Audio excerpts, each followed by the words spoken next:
Wars are complicated. A huge country attacks a much smaller neighbor. They have a far bigger army, many more tanks, many more planes, much more ammo. They even have a powerful navy, while the country they are attacking doesn't have a navy at all. You would think that it's a slam dunk, but the world is a strange place, and as every good woman could tell you, size isn't everything. You have to look at incentives. One side is fighting just to win a war. The other one is fighting to stay alive. You have to look at history. And a deep dive into Russia's history might indicate that Putin's hypernationalism is not something unusual for them.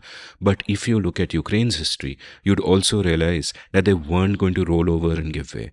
You also have to consider human ingenuity and human incompetence. And in today's conversation, you'll find many examples of incompetence from the large Russian army and many examples of incredible ingenuity from Ukraine, including when they built something exactly like an Uber app to coordinate military hits on the enemy.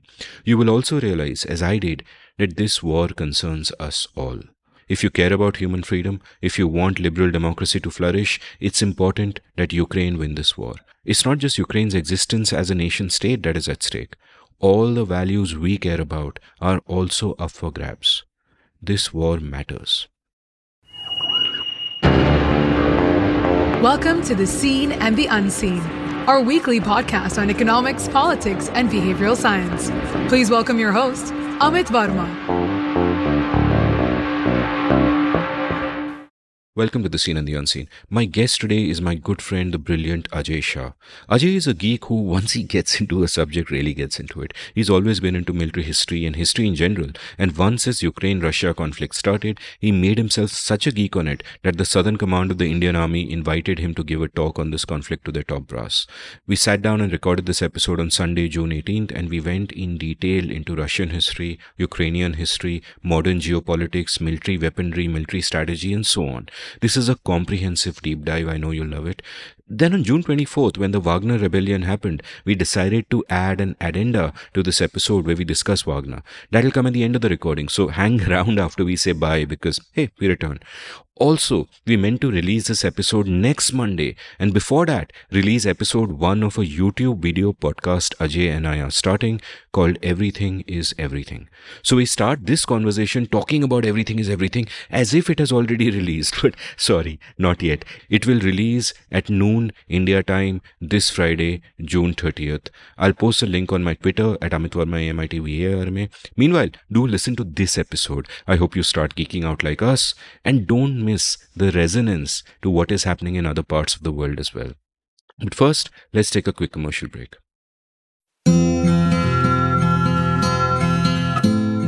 Have you always wanted to be a writer but never quite gotten down to it? Well, I'd love to help you. Since April 2020, I've enjoyed teaching 27 cohorts of my online course, The Art of Clear Writing, and an online community has now sprung up of all my past students. We have workshops, a newsletter to showcase the work of students, and vibrant community interaction. In the course itself, through 4 webinars spread over 4 weekends, I share all I know about the craft and practice of clear writing. There are many exercises, much interaction, and a lovely and lively community at the end of it. The course costs rupees 10,000 plus GST or about $150. If you're interested, head on over to register at indiauncut.com/clearwriting. That's indiauncut.com/clearwriting. Being a good writer doesn't require God-given talent, just a willingness to work hard and a clear idea of what you need to do to refine your skills.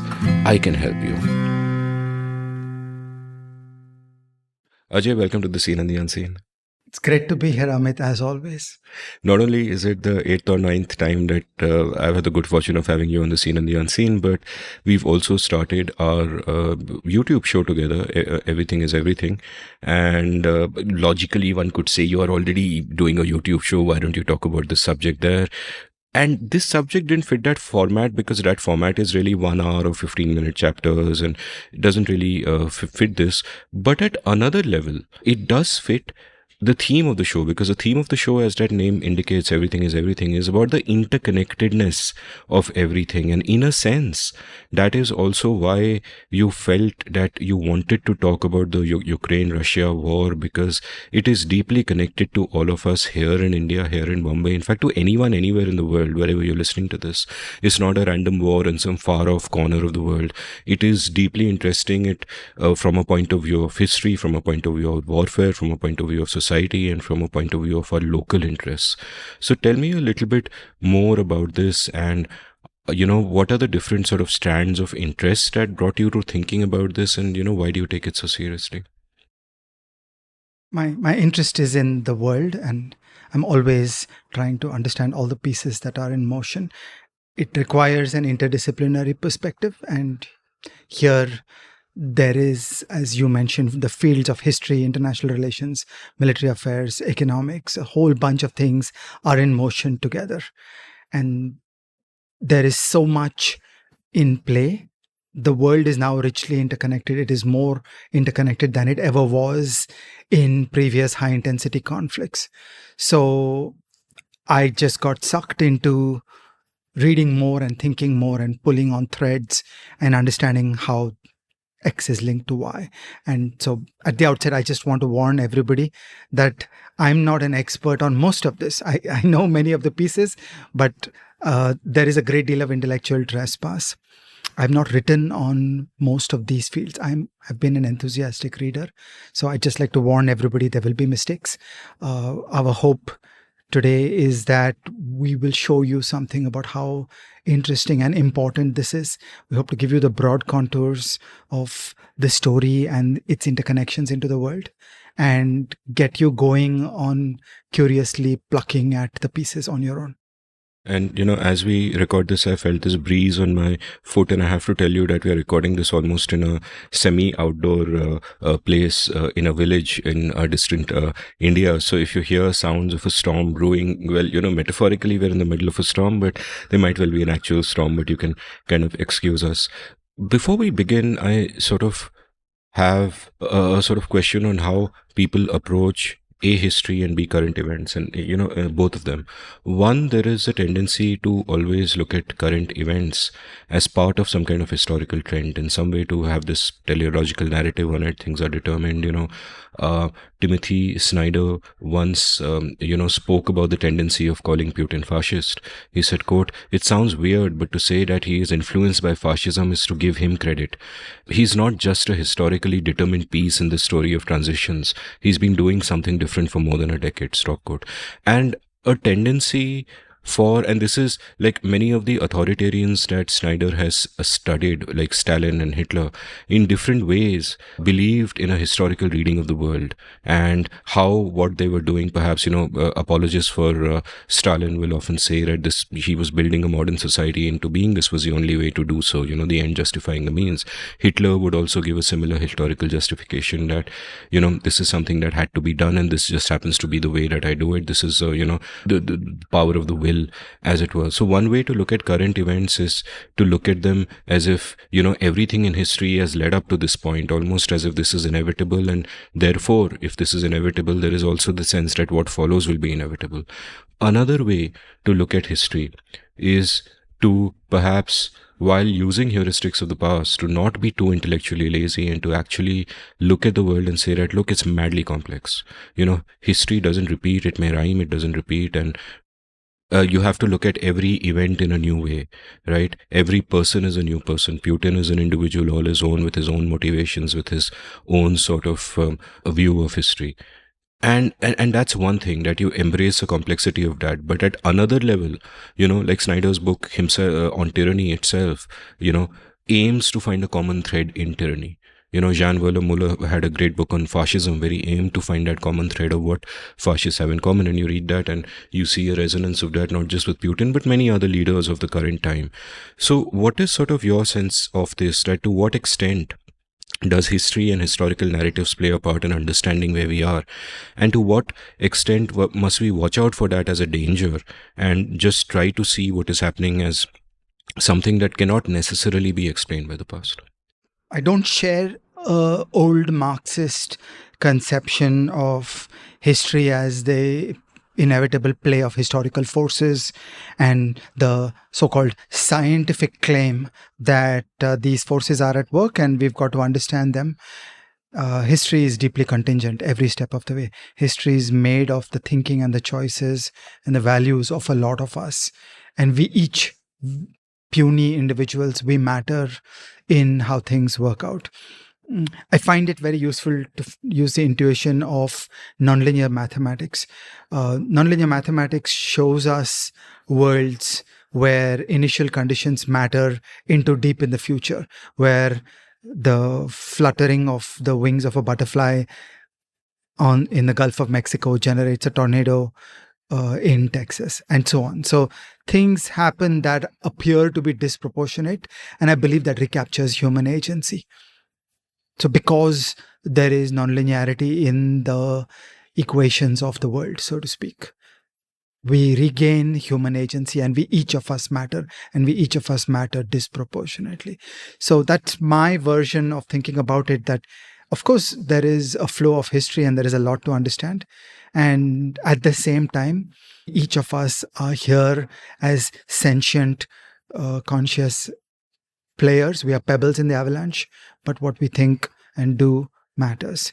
At the other flip side, there are many people who are too lazy to think deeply and will make do with a superficial sense of the arrangement of power today.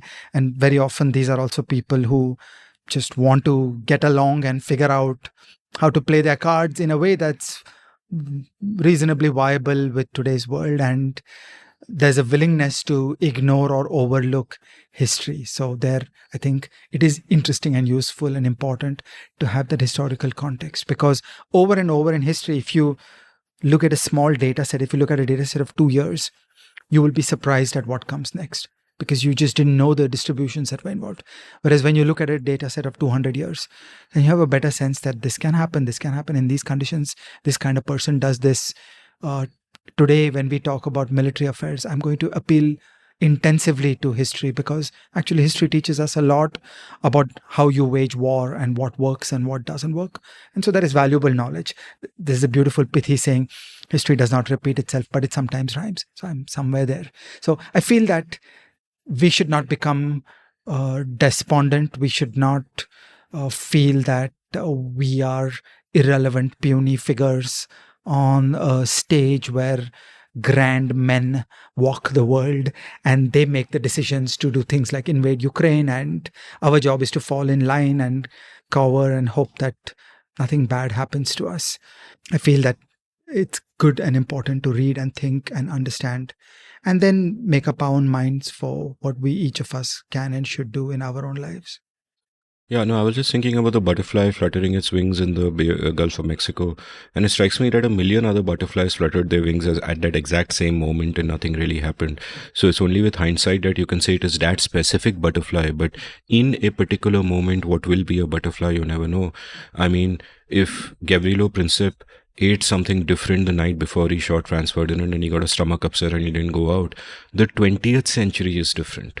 Well, I'm more sympathetic to the Marxian view there, that the Indian plate was crashing into the Asian plate.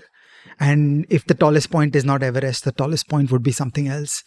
There were great social forces at collision there, and it was only a question of how they would play out, and there would be very different messy outcomes. But on this narrow example, I feel that in that mess of continental Europe that had not worked its way out to stable liberal democracies, to modern Europe, as long as you don't get to modern Europe, continental Europe was scorpions in a bottle who were going to keep striking at each other. Before we begin our deep dive into Russia, Ukraine, where we're going to talk about history, military strategy, economics, a lot of other stuff, I want to first ask a broader question of why should I care? You know, at one level you said, yeah, everything is interconnected and it comes back to us and all of that. But there's also a war of ideas, a war of ways of looking at the world. There's also, you know, there's that famous quote by Martin Luther King, those memorable words about how the arc of history bends in a particular way. I think he meant towards justice. But for me, growing up, it's always been the assumption that the arc of history bends towards freedom. You know, it needs constant vigilance and all of that, eternal vigilance, but it does bend towards freedom. And more over the last 10, 15 years, I've kind of come to doubt that. I've come to doubt that even in, not just in geopolitics, but also perhaps in the intellectual space, where new intellectual traditions that have now become fashionable seem to care less and less about freedom. In the bigger picture, what is at stake here? The great question of the 20th century is precisely what you alluded to.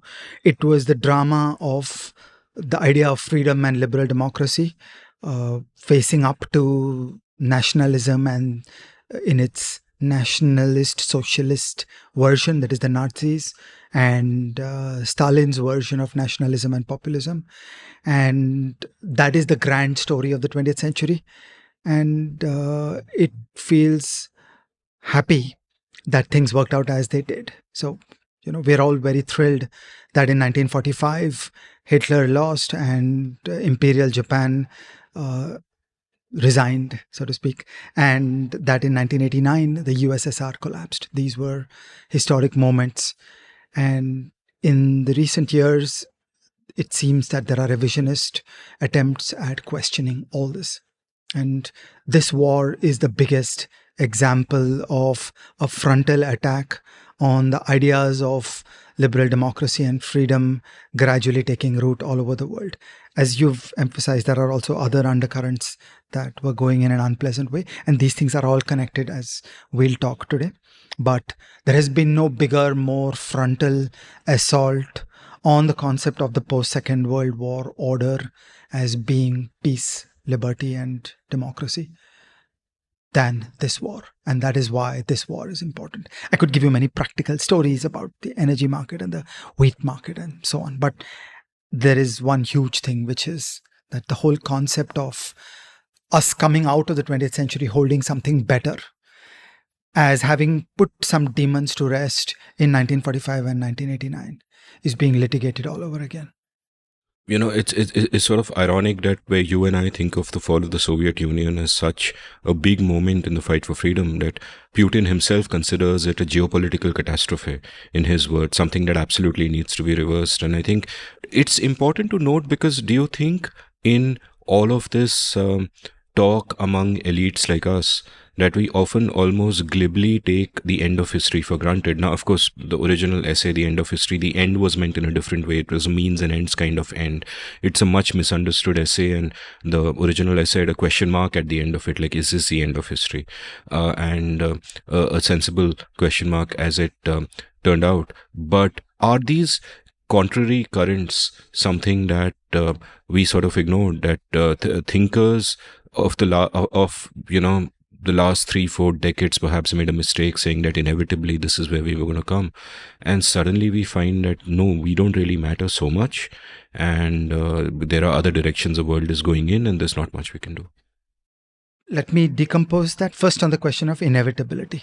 I think every generation has to fight its old battles, and the story never ends. There will never be a destination where everything is sorted and then we are shiny, happy people holding hands. That will not happen. There will be these problems over and over. That said, I am quite optimistic about how this works out. Okay, so I am optimistic that the central achievements of the 20th century have held and will hold. Okay, so for example, you take the incredible rise of the Make America Great Again, the MAGA people in the United States. It is an embarrassment and a shame for the United States that this has come back. Okay, and many a discerning thinker will say to us that, but this stuff was always there. It had never entirely gone away. There were people who had made their peace and they were holding their tongues, but this socially regressive, racist, isolationist, nationalist, all this stuff was there. Well, and then I will say that all said and done, the fact is that Trump polls about 35%. Okay, so the glass is half full or is the glass half empty? It is not true that a great mainstream of the United States is thinking like a MAGA, that a better society has been built and that most people understand and appreciate that that's the direction to stay in. Similarly, consider Europe. Marine Le Pen and the AfD are Nazi parties in France and Germany. So the glass is half empty in that Nazi parties still exist. Okay, and we would have been shocked 50 years after the Second World War to think that there is a viable Nazi party in Germany and there's a viable Nazi party in France. Recently, there have been a bunch of arrests where many Nazis had infiltrated the national security establishment. So, police and intelligence agencies and military agencies are particularly susceptible to nationalism. And that's part of how recently there have been some remarkable tours of coffee shops by General Mark Milley in the United States, where again and again, he's the true blue military guy, and he has stood up in coffee shops and done speeches that the purpose of the military is to protect freedom. And, he always underlines the connection between the liberal dream of freedom and agency and the reason why a military force exists.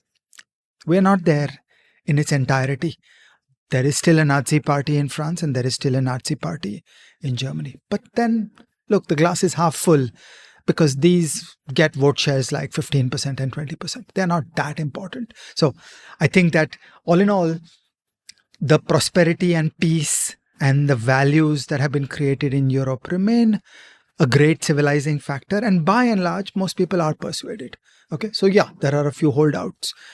But as this war has shown, all in all, Europe has rallied around the cause. I'm going to tell a story where many times it looked like other countries faltered in the story that led up to the Ukraine war. But when push came to shove, the rest of the world has largely delivered. The rest of the world has largely performed. So I'm not that gloomy about how it goes. Maybe if we said to ourselves that any reasonable person who looks at the spectacle of the 20th century should think in a way that favors freedom and putting an end to these wars between nations, and think much more like imagine there's no country, rather than killing people and committing war crimes and such like. The story is not finished, but I think we are in a much better place than we ever were, and there are many elements of the story of this war which actually give me hope. So I agree with you about, we are in a better place than we were. But I think one of the key reasons for that is also how technology has empowered individuals in so many unforeseen and unforeseeable ways, and will hopefully continue to do so. But if I can look at the glass half empty just for a moment before we go, we dive into the weeds, which I guess listeners are waiting for, but just to sort of respond to that bit, I'm a little more pessimistic, because what I think is that assume that we contain multitudes and these strains have always been there with us.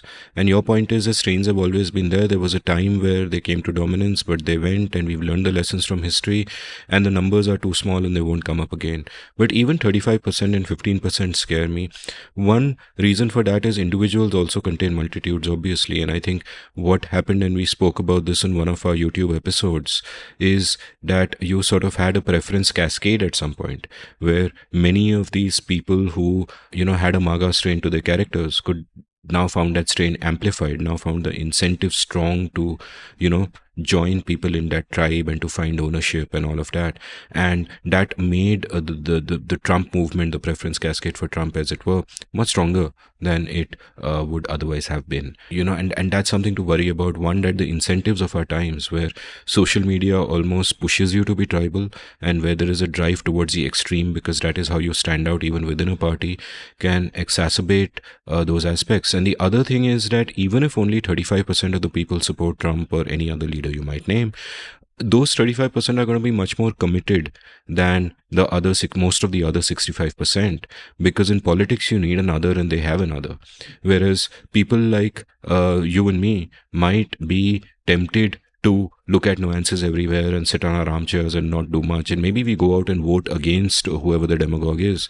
But people like us, by and large, will have much less motivation to go out and do the activism and do the politics and do the voting even than the other 35 would be. So that does scare me a little bit. And of course, when it comes to authoritarian leaders who get to power by populist means, that's a very tall hill to climb. Stopping that is a tall hill to climb, because you look at Putin or Orban or other populists across the world. Shall we come back to this point in the discussion at the end, because a lot of the facts that we will talk about will shed light on these questions. Right now, I just want to put up a headline. I am up. Fair enough. Let's begin. So, where would you like to begin this deep dive into Ukraine, Russia? So we should first do some amount of just the history. It's a bit tedious, but we need to know some facts. And then after that, I feel this landscape is target rich with insights and lessons. So what is really exciting is the insights and the lessons. So how has this changed our view of the world? And how do we think about the world looking forward differently? So let's first get started on history. We should start at some deep history of Russia. Okay, so the first idea that is fairly well known is that Russia has been an empire run out of Moscow for a long time. Empires are not federal republics. Empires involve centralization of power at the capital, in this case, Moscow, and the imposition by individuals at the center upon everybody else in the periphery. There is a nice phrase for this. In Russia, it's called Russification. So the linguistic and cultural assimilation of the periphery by coercive and other means is called Russification. And by some metrics, it's been running from 1550 onwards. So it's been going on for a long time, that Moscow believes it is the center of the universe, and it imposes language, culture, and upon its lands, and the lands are constantly expanded by force. Okay, so this is empire, stark and raw. The regime may have changed. It was a Tsarist regime. It was the USSR. It is Putin, but this is the basic character of Moscow. Now, as we can imagine, Russification doesn't work very well. And many times there were countries that were reasonably stable and comfortable inside the empire. But then when you prodded them and poked at them with Russification, then they broke away. Okay, famous examples are Poland and Finland. So both Poland and Finland were reasonably assimilated into the empire. And then Russification initiatives came, such as the use of Russian. Okay, and the Poles said, no, excuse me, I love my language. And so did the Finns. And these were critical factors that led to Poland and Finland breaking away from the empire. Okay, so this has been a tension that has been there forever, that periodically a strong Moscow conquers territory and then it becomes overbearing. It tries to force its control, its elites, its power, its language upon other people, and then that makes other people hopping mad. And then whenever they get a chance, they try to leave. This is a recurring theme in history.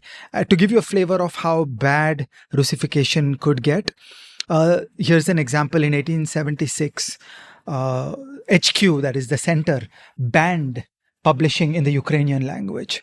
So the state power, the state coercion was used to prevent you from buying a printing press and publishing stuff in the Ukrainian language. Okay, it's that level of grotesque oppression. And, most people would not take that mildly.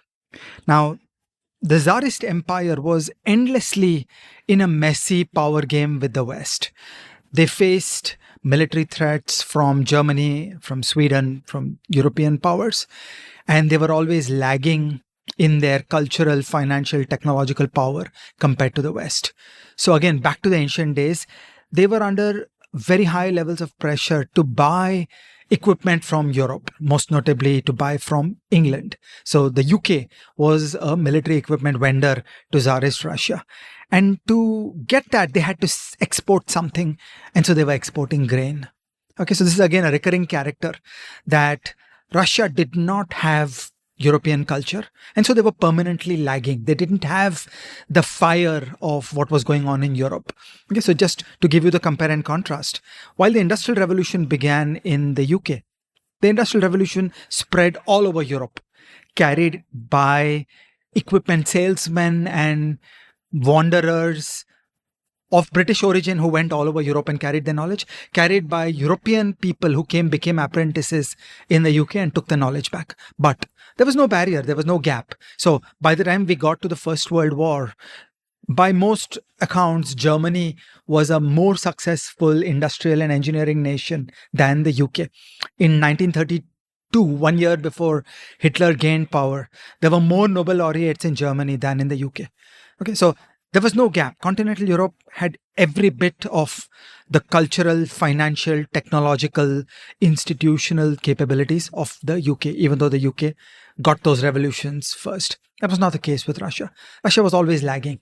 But Russia was under the military pressure of having to face up to conquests and invasions from Europe. For example, Napoleon's invasion. So that permanently put Russia under threat. And the Tsarist government used to scramble to try to create conditions where they would basically grow wheat, export wheat, get hard currency, and buy warships and such like. That led up to a war with Japan in 1905, okay, which is a historic moment in world history where it shows the Japanese catch up. That after the Meiji Restoration, Japan embarked on modernization, where they started picking up the entire package of knowledge and institutions from the West. And by 1905, they were good enough to defeat Russia in a war. Okay, they probably did not match what was possible in Western Europe, but hey, they won a war against Japan in 1905. And then came the First World War, where again Tsarist Russia lost decisively the Battle of Tannenberg and other things that happened on the Eastern Front. And these two things came together and created a regime collapse. That's another interesting and important lesson, that authoritarian regimes don't derive their legitimacy from democratic wellsprings. Then dealing with a lost war is far more difficult. That losing is much more life-threatening for an authoritarian regime than it is for a democratic regime. When the UK fared terribly in the Second World War in 1939 and 1940, all the way to 1941, nothing threatened the regime. Liberal democracy in the UK was unquestioned as the only game in town. Whereas authoritarian regimes, which are also based on whipping up nationalism, tend to become much more fragile, and losing a war is far more devastating for an authoritarian regime. So these are the conditions that led up to the Russian Revolution in 1917. Okay, and then we got the early modernization with Lenin and then Stalin, which led up to the spectacular victory of the Second World War. And by 1945, there is little doubt that the Red Army was the greatest land power on the earth. Nowhere else in the world was there the force and the knowledge, the capability. By 1945, the Red Army knew how to fight modern war by 1945 standards. So it's interesting that in the interwar years, Marshal Tukhachevsky was one of the pioneers of modern war, but Stalin was an insecure, weak man who killed off the entire Russian military elite and thereby lost a lot of those ideas, a lot of that knowledge. And then after that, the baton of innovation moved to Germany. But through the process of fighting the Second World War, they created those feedback loops whereby they lost and lost and lost and lost, but then they started learning. And they also had huge support from the United States and other Western powers. And all in all, they came together in 1945 as the greatest land power on earth. It was an enormous achievement of the Stalinist state. So while there was a moral hole in the heart of that state, at that time, you had to admit that this stuff worked. It was effective. That if you had the barbarism of Nazi Germany clashing with the barbarism of Stalin's USSR, okay, Stalin's USSR did work in terms of winning wars. Again, we could go into that at length, but that's not essential for today. Now, through all this, there were very high levels of cruelty inside the USSR. Many left-leaning people in India tend to gloss over that. And I think that's just wrong. That's not a fair reading of history. There are estimates that the regime killed between 10 to 20 million of its own people. And that's really despicable. And I think they get the third slot in the world behind communism in China and Nazi Germany as a state that murdered its own people on a truly titanic scale. So this was a regime where there was just a everyday practice of cruelty and murder on a massive scale. It is a dystopian nightmare, the likes of which has seldom been seen before in the world. As I say again, the only rivals are Mao's China and Nazi Germany. The French philosopher Bernard Henry Levy said about the book One Day in the Life of Ivan Denisovich by Solzhenitsyn. He said, I quote, "The communist dream dissolved in the furnace of a book." And it is really very important that there were people who started writing these books, and that changed the world forever. It destroyed any claim that the regime could have for legitimacy. And this also took place in the West. Before that, people like Arthur Koestler understood the show trials of 1936 and started writing books. So many brilliant, important, wonderful thinkers participated in this. Similarly, there's a beautiful line by Boris Pasternak, another great Russian intellectual. I quote, "A book is a squarish chunk of hot, smoking conscience." Okay, that is how those people lived. They lived in the world of books, and those books mattered, and those books burned out the legitimacy of the regime. And for everybody who thinks excessively about hard power, it's important to remember that ultimately legitimacy comes from below. Legitimacy is earned. It cannot be forced. The next big event in the history of the USSR was the invasion of Afghanistan in 1979. All in all, when you read the Russian archives, they were not as delusional as they seem today in the context of Ukraine. They tried something, they understood it did not work. They always wanted to get out, but they lost 15,000 people in that war. Jihadis in Afghanistan were using Stinger missiles to shoot down attack helicopters. And all of us know the story. After 9 years, Russia left and came back. And I just want to emphasize that the archives don't look so bad for the regime. The regime understood that this isn't working and it's a mistake and it's not worth this expense of blood. They had 15,000 people die over a period of 9 years, about little more than 2x in terms of wounded.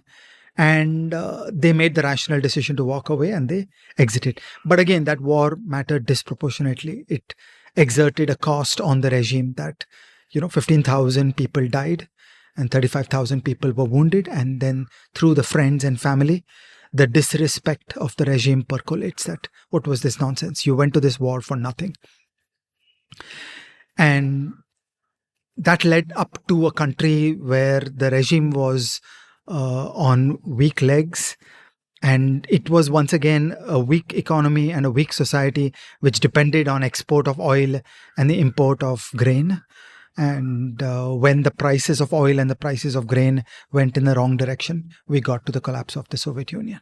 Okay, so this is the quick story about the rise and fall of the Soviet Union.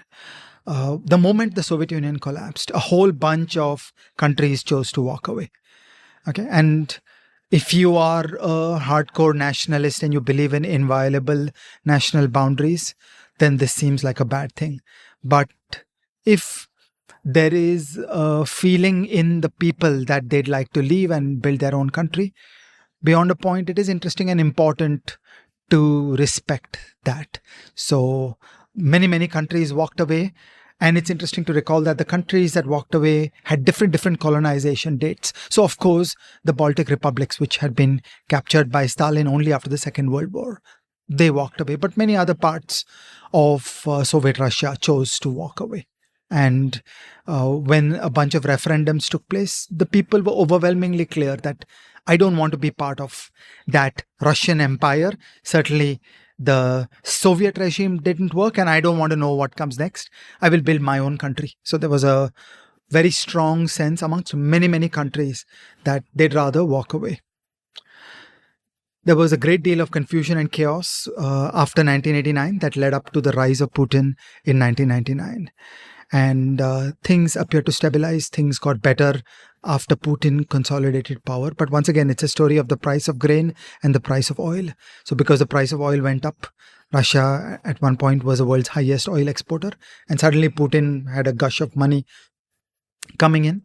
And that money created prosperity. Putin found ways of pushing that money into various expenditure corners of the country, and things appeared to get better.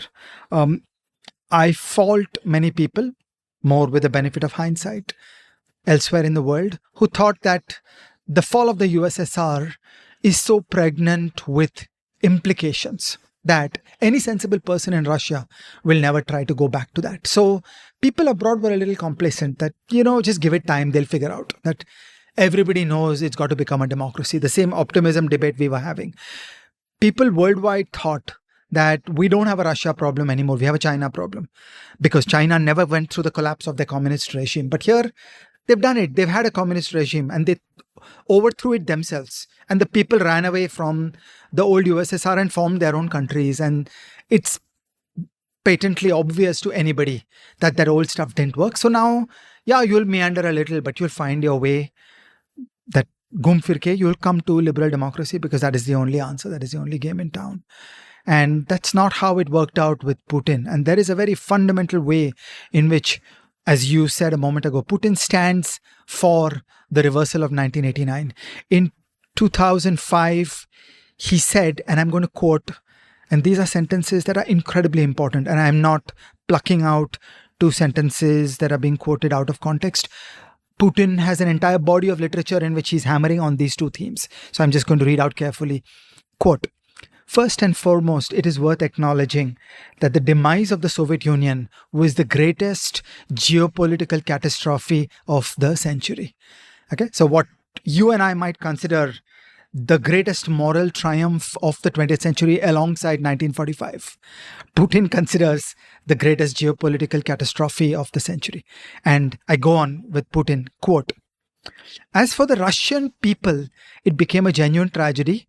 Tens of millions of our fellow citizens and countrymen found themselves beyond the fringes of Russian territory." Unquote. Okay, now this is longing for empire. What he was saying is the revisionist idea that I ain't done, that there are people who may have voted to leave the USSR, but I consider you Russian. I consider them Russian people. So there is this very scary concept that is called a civilizational state. And he is saying that you may have left the USSR and you may not be a part of modern Russia, but I consider you Russian people. And you are stranded beyond the fringes of Russian territory. And he was keen on the project of rebuilding the old USSR. And that is going to take us to the war in Ukraine. Okay, so this is my brief narration of the deep history of Russia from the 15th century till the modern Putin regime. Marvelous capped history. And also, just to take that theme forward of how he considered the Russian people as much larger than the people in Russia. In 2008, when he was then Prime Minister under Medvedev, that brief period, he told George W. Bush, quote, "Ukraine is not even a country." Stop quote. And, at different points in time, he made similar claims about the other former Soviet states. Like at one point, he said that before Nursultan Nazarbayev, Kazakhstan, he said, quote, "Kazakhs never had statehood." Stop quote. And in 2016, Putin said Russia's border has no end. Right? So, my question here sort of is that in Putin's mind, there seems to be this grand empire narrative where there is a Russian empire and it has been allowed to wither away. And 89 was a moment when it withered away, not 1917 when the regime changed, but 89 is when it sort of withers away, and he wants to reverse that. And I want to ask about this grand narrative of empire, that is it something that, in your view, was something that a few fringe nationalists like Putin would have felt, or was it part of the larger ethos of the country, where how widespread is that sense of a greater Russia, which extends through empires, which extends, which includes the Soviet Union. So it is not as if a regime changed that. How widespread was that? Because Putin, it's often been mentioned how how he almost sees himself as a successor of Catherine the Great. Now we are going a long way back, but in his mind, it's this united history of Russian supremacy. The Russian people are one, no matter what the regime is. And now it's fallen apart, and he's got to get it together. Now, equally, it is clear from the referendums that you mentioned that not all the what he would call Russian people see it like that. They see it very differently, or at least they seem to see it very differently as expressed in the popular will and so on and so forth. How big is the constituency that sees it the way Putin does of this grand Russian empire and this story? And how deep seated it is, because sitting here, we hear, I mean, not to try to draw parallels too assiduously, but sitting here, one can look at a Hindu Rashtra and I can have the sense that, okay, there is one narrative like that, but it is one small narrative of many. And in our lived reality, it has never really existed as such. We are quite happy coexisting and all that so far, most of the time. But it is a real strand and it can be played upon and it can be amplified. So what's your sense of are Putin's nationalistic beliefs that are so hurt by 89, are they common enough for him to have that sort of constituency? There is a piece of every human mind that is susceptible to nationalism. And then you are one step away from empirism, if I may coin such a phrase. Empires are nationalism, but in a different way. There is an arrogance, there is a domination streak inside empire thinking. Now, I'm not one to be skilled in psychoanalysis, but if in 1945 you were the greatest land power in the world, then maybe it goes to your head. Maybe you start inhaling some of this stuff. And by 1944, 1945, what the Red Army was doing is just bewildering in its scale and complexity. So just to give you little bits of story, many of us who are brought up on mass culture tend to be conscious about the D-Day landings and the Western theater of the Second World War. What happened there is nothing compared with what happened in the Eastern Front. The mighty German Wehrmacht was pounded to nothingness on the Eastern Front. I think in July 1944, August 1944, exactly the time when the D-Day landings were taking place. Sorry, the D-Day landings took place in June. In July 1944, there was something called an Operation Bagration, which destroyed Army Group Center of the Germans in Russia. When you look at the scale and size of that, it was just staggering.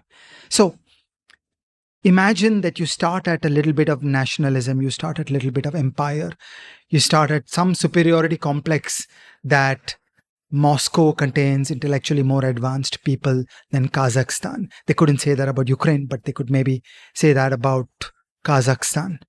And then you layer on top of that the brute military might of the Red Army in 1944 and 1945. And then maybe this stuff can go further. Another feature is that empires operate coercive power all over the empire through a range of individuals and intermediaries. So there are agents of the center everywhere. There are policemen, there are investigators, there are taxmen who are the frontline enforcers of the empire. And then these people often tend to be culturally, linguistically drawn from that core, and they're sent out to the periphery. They're agents of empire, and they maintain this us and them, that we are here to crush you. So this is the kind of rot that fills the mind of people in empires. This has been there in other empires. At its worst, there was a flavor of this in British colonialism. Mercifully, they have exorcised these things to a great extent. Today, Britain has no delusions of empire. They are not here to invade Sri Lanka and regain their empire. Right, and you spoke about the casualties in Eastern Europe. I'll just quote Anne Applebaum on that to give a sense of what that is like and the mark that it would have left, where Applebaum said, quote, "When the numbers are added up, the result is stark. In Britain, the war took the lives of 360,000 people. In France, 590,000. These are horrific casualties, but they still come to less than 1.5% of those countries' populations. By contrast, the Polish Institute of National Memory estimates that there were some 5.5 million wartime deaths in the country, of which 3 million were Jews. In total, some 20% of the Polish population, 1 in 5 people, did not survive. Even in countries where the fighting was less bloody, the proportion of deaths was still higher than in the West. Yugoslavia lost 1.5 million people, or 10% of the population. Some 6.2% of Hungarians and 3.7% of the pre-war Czech population died too. In Germany itself, casualties came to between 6 million and 9 million people, depending upon whom one considers to be German, etc., etc. And so on and so forth. Like Applebaum writes about how in Eastern Europe in 1945, you wouldn't have been able to find a single family that had not suffered a serious loss. Yeah. So Timothy Snyder has the phrase bloodlands to describe Eastern Europe. And this was a historical catastrophe in my mind. And then we got the civilizing moment of 1945 and then 1989. Yeah, and Snyder's phrase is actually taken from a poem by Anna Akhmatova called Requiem, which is very moving. And it's, I mean, as an aside, Akhmatova's son was sort of captured during that time, and she spent many years trying to free him, and therefore, going in all kinds of directions. And Requiem also is slightly overwrought compared to some of her earlier work, but it shows again what you were speaking of, the power of literature to speak across generations. Like Solzhenitsyn and Pasternak were both actually banned in Russia at the time. So a day in the life of Ivan Denisovich or Gulag Archipelago obviously would not have been read in Russia itself or in the Soviet Union itself as it then was. But today they act as cautionary tales, and they have survived, and they stand much taller than all of that. And you'll be pleased to know that Memoriam, which is Anna Akhmatova's book, was used as a name of an organization in post-Soviet Russia, where the dream was to write down the names of the people who were killed. And that organization has been banned by the Putin regime. Yeah, because she had an incredible line about, let me see if I can find it and quote it. Yeah, she's standing at the gates of the jail, and a woman turns to her and says, "Can you describe this?" And she says, "Yes, I can." And then the rest of the poem runs. This poem is the most spectacular moment of the book Lenin's Tomb by David Remnick. Which is such a great book. Yeah, her exact lines were, "I'd like to call you all by name, but the list has been removed and there is nowhere else to look." I wonder a bit about memory. Like, we'll do a deep dive into Ukraine in a moment, of course, the same way we did into Russia. But I wonder a little bit about memory in the sense that, on the one hand, within families, for example, that in India experience partition, it lives partly in the concrete stories of the relatives with their names and what exactly happened to them, but those die out in a generation or two. And all that remains, in a sense, are numbers, So what Akhmatova says about, I wish I knew the names. After a couple of generations, no one knows the names, but there is still, across nations, across nationalities, across people everywhere, there are all these, this sense of loss, these narratives that no longer have a concrete toehold, so to say, but they remain strong and they remain a source of resentment. More generally, every evil regime needs to end not just in a political collapse, but that needs to be followed by the process of truth and reconciliation. We saw that happen in Germany. We saw that happen in Japan, where the people understood that they had done something terrible, and they went deep in their hearts and they pushed that aside to a point where, Nazi parties poll at about 20% in Germany today. For the rest, Germany is one of the great, beautiful, civilized, pacifist countries of the world. That process of truth and reconciliation did not take place after the fall of the USSR. As I said, an organization like Memoriam, which tried to assemble this database of the names of the people murdered by the regime, was banned and shut down by Putin. So similarly, in China, you've got to think that in some ways China has become a capitalist country, but in some ways China zealously runs an official party line around the Cultural Revolution, around Tiananmen Square, and so on. So it is not enough to have the disruption of the power of the regime. It is equally important to do what the poets do, what the philosophers do, what every mother and every school teacher does, which is to bring up people who think in new ways. And sometimes it's easy to have the truth and reconciliation, or at least possible to have the truth and reconciliation, when it is solidified in the shape of a regime that rules for a while and is then overthrown. But if you just have, say, a history of communal riots in a country like India, which lasts decades and centuries, and and there's no truth and reconciliation, there is always just a calm after the storm and then the calm before the storm. And that kind of makes those fault lines much harder to navigate. I mean, you can even if you could hypothetically do a truth and reconciliation around partition, which never happened, it still wouldn't do anything about the greater problem of the mistrust between Hindus and Muslims and so on. We should debate that separately. We should debate that separately. And in a sense, this is also a recounting of similar tropes, which may or may not apply to that extent. Let's go into Ukraine. Okay, here's the deep history of Ukraine, and then we are ready to tell the current story, which starts in 2014. So Ukraine was very much a country. It was sometimes ruling itself. They were sometimes in conflict with Poland. They were sometimes pieces of Ukraine were ruled by Poland and Sweden and so on. Most of today's Ukraine fell to Russian rule in the 18th century. And after the Bolsheviks won the civil war that followed the 1917 revolution, most of Ukraine fell under the USSR, but parts went to other countries. And that did not work well. In 1932, Stalin famously did the collectivization, where all farmland was expropriated and brought under government control. And then we were all supposed to live in communes, tilling the commons. And that didn't work very well. Some of the greatest resistance against collectivization came in Ukraine. Ukraine is very good agricultural land. It has been called the breadbasket of Europe. In some ways, it is the breadbasket of the world. It is amazing, open, flat land, great for growing wheat, great for tank battles. And the rich landowners in Ukraine did not like being expropriated, and they resisted. Stalin executed a famine. So what they did was that they put up barriers that prevented any bringing in of grain, and the Communist Party rigorously expropriated all grain that they could find, and so they pulled off a famine. And 13% of the population of Ukraine died in that famine in 1932. Okay, so for a sense of scale, all of us in India were used to the Bengal famine of 1943. The population of Bengal was about 6 crore, 60 million. And the proportion of the people of Bengal that died in the famine of 1943 was 3%.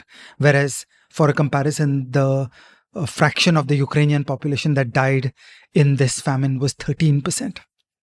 So you can imagine every single family in Ukraine hated Stalin and hated the USSR. So when the Germans invaded in 1941, for many Ukrainians, they were very happy to support anybody who would attack the Soviet regime. And many of them readily accepted Nazi monikers and so on, which seems quite scary, but you've got to put it in context. If Hitler had any intelligence at all, he would have harnessed the hatred of the USSR in the eyes of all the peoples. So the communist regime or Stalin were never popular all over Soviet Russia. So if Hitler had any intelligence, he would have supported these people and they would have become his loyal partners in the project. But no, Hitler was another fool. He had crazy racist ideas, and German cruelty was equally deployed towards Ukrainians as it was towards Russians. Some of the most amazing stories of the Second World War. There were great battles that took place on Ukrainian land in 1941 and then 1944. Okay, so that's a period of Ukrainian history which was not very nice. 1932, the famine, the German invasion in 41, and then the Red Army winning in 1944. After the Second World War, Ukraine found its feet and did rather well. It generally has higher education and literacy as compared to the averages of Russia. And then we get to the 1986 Chernobyl accident. The Chernobyl nuclear reactor is physically located inside Ukraine. So people in Ukraine and large land area inside Ukraine was again at the brunt of the incompetence and stupidity of the Soviet regime that created the Chernobyl accident. So there were not a whole lot of happy memories of Soviet rule. Ukraine was never a happy part of the Soviet Union. And so when the 1991 referendum came, 90% of Ukraine chose to leave. Okay, so the referendum won with a 90% margin, 90 to 10. By the way, there is a part of Ukraine that is called Donbass, where there are more Russian speakers. In the rest of Ukraine, there is more of the Ukrainian language. On the east, there is a piece of Ukraine that is called the Donbass. It's an industrial area. And there are more Russian speakers there, partly because workers were brought in from Russia to live in the Donbass to be industrial workers. And I remember Boris Yeltsin asked about the referendum, saying, what about Donbass? Did we lose in Donbass too? And the answer came back, yeah, that Russia decisively lost in Donbass too. The people of Donbass, even though mostly Russian speaking, were happier saying bye-bye to the USSR or the new Russian regime and saying, we will be Ukraine. We will be a brand new country. And there was no interest in staying. Now, at that time, a lot of Soviet nukes were on Ukrainian soil. Ukraine had the third largest number of nuclear weapons of the whole world at the time, after the USSR, after Russia and the US. There was a ton of nuclear weapons on Ukrainian soil. And in 1994, an agreement was worked out, which is called the Budapest Memorandum, where all those nuclear weapons were to be given to Russia. So again, the Western conception, which now with the benefit of hindsight, one would disagree with. The Western conception is Russia is the great power that succeeds the Soviet Union. And so Russia will get that United Nations Security Council seat. And Russia will become that nuclear power. And somehow Russia will be a responsible state that will be wise in its use of the nuclear weapons and so on. Somehow the West jumped to that conclusion that everything is going to be fine. Russia is going to become a democracy. Okay. And we now know with the benefit of hindsight that it didn't work out that well. And I just want to point out one note of great bitterness. In return for handing over all the nukes, Ukraine got security guarantees from the UK and the US and Russia. They guaranteed the borders of Ukraine and they guaranteed that none of them would mess with the borders of Ukraine. And so that 1994 treaty clearly did not work in the hands of Putin, who felt comfortable violating that treaty and invading Ukraine. Okay, so this is the deep history of Ukraine that takes us to the threshold of the modern stuff. Tell me one aspect of it. I can get the Ukrainian sort of hatred of the Soviets and the Russians and whatever, and the desire to be not part of that particular process. But is there also a Ukrainian nationalist narrative of their own, like who they are, a certain kind of pride that emerges from that, a history and a culture that is starkly independent of their being colonized, as it were, by Russia? I wouldn't say starkly independent, because all neighboring regions tend to know each other. They tend to socialize. They tend to blend into each other. But yes, there was a Ukrainian nationalist narrative. Okay, actually, let's look back at the events after 1991. After 1991, the Ukrainian state started trying to find its feet. And actually, there were many individuals inside Ukraine who were skeptical, who viewed themselves as Russian.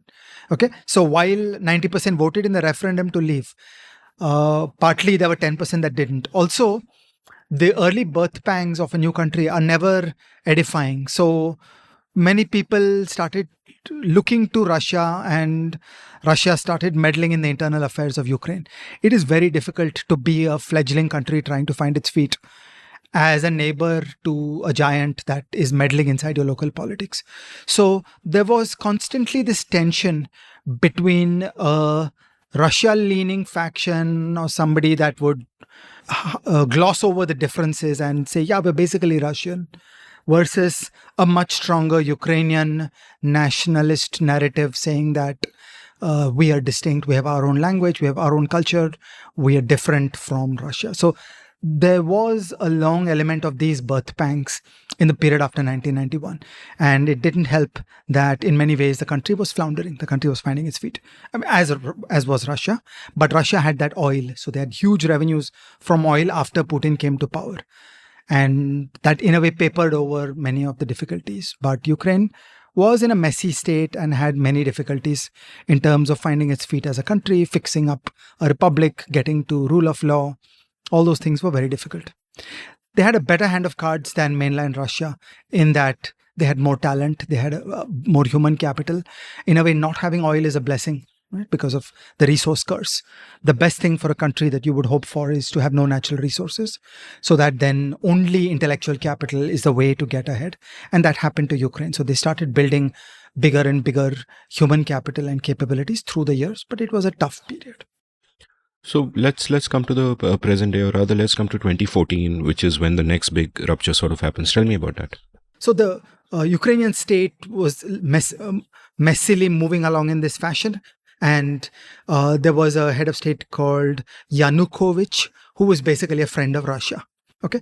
Arguably, many unpleasant things done by the Russian state helped to get Yanukovych to power. In November 2013, there was a big milestone. There was a important agreement with the European Union that was to be called an association agreement, which would really deeply connect Ukraine into Europe.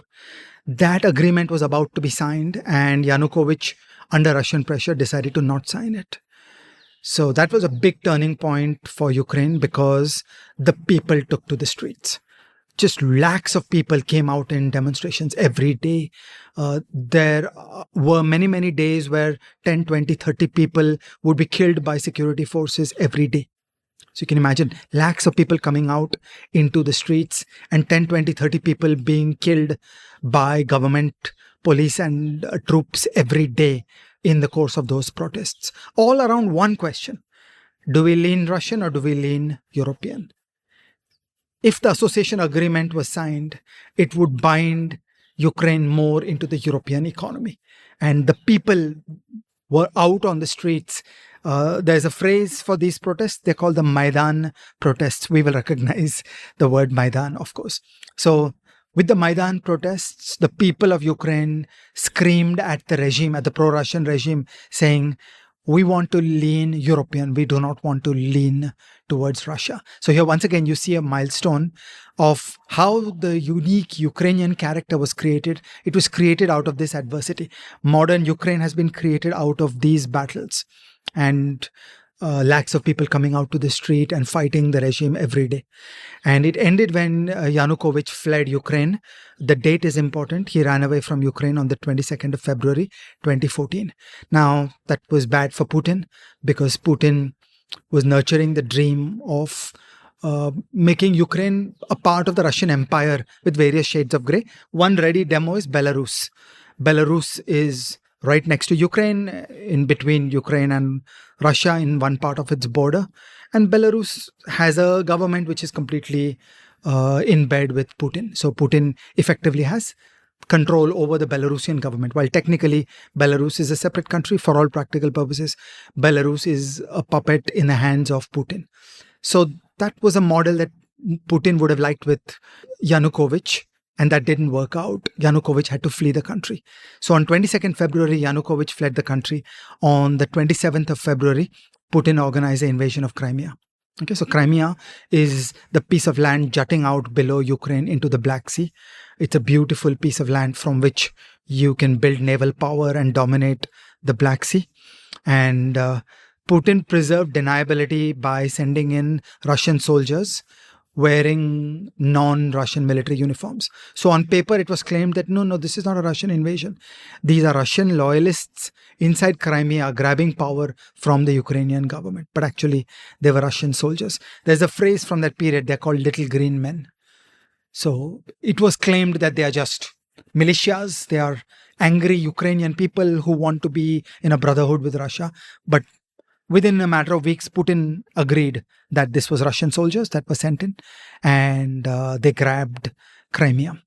And on the 7th of April, Putin did an old trick of the Stalin and Hitler period, where you create a fake republic in an adjoining country.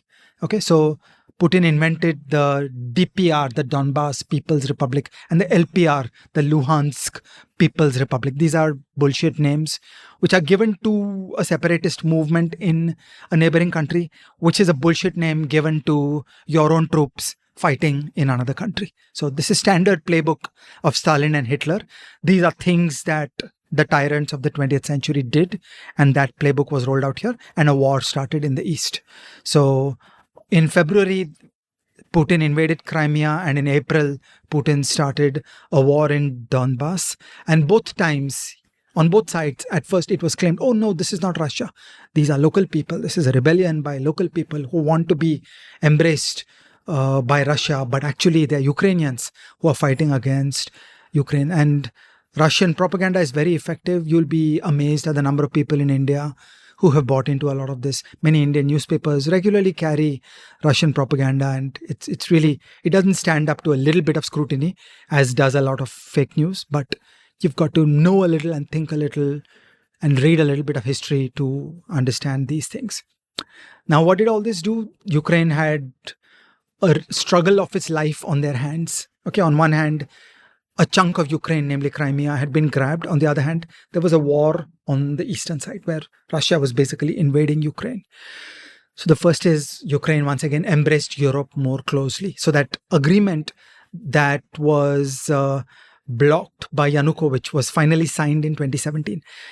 In June 2014, a smaller version of that agreement was signed, but the full association agreement that was planned in 2014 was finally signed in 2017. Many of us will remember MH17, a plane that was shot down where 298 people died. Well, it was Russian forces who shot down MH17. So it was just incompetence at the front. They didn't understand that this is a civilian airline. I'm reminded in the late Soviet period where there was a South Korean flight that was shot down over Russian soil. It was that kind of thing, that the incompetence of the military forces led to the shooting down of a civilian plane, and 298 people died. Okay, across all this, grabbing Crimea and invading the east, what did the rest of the world do? It seems shocking to look back, but with the benefit of hindsight, the world did nothing. I mean, there were some sanctions. Russia was ejected from the G8. The G8 became the G7, but basically nothing happened. But despite the Budapest Agreement, the guarantees of the guarantees didn't work. And Germany continued to embrace Russia. France continued to embrace Russia. They were doing appeasement straight out of Chamberlain and Hitler. And they were every day binding the economies closer into a gas and crude oil dependency upon Russia. So in all this, Obama doesn't look good. Angela Merkel doesn't look good. Macron doesn't look good. We tend to think about people in very sweeping ways. People are rich and complicated, and I enormously admire Obama and Merkel for many things. But this is one big thing where they got it completely wrong. So they basically just sat back and did nothing while Putin grabbed Crimea and started a war in the east and started gobbling territory. Agreements were signed with NATO, and NATO started training the Ukrainian army to come out of being a low quality, Russian quality army to rising to NATO standards of knowledge and training, and some amount of small equipment. No big equipment went to Ukraine yet. And that war in the east ground itself down into a stalemate. So that was phase one of the Russian invasion of Ukraine. So there is phase two, and we're going to come to that, which started in February 2022. But actually, the invasion began in 2014.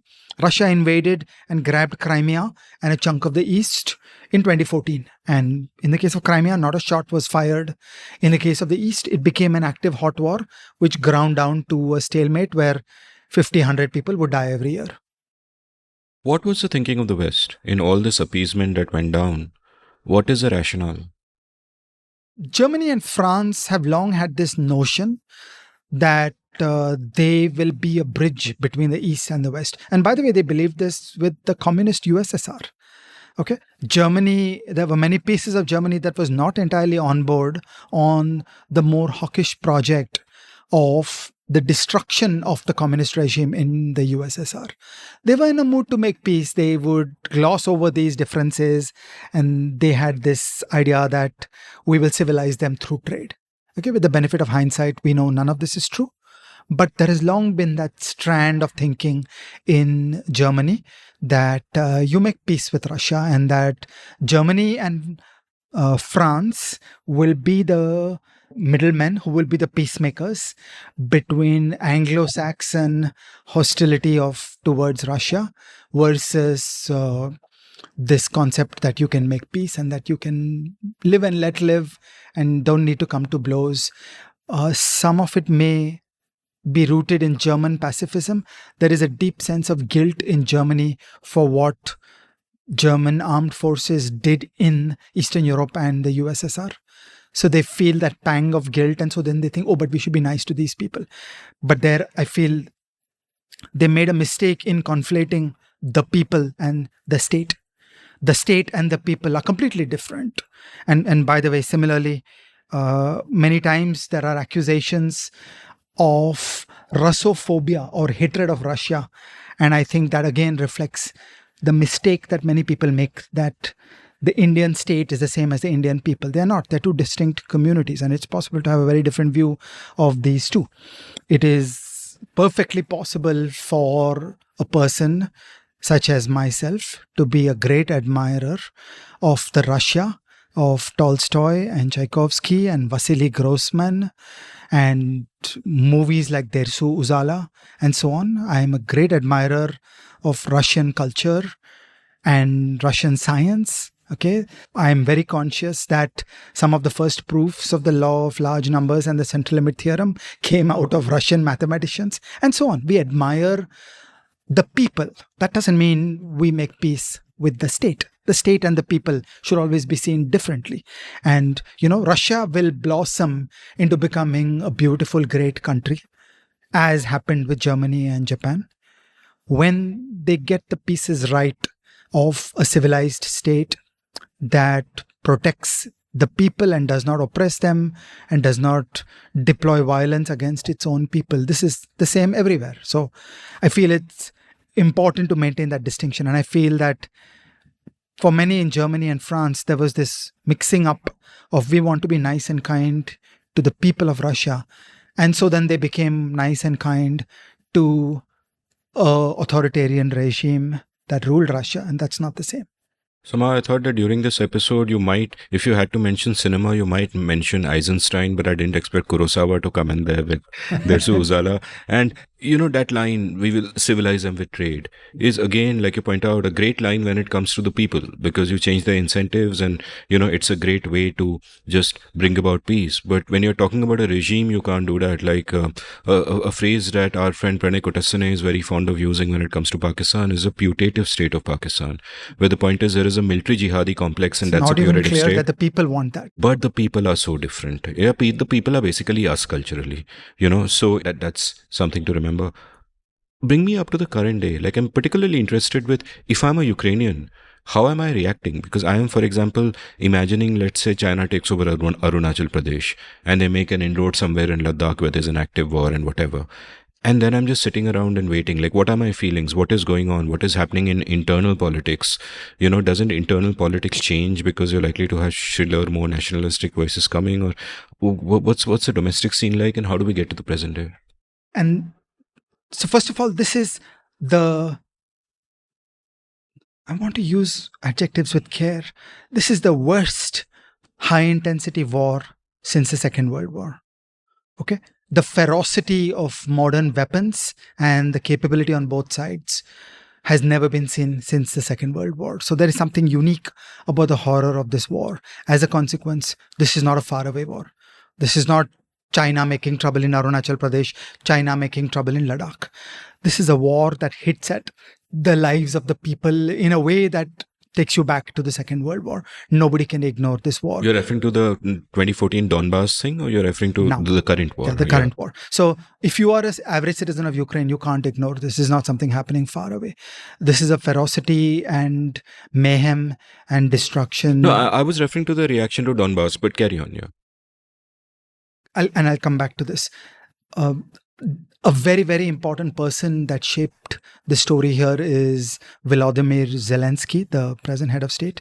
It's an interesting story. Zelensky was a television star. And in fact, he acted in a TV show in which he played the head of state of Ukraine when Russia invaded Ukraine. Okay, it's like this is life imitating art on an unbelievable scale. He also did a skit where he plays a piano with his erect penis. Yeah, so Zelensky is just this amazing, interesting guy. And you've got to psychoanalyze Putin. Putin is this grim, strong man, right? Who just will instinctively look down upon this bright, clever, witty person. Okay, it's just in the nature of human beings that when you are this dour, strong, aggressive person, you will tend to look down upon the creative types. Well, Zelensky was a creative type.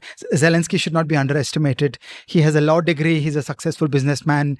And he has shown character of a Churchill level in this war. And so he's really rallied the people. And I'll tell some of these stories in a greater extent. So this war has forged Ukrainian cultural and national identity in a way that Putin could not have imagined. So to go back to your previous question, was there that much of a distinctive Ukrainian culture and nationality? I would say softly earlier. That yes, it was different. Our Gujarat and Maharashtra are different. For anybody from a distance, we are all alike. But we will each emphasize how we are different, like that. So I would not overstate the differences between Ukraine and Russia in the earlier period. But now, this war has forged the Ukrainian identity, and the leadership of Zelensky has forged that identity. He has been Churchillian in terms of his, to adapt an old phrase, it is said of Churchill that he picked up the words of the English language and hurled them into battle. Zelensky has done that every night with his own people. He's talked to his people. He has brought hope and courage into his people. And so today, there's a very distinctive sense of the fight that has taken place. Every family in Ukraine has been affected. Millions of people have left as refugees, and lived for some time in Eastern Europe and Western Europe as refugees, have come back when it looked like their town was stabilized.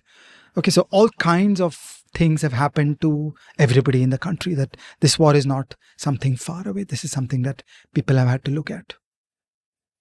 So what's sort of been happening since then? Because I would imagine that, Putin takes over Crimea. Putin starts what he starts in Donbass, which is, something that is simmering there constantly, and it's sort of on the burner all the time without quite exploding.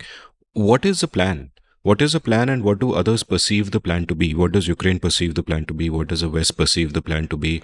What's going on here, and what brings it to a boiling point? So one part of this story is Putin was a KGB person before he became head of state, and he deeply understood hybrid warfare. Simple warfare is where you pick up a gun. Hybrid warfare is where you use many other tools, and often tools that have deniability. So it is an intelligence coup to send in little green men into Crimea. So you don't apparently overtly launch a war, but suddenly your people pop up all over Crimea and grab control of offices and so on. It is an intelligence man's idea that, we'll create a fake LPR and DPR, and we will say they are fighting the war against Ukraine. They are rebelling against Ukrainian rule. In similar fashion, Putin invented many ways in which he could fight an asymmetric war against the West.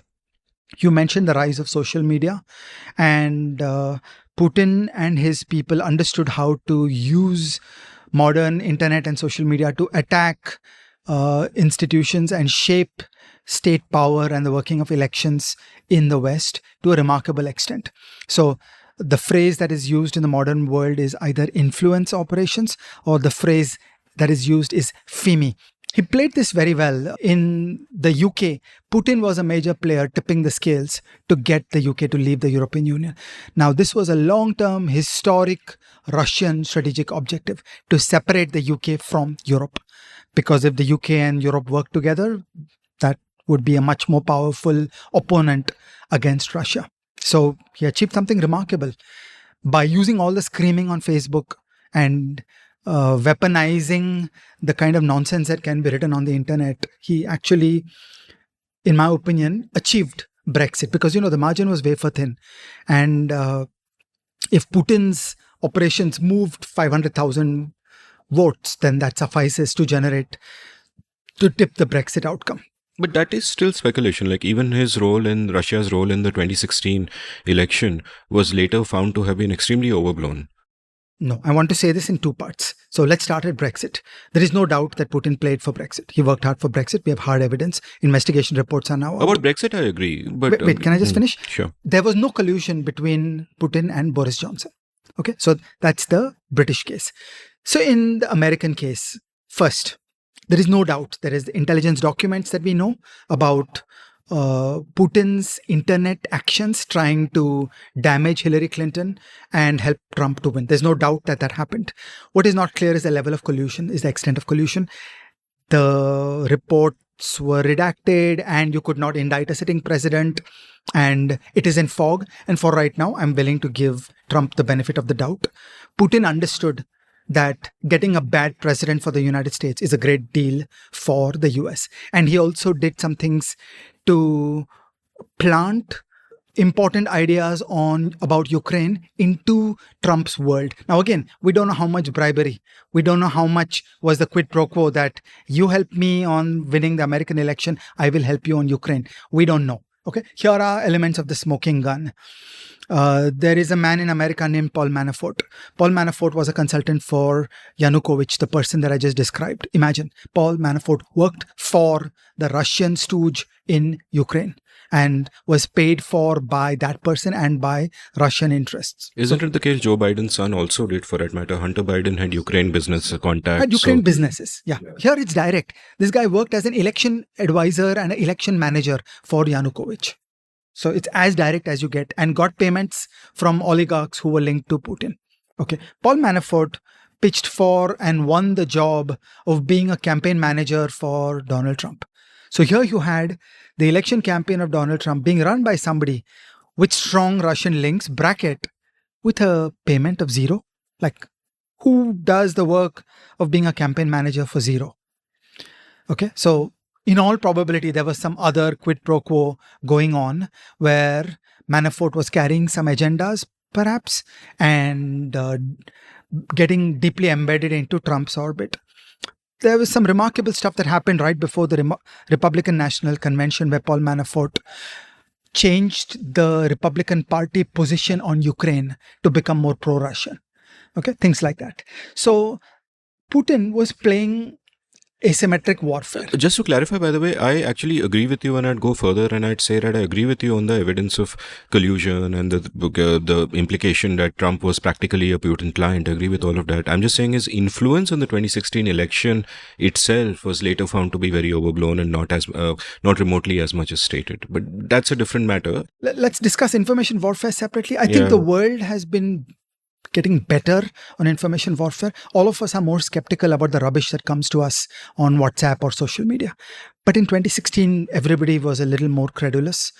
So that's a separate argument. Yeah, it's anyway. a separate argument. But there was a significant Putin program on trying to move the American elections. And he got Paul Manafort and some other shaky characters deep inside Trump's orbit. So all in all, these were very interesting hybrid warfare activities through which Putin was able to punch above his weight. And so now let me pull together Putin's mind. In 2008, he invaded Georgia, by and large got away scot-free.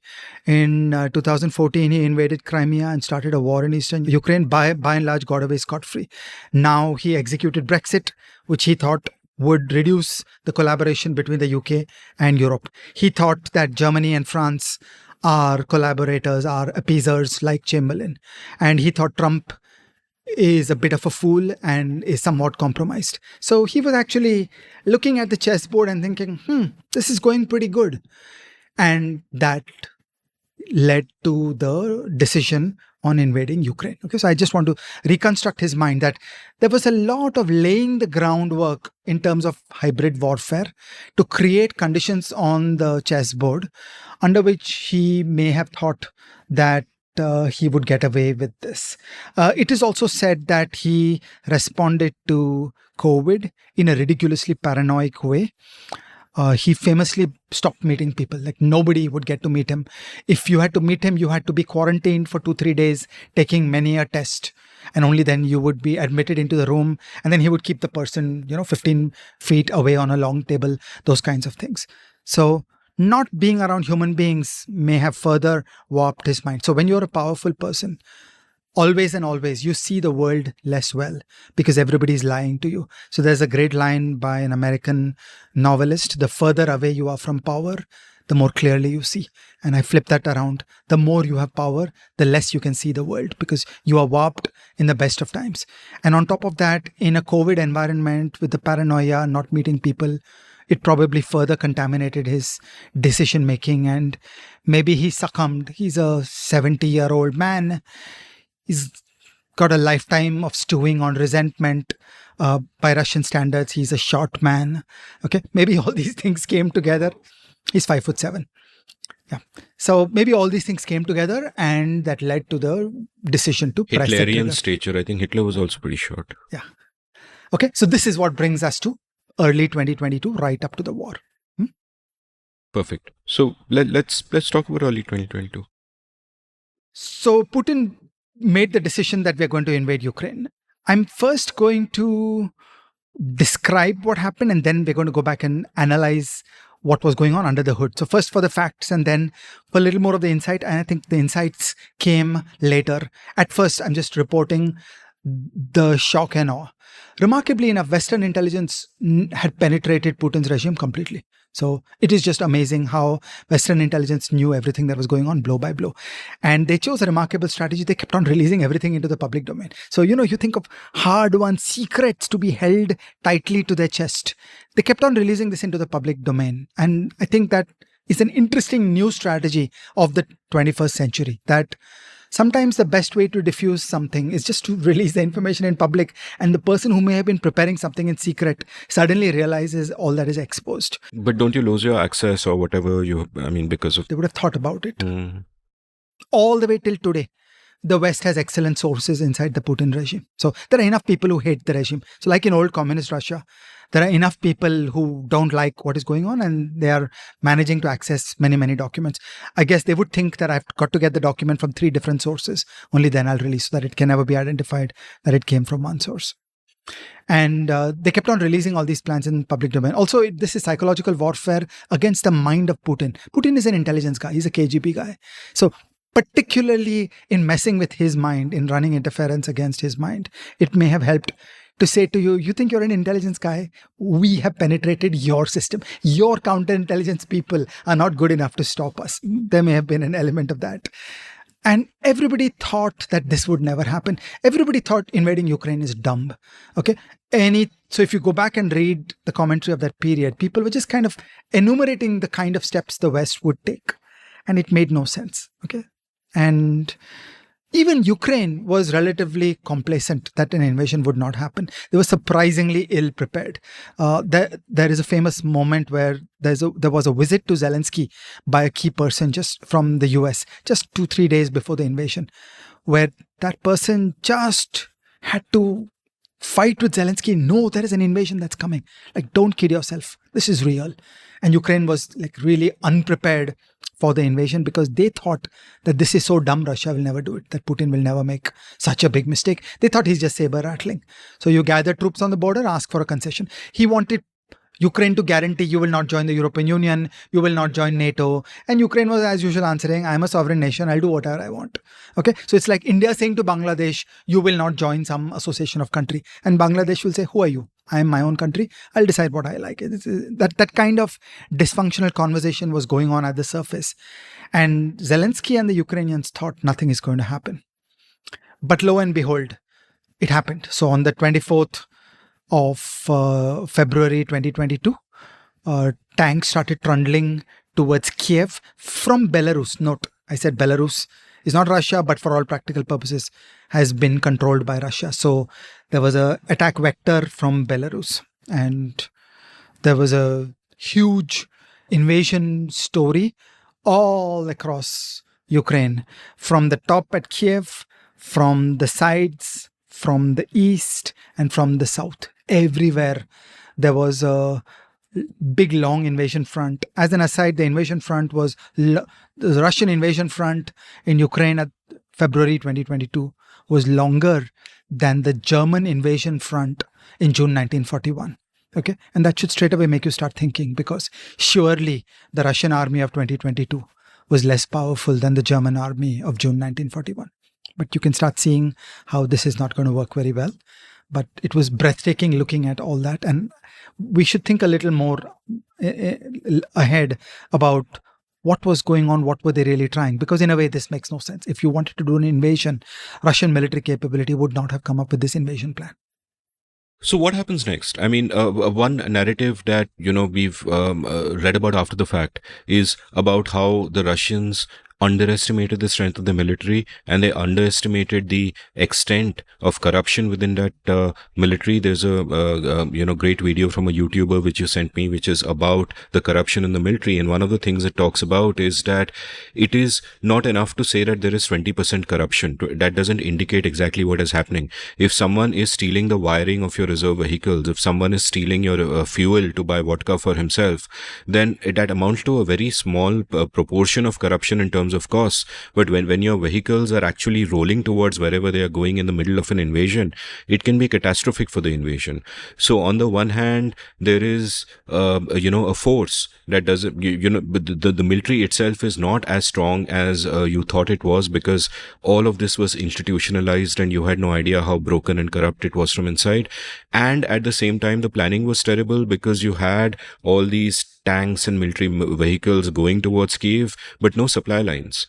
And it was just so easy to cut them off. And eventually, as happened in many cases, the Russian soldiers just had to leave their tanks by the roadside and come back for them with tractors and so on and so forth.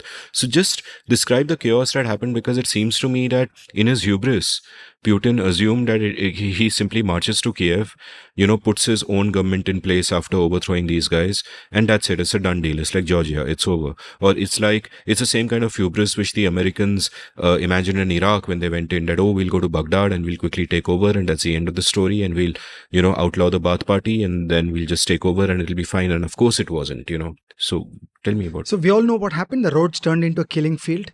The Russian army fared very badly. There are some decisive moments in this. So first, on the 26th of February, there is an amazing moment where the Americans offered Zelensky an escape. And Zelensky famously said, "I don't want a ride, I want ammunition." Okay, and I think that's a line that's going to go up on a lot of t-shirts in the years to come. There was a remarkable moment where there was a Russian raid on Hostomel airport, which is literally a suburb of Kiev. Okay, so it's like airborne force comes and captures Sahar airport or Delhi airport. And in theory, they are like 20 kilometers away from the house of the head of state. And then they are potentially able to mount that lightning assault. But the Ukrainians were able to fight back and destroy the special forces that came to Hostomel airport. But you will think, how did they get hundreds of kilometers inside Ukraine using helicopters? Because that was a special forces assault done using helicopters. The answer is that Russian electronic warfare and Russian cyber warfare worked. And it completely messed with the Ukrainian air defenses. So that way, helicopters were able to come in, because the surface-to-air missiles of Ukrainian air defense had stopped working. So there was quite a bit of drama and confusion in the beginning. But fundamentally, Ukraine stood their ground.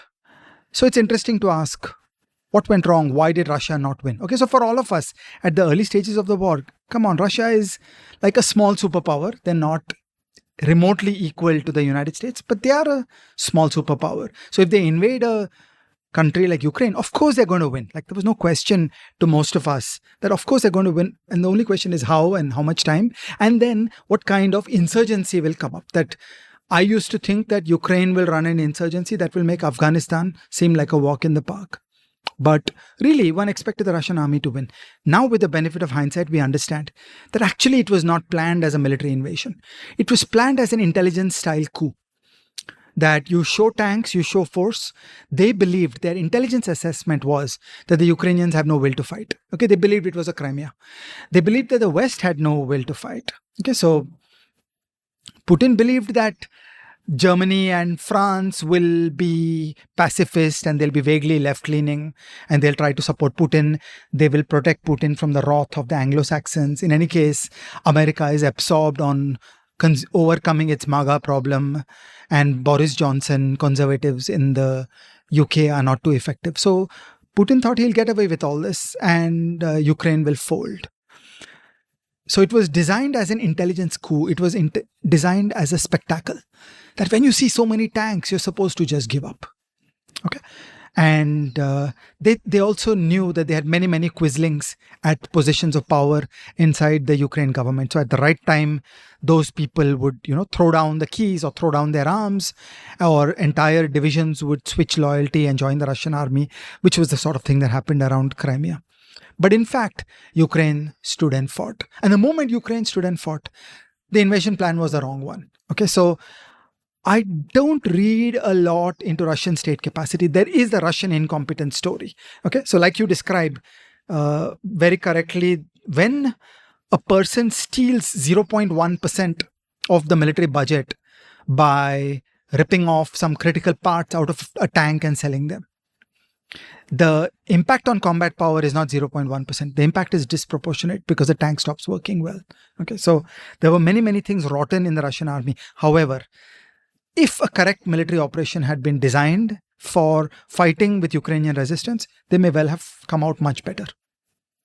It's just that they tried the clever intelligence-based coup, which had worked in Crimea, which had worked at other points in history. My analogy is the invasion of Crete, of the island of Crete by Hitler. Never before in world history had there been an attack by paratroopers, and thousands of parachutes landed on Crete and conquered the island. And it was shock and awe. Nobody had ever thought about this before, but they did it. They came down by air, they captured an airfield, gliders came in, planes came in carrying heavy equipment, and they conquered the island. Okay, so that kind of amazing, surprising, daring operation, like all the way to the raid at Hostomel. The plan was to land in Hostomel airport, to dart into the capital and find Zelensky and kill him. Okay, and if it had worked, then they would have been in a different place. But the thing is, Ukraine stood and fought. And then all the Russian incompetence came back to bite them. So famously in that period, their own electronic warfare people were jamming frequencies where their own surface-to-air missiles were operating. So their own jammers were messing up their own SAMs. And so we get this amazing spectacle of a World War I type plane, a drone, the Turkish Bayraktar TB2 plane, was lazily loitering above a SAM system and killing a SAM system. This is just a joke. SAM systems are surface-to-air missiles that kill modern Western planes. And here you have a World War I quality plane that is able to destroy a SAM system. And the reason is this is Russian incompetence, that their own electronic warfare was messing with their own SAM system. So the SAM system was not working correctly. And this was a people's war. So you've got to worry about stories and anecdotes, but there are many pieces that just resonate in the mind. There are Ukrainian citizens who went up into forests with modern high-quality hunting rifles, which are basically sniper rifles in a way, and hiding in the woods, picking off one Russian soldier at a time on roads a couple of kilometers away. And there was just dissent and disagreement at every step of the way by Ukrainian forces, and they just completely disrupted this first assault. It was spectacular for the global media to see an attack from Russia coming towards Kiev, failing, and they gave up and they retreated and they completely exited the northern quarter. Okay, so there is something remarkable that Russia lost and withdrew. It is also true that the same Russian tactics worked much better in the south. Famously, there was the Nova Kakhovka bridge, which was vital to assaulting Kherson Oblast, where it is believed today that collaborators in the Ukrainian army did not blow up the bridge. So the Russian army was able to roll in and conquer the entire province. So on the south, a lot of their operations worked out better. Around Kiev, they famously did not.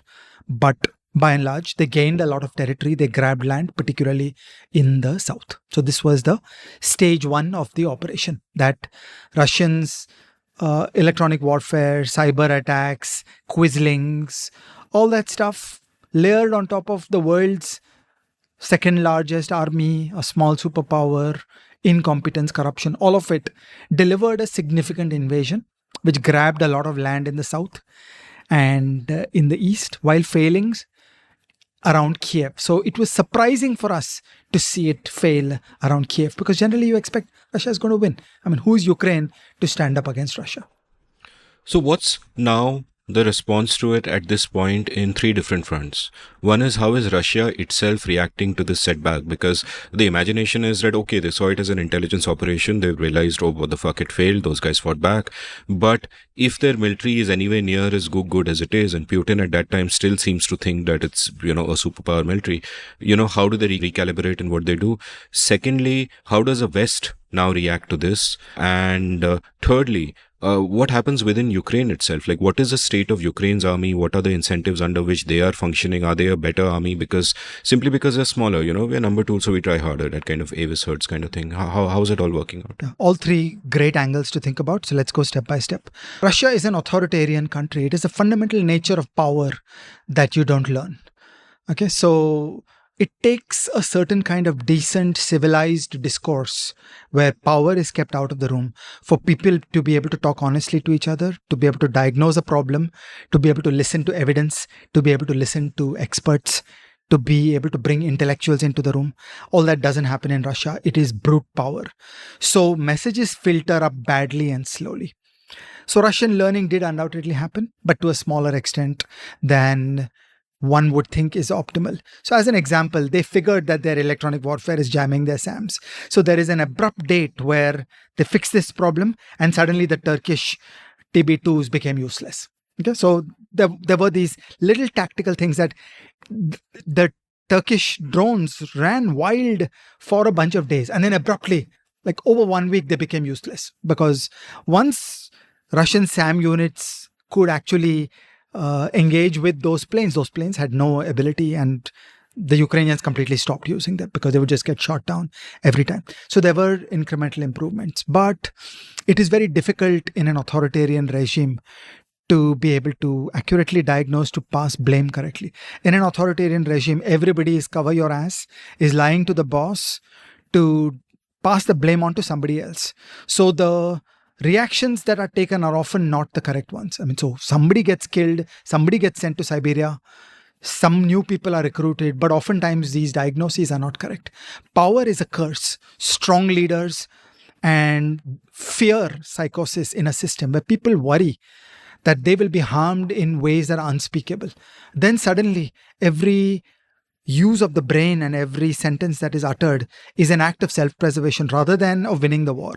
So to fare well in any large organization, what you need to do is to reduce the power from the room. So if people will talk to each other in a civilized way, and you will not impose horrible retribution on people for disagreeing with you, then you start eliciting knowledge and ideas. And also, the gap between a Putin-like figure and a Zelensky-like figure, for better or for worse, the people dancing on one leg are the clever ones. And there's a cultural gap between the grim, hard men and the clever ones. And societies succeed when the clever ones get a bigger say in the working of organizations. So this is the first set of responses about what happened in Putin's Russia, that yes, a process of military learning did commence, but the feedback loops are not as strong as they should be in a healthy society. Second, what happened in the West? This was a bit of a turning point, and the analogy I make is that Hitler annexed Austria in 1938, and the apologists said that you can do business with Hitler. Hitler invaded Czechoslovakia in March 1939, and the apologists understood that this was going badly and Chamberlain lost power. And Hitler invaded Poland on 1 September 1939, and France and Britain declared war on Hitler. Okay, so there is this learning process. Again, authoritarians often interpret this exactly wrong because they're lost in their power and they get adulation, they get respect that, sir, nobody challenged your invasion. So like that, when Putin invaded Georgia, the world did nothing. When Putin invaded Crimea, the world did nothing and started a war in the Donbass. And I described to you the entire hybrid warfare that he felt that he had corrupted Germany and France to a point where they would not be able to question Russia, that Germany was so drunk on their gas and oil dependence and their ideology of supporting a socialist regime and seeing it as different from Anglo-Saxon influences. This was the drug that was shaping French and German support for Russia. And he thought that he had messed with the British alliance with Europe, and he thought that he had messed up America by helping to build Trump. In fact, just like Poland on the 1st of September 1939, the world woke up and said, this is not on. That the whole concept of the post-Second World War arrangement is that you do not invade your neighbor. That's it. There are no questions asked. You can be unhappy about a border. You can argue about a border. You can criticize a border. But invasions are not on.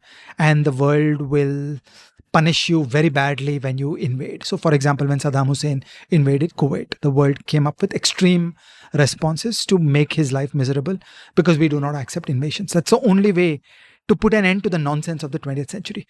Otherwise, stupid countries will keep invading each other and you keep on going for this misery till the end of time. So Putin's invasion of Ukraine in 2022 was a moment of clarity, and all the Putin apologists, ranging from Angela Merkel to Macron to Obama, were made visible. And there's a Chamberlain analogy that once Hitler invaded Czechoslovakia, Chamberlain's appeasement was seen as being wrong and unacceptable. And so then you start getting a more Churchill phase in terms of standing up to the strongman. Okay, and third, what was happening inside Ukraine? Inside Ukraine, it was a catastrophe. People were running helter-skelter, wondering what the hell to do. How the hell are we going to respond to all this? There were refugees running away. There are beautiful stories about the train system that the trains basically stopped asking for a ticket and just running at full capacity, taking refugees out. There were people inside the train system who organized themselves to just operate for refugees. And they organized a whole set of concealment and hiding because they knew that the other side could destroy the command and control of the railways and shut down the railways. Amazing. So the phrase "the trains ran on time" takes another opposite. And they just basically said trains are open. So jam-packed trains filled with refugees started going out into Poland. And the country was in complete turmoil. This is really the greatest moment of Zelensky and the Ukrainian state of stabilizing under these conditions. So they immediately called out a full mobilization where essentially all men in Ukraine were obliged to offer themselves up for military service. It is a horrible, coercive thing to do. But there are times in the life of a nation where these things have to be done. And then based on the capabilities of the people, they would be sorted to different things and often sent back into civilian life because you do need to run a civilian economy. But the military and the government aspect gets first pick on the human labor of the society. So it is a conscription moment. And they announced it immediately. Then they had before that, they had vast amounts of volunteers. People said, give me a gun, I'll be a guerrilla. Okay, the Russians are going to conquer, but I'll be there as a guerrilla. I'll kill 5 Russians before I die. Okay, so all over Ukraine, people went forward and there were open melas where guns were being handed out. Okay, now that's no solution. You can get some kind of bad quality insurgency. I don't even want to say that's a good quality insurgency because actually running an insurgency is a very high skill operation. So I just felt it reflected the resolve and the hatred of the people, but it was not going to solve a military problem. At that time, Ukraine basically mobilized itself in terms of weapons with support from the West so that a small core of the old army was able to hold off the messy Russian invasion, which was overextended over a 1,000-kilometer front, which was more a shock and awe kind of invasion and not a real invasion. So a small Ukrainian trained army was rapidly given better weapons. So famously, the weapon of this moment, and as we tell the story, the weapon of the moment is going to change. The weapon of this moment was the anti-tank guided missile, ATGM. This is a shoulder-launched thing which you fire, and it can, you got to put a tank into the crosshairs about 2, 3, 4 kilometers away. And this thing will fly in the air, and it has a top attack configuration. So it will go up and then come down vertically on the tank on the most vulnerable top of the tank where the armor plating is the weakest, and you can take out a tank. Okay, and these things are made for prices like $100,000 and they destroy a tank costing $3 million. Okay, so it's a very adverse exchange rate. Also, just simple Ukrainian artillery was used effectively to just destroy concentrated Russian forces because the Russians had not planned a proper invasion. Russian military doctrine understands concentration very well. They would have dispersed their fire. They would not have been so vulnerable. But they expected the Ukrainians will fold. But the Ukrainians didn't fold. They stayed put with their artillery. So remember, all the equipment at that point was Russian. So they rapidly got Russian 152 millimeter ammunition from all over Eastern Europe. They even supplemented with many Russian 152 millimeter guns. And the old, small Ukrainian army, supplemented by supplies, was able to hold off the incompetent Russian army invading on a front longer than Operation Barbarossa of June 1941, layered with Russian levels of incompetence. So all these things came together, that it was intended as an intelligence operation, not as a proper invasion. It was overstretched across 1,000 kilometers, and there was monumental incompetence and corruption in the Russian army. All these things came together, and the small Ukrainian army was well equipped with Russian kind of equipment and some clever additions like anti-tank guided missiles. By that time, some intelligence flow also started. So NATO has the most amazing intelligence apparatus in the world, combining planes that overfly international waters and the Polish border. Remember, Poland is a member of NATO. So NATO planes never fly into Ukraine. But standing at the edge of the NATO border, they are able to peer for hundreds of kilometers. Similarly, they do that in the Black Sea. They fly over international waters and they peer over the battlefield. And of course, spy satellites. So NATO intelligence helped Ukraine at that time, but the Ukrainians held off. In parallel, they started this vast mobilization, and we can only reconstruct what must have been the conversations. You have to make the call, how long is this war going to be? Okay? Because there are many training and organizational change mechanisms that you will embark on now that will yield results 1 year from now, 2 years from now, 3 years from now. If you think this war is going to end in 6 months, 1 year, then that seems pointless. On the other hand, if there's even a low probability that this war will go on for 3 years, then you're going to be so grateful that you embarked on those long-range programs. By and large, the West was late and inadequate in everything that they did. With the benefit of hindsight, whatever equipment came in inadequately small quantities. Only gradually did the West ramp up the quantities. Whatever equipment came one by one, the weapon systems that came late. So with the benefit of hindsight, we disagree today with the pace at which things were brought in and the quantities in which they were brought in.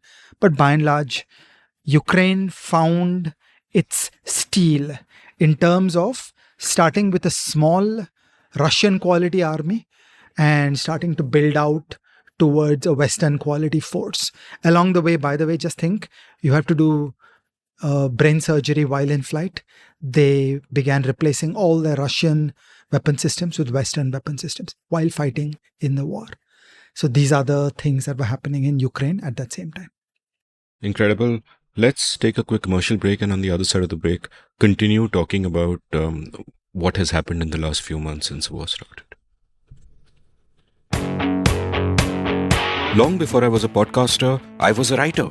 In fact, chances are that many of you first heard of me because of my blog India Uncut, which was active between 2003 and 2009 and became somewhat popular at the time. I loved the freedom the form gave me, and I feel I was shaped by it in many ways. I exercised my writing muscle every day and was forced to think about many different things because I wrote about many different things.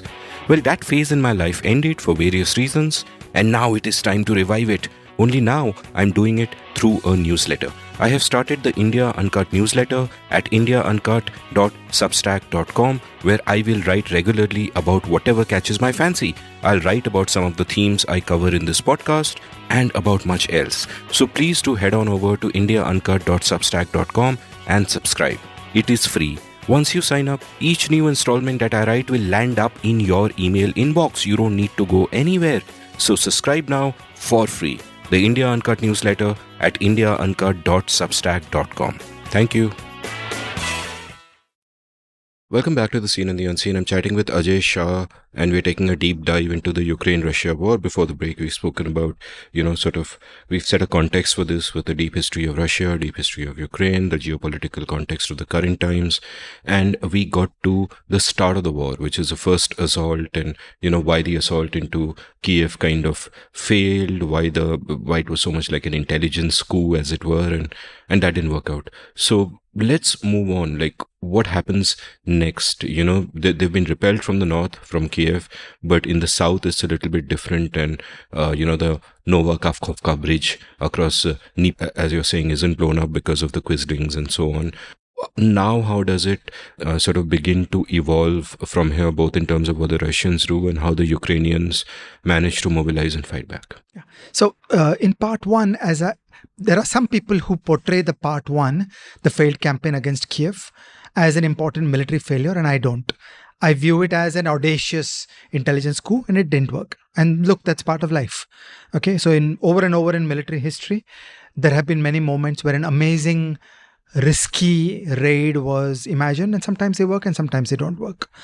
Part two is more by the book military campaign, which worked out spectacularly for Ukraine, where it was just fair and square, a pure military battle, and they came out outthinking the other side. So the situation was like this, that I described the Nova Kakhovka bridge had not been blown. Above that is the Kherson Oblast. Oblast is Russian for province. And Ukraine understood that there were just 2 or 3 bridges to the Russian land, the Russian-held land above the river. The Dnipro River is a very big river. It's not easy to ford. So it's a major natural barrier. In 1941, in 1944, the river was the defining feature of German and Russian campaigns in that region. And we see that all over again today, because doing a river crossing there is truly hard. The Ukrainian side understood that there were just a few bridges to the Russian-held territory above the river. And what they started doing is they started loudly shouting, "We're going to attack this place. We're going to attack this place." Okay. Now, in military affairs, you always got to be wondering, why is this guy saying it? But they just kept on saying it, that we're going to attack this place. And they got the whole world hyped up that we're going to attack this place. And the Russians actually ran reinforcements and increased their strength on the Kherson Oblast of their holding.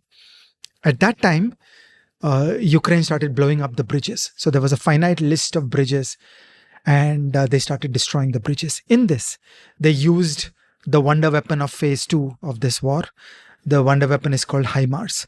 HIMARS is a US rocket system with GPS guidance. So it flies in the air and it has a circular error probability of about 15 meters. CEP means that if you aim at a dot, I just said CEP of 15 meters. If I aim at a dot, I'm going to draw a circle of radius 15 meters around that dot. There's a 50% chance it'll hit inside the circle. Okay, so that's the measure of precision. So they started using the HIMARS rockets and destroying the bridges. So they created a logistics crisis for the entire Russian operation. Because the troops are now trapped inside and there's no way to get supplies to them. And anything you know from war of old is out of date with the way in which modern armies drink supplies. So if you think of fuel and ammo, the rates of consumption today are out of the world. They're beyond anything known. So if you think of D-Day, okay, the logistics operation in D-Day required a small trivial problem. You needed a harbor. If you don't have a harbor, you could not possibly supply an army at Normandy. So the Allies did the job of prefabbing 1.4 million tons of a concrete harbor and towing it and keeping it in place at the beach. So once they captured the beach, they dragged in the so-called mulberries, was the secret name for the harbor, and that's how they supplied the army at D-Day. So logistics is incredibly important, and it's make or break. If you don't have fuel, if you don't have ammo, the story stops. You also need to constantly get wounded soldiers out. So Ukraine went after the logistics, and the Russian army in the Kherson Oblast got trapped. Okay, when that army was trapped, Putin's attention was fully there, and because they had shouted, "We're going to attack here, we're going to attack here," the Russians had actually moved reinforcements there. At that time, they did a lightning brilliant operation. They got good intelligence that in the Kharkiv region, the Russians were unusually undefended. That is to the north and the right. So closer to Kiev, there is a region in the north which is called the Kharkiv region. And in order to reinforce the Kherson Oblast, Putin had probably pulled out troops from the Kharkiv region. The Ukrainians had good intelligence. Now again, Western intelligence, NATO intelligence, whose intelligence? But they had the intelligence that the lines there were hollow. And suddenly they punched through those lines. And then they did one of those amazing exploitations. So in modern war, the terms are to score a breakthrough and then to do an exploitation, where you go behind the rear and you just run riot and destroy their logistics and put fear in the heart of everybody because you are behind them. That's called exploitation. And in modern American jargon, there's a phrase called the thunder run, where after an exploitation, very lightly armed troops, literally in jeeps, take enormous risks and fly at 50 kph. So that's called a thunder run, where you just go at very high speed and go deep into the interior. And when you go so deep into the interior troops are not ready for a battle because they didn't even know. They thought the front is 50 kilometers away. Suddenly, your guys are appearing and shooting at people deep in the interior. And people deep in the interior were not even ready for that war. Also, it helps that in bad armies, information doesn't flow correctly. So the information that flows is just chaos. And suddenly people behind start seeing enemy vehicles showing up, firing guns, and 20 kilometers in, 30 kilometers in, you start getting artillery strikes. And they assume the front has fallen completely. So that's what they did in the Kharkiv area. So they got the world and Putin transfixed on the Kherson region, did a lightning attack there in Kharkiv, gained a lot of land, and by the way, even more happily for them, gained lots of equipment. So the Ukrainians always joke that the biggest supplier of equipment for them has been the Russian army, because the Russian army has left tons of stuff behind, equipment, tanks, ammunition, and so on. They love getting Russian ammunition because in the West, there is no source left for 152 millimeter shells and other supplies and parts that go into Russian equipment. Then they turned attention back to Kherson and said, now I'm strangulating you because you can't get supplies in. So it was quite a remarkable play. And they won both. They won at Kharkiv and they won at Kherson. Again, a lot of people, in my opinion, overstate the achievements of the Ukrainian side because there's one tail thing which worked out very well for the Russians, which is the Russians got a great fighting withdrawal. So I would have expected that with modern spy satellites, you'd have been able to see the withdrawal and make life hell for them. I don't know what happened. I don't think anybody knows what happened. The Russians got a ton of their people and equipment out safely. So they did a very high quality withdrawal. And as they were leaving, the last thing they did was they blew up the bridge. So the Novakakovka bridge was finally blown by Russians on their way when they were running away to the south. And with that, the Dnipro River now has no bridges. Wow, remarkable. Okay, so that's part 2 of the campaign. Perfect. So should we move on to part 3, or are matters evolving in terms of how the So this is all going together in a flow? Okay. Then part 3 is the Black Sea. All of us believe that Russia has a Black Sea fleet and Ukraine has no navy. So it's one-sided. In fact, for some time, there was even talk of a naval landing at Odessa. That not only would there be a land assault on the south, there would be a naval landing at Odessa. And there was that level of fear of the Russian navy. And Russian naval ships were routinely lazily loitering in the Black Sea and firing long-distance cruise missiles. Okay, so they had complete domination of the Black Sea. The Ukrainians built surface-based missiles that would attack the capital ships of the Russian Black Sea fleet. And they got intelligence about the presence of the biggest and most important flagship of the Black Sea fleet, which is called the Moskva. So it's a poetic name, Moskva. There could not have been a more impressive name for propaganda purposes. And they found out the location of the Moskva when it was within range of their shore-based missiles.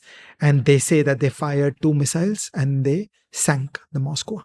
Okay, so that was an amazing blow, that the most important ship of the Russian Black Sea fleet was destroyed by the Ukrainians, and they don't even have a navy.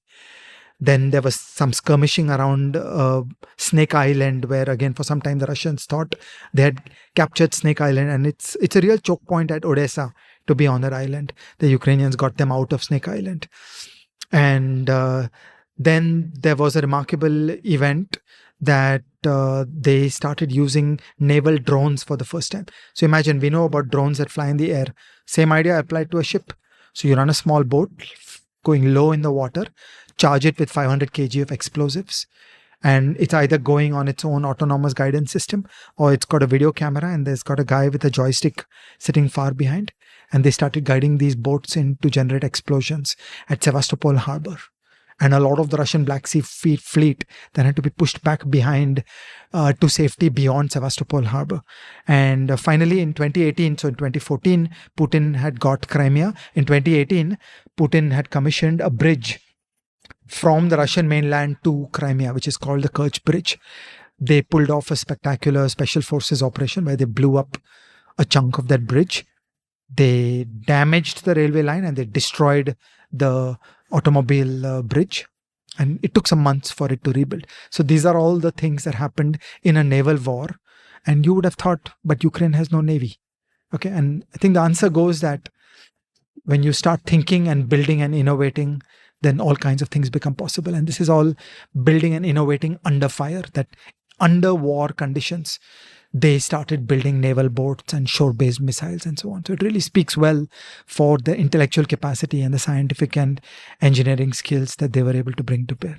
In terms of military evolution, what do we learn from this? Because there is, for example, the distinction that is drawn between offense and defense, right? Where you could have a cavalry of 50 people charging at you with guns, but as a defensive weapon, if you have one machine gun and a sack to hide behind, you can take care of that. It takes less resources in defense. Even here, they don't have a navy in an offensive sense, right? They can't actually attack, but in a defensive sense, they can completely, so even the ATGMs, which you described, $100,000 missile, but you can take out a 2 million tank or whatever. Similarly with HIMARS and, these surface-based missiles. So, in terms of the evolution of military warfare, what sort of a role has this war played in sort of perhaps giving expression to some of it? Because I would imagine in guerrilla warfare of the past, a lot of this has also come into play. The thumb rule in land war is that you need about 3x the combat power to break through as an attacker. So the defense has an advantage of about 3x. So you need to think about how you will define combat power.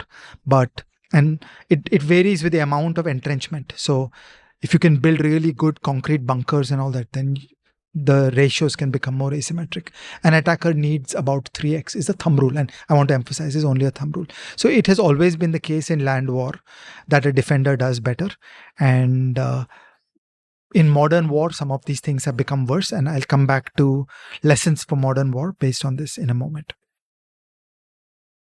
So let's talk about what happens now that the Russians are, facing all these setbacks. How is their army kind of behaving? Do they have a, scorched earth policy? How are they dealing with it? Are there war crimes happening as you would imagine? What's going on here?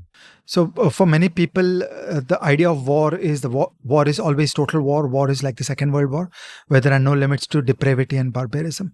Actually, that is not true. And there is a well-established doctrine where there are laws of war where state actors are supposed to try to kill and destroy each other. And willfully targeting civilians is a war crime. That's it. It's a very simple line. If by mistake my bullet fell in the wrong place and it hit a civilian, that's a mistake.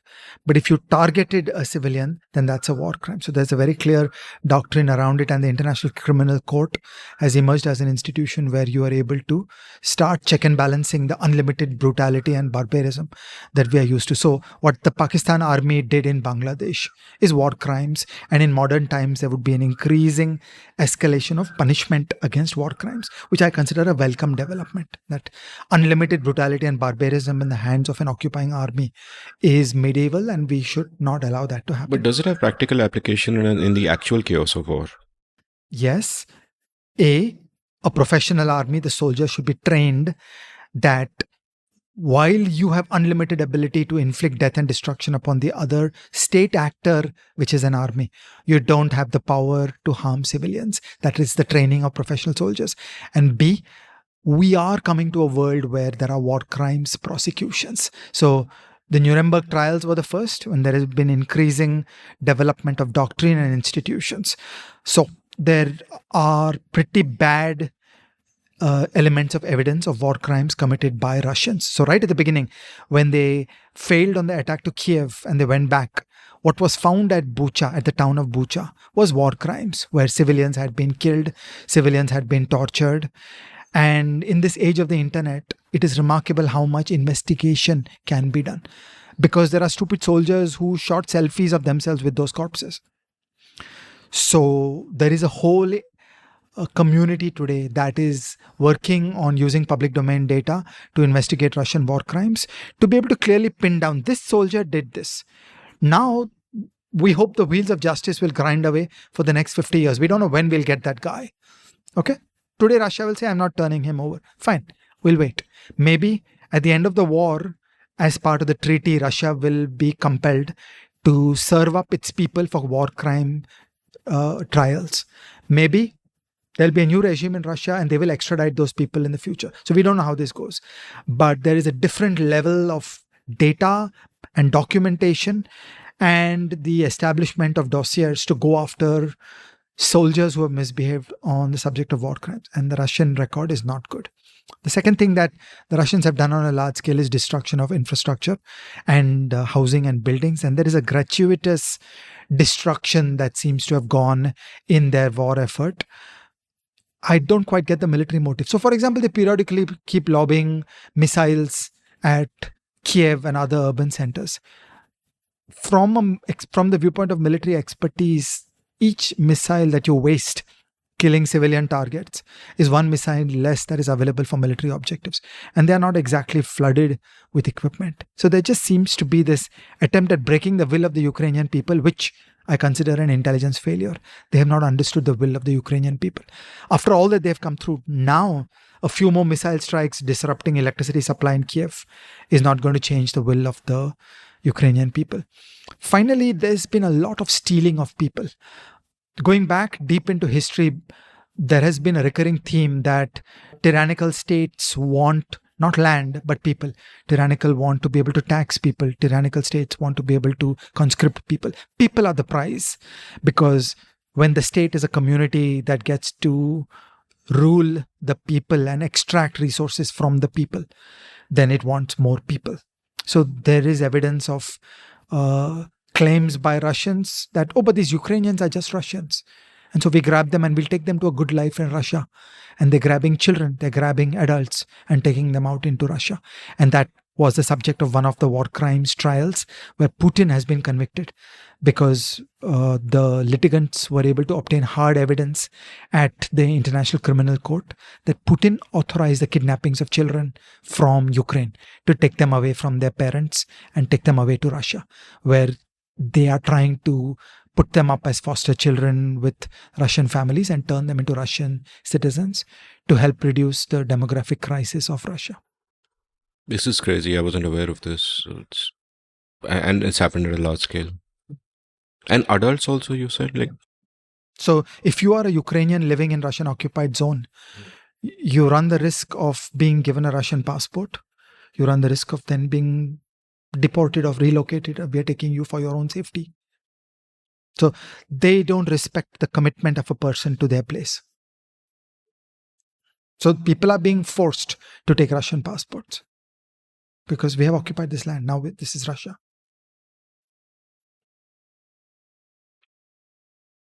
So when the invasion started, it appeared that, okay, the initial impression was that it'll just happen very quickly. Russia will steamroll their way through, and that doesn't happen.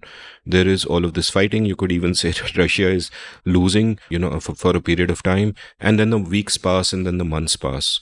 Now, the danger when weeks pass and months pass is that often it can almost get normalized, the situation that you're in. And what also happens in that particular part of the world is that the conditions change because winter is coming. Right. So tell me a little bit about, what happens in that passing of time? What are the stalemates? Where is the fighting still happening? And, and what happens when winter comes? There's a lot of thinking around the Russian winter. And it's important to think carefully about the temperature. If the temperature goes to -10, the ground freezes solid and you get perfect tank country. So for the places where the ground freezes solid, it is perfectly possible to have grand war of maneuver and tank battles as we saw in the Second World War. Ukraine is in a middle zone where a lot of the ground freezes solid only for a short time, or it doesn't freeze.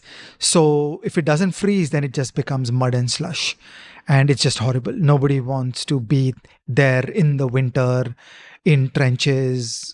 It's just the most unpleasant place. So you got to think of the temperature and the extent of frozen ground to think about a winter war.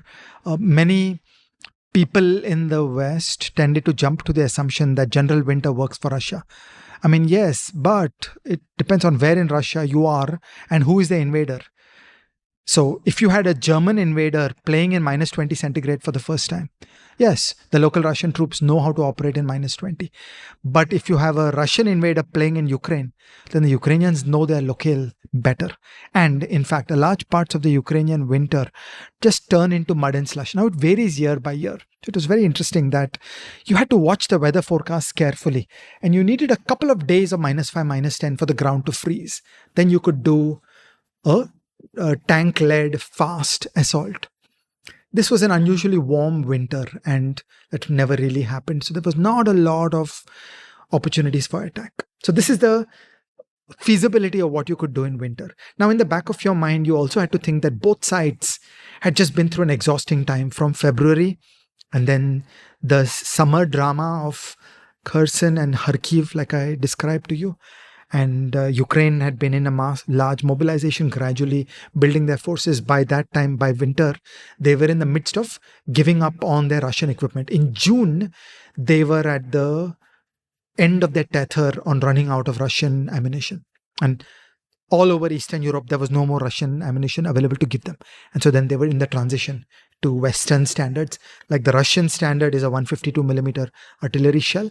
The Western standard is a 155 millimeter artillery shell. For example, the Indian Bofors gun is a 155 millimeter gun. Then you need to replace the hardware also. You need to replace the hardware and training. And all the manuals are in English. Whereas every Ukrainian soldier knew Russian, they could read Russian manuals. Here there was a big problem because all the manuals are in English, the training materials are in English.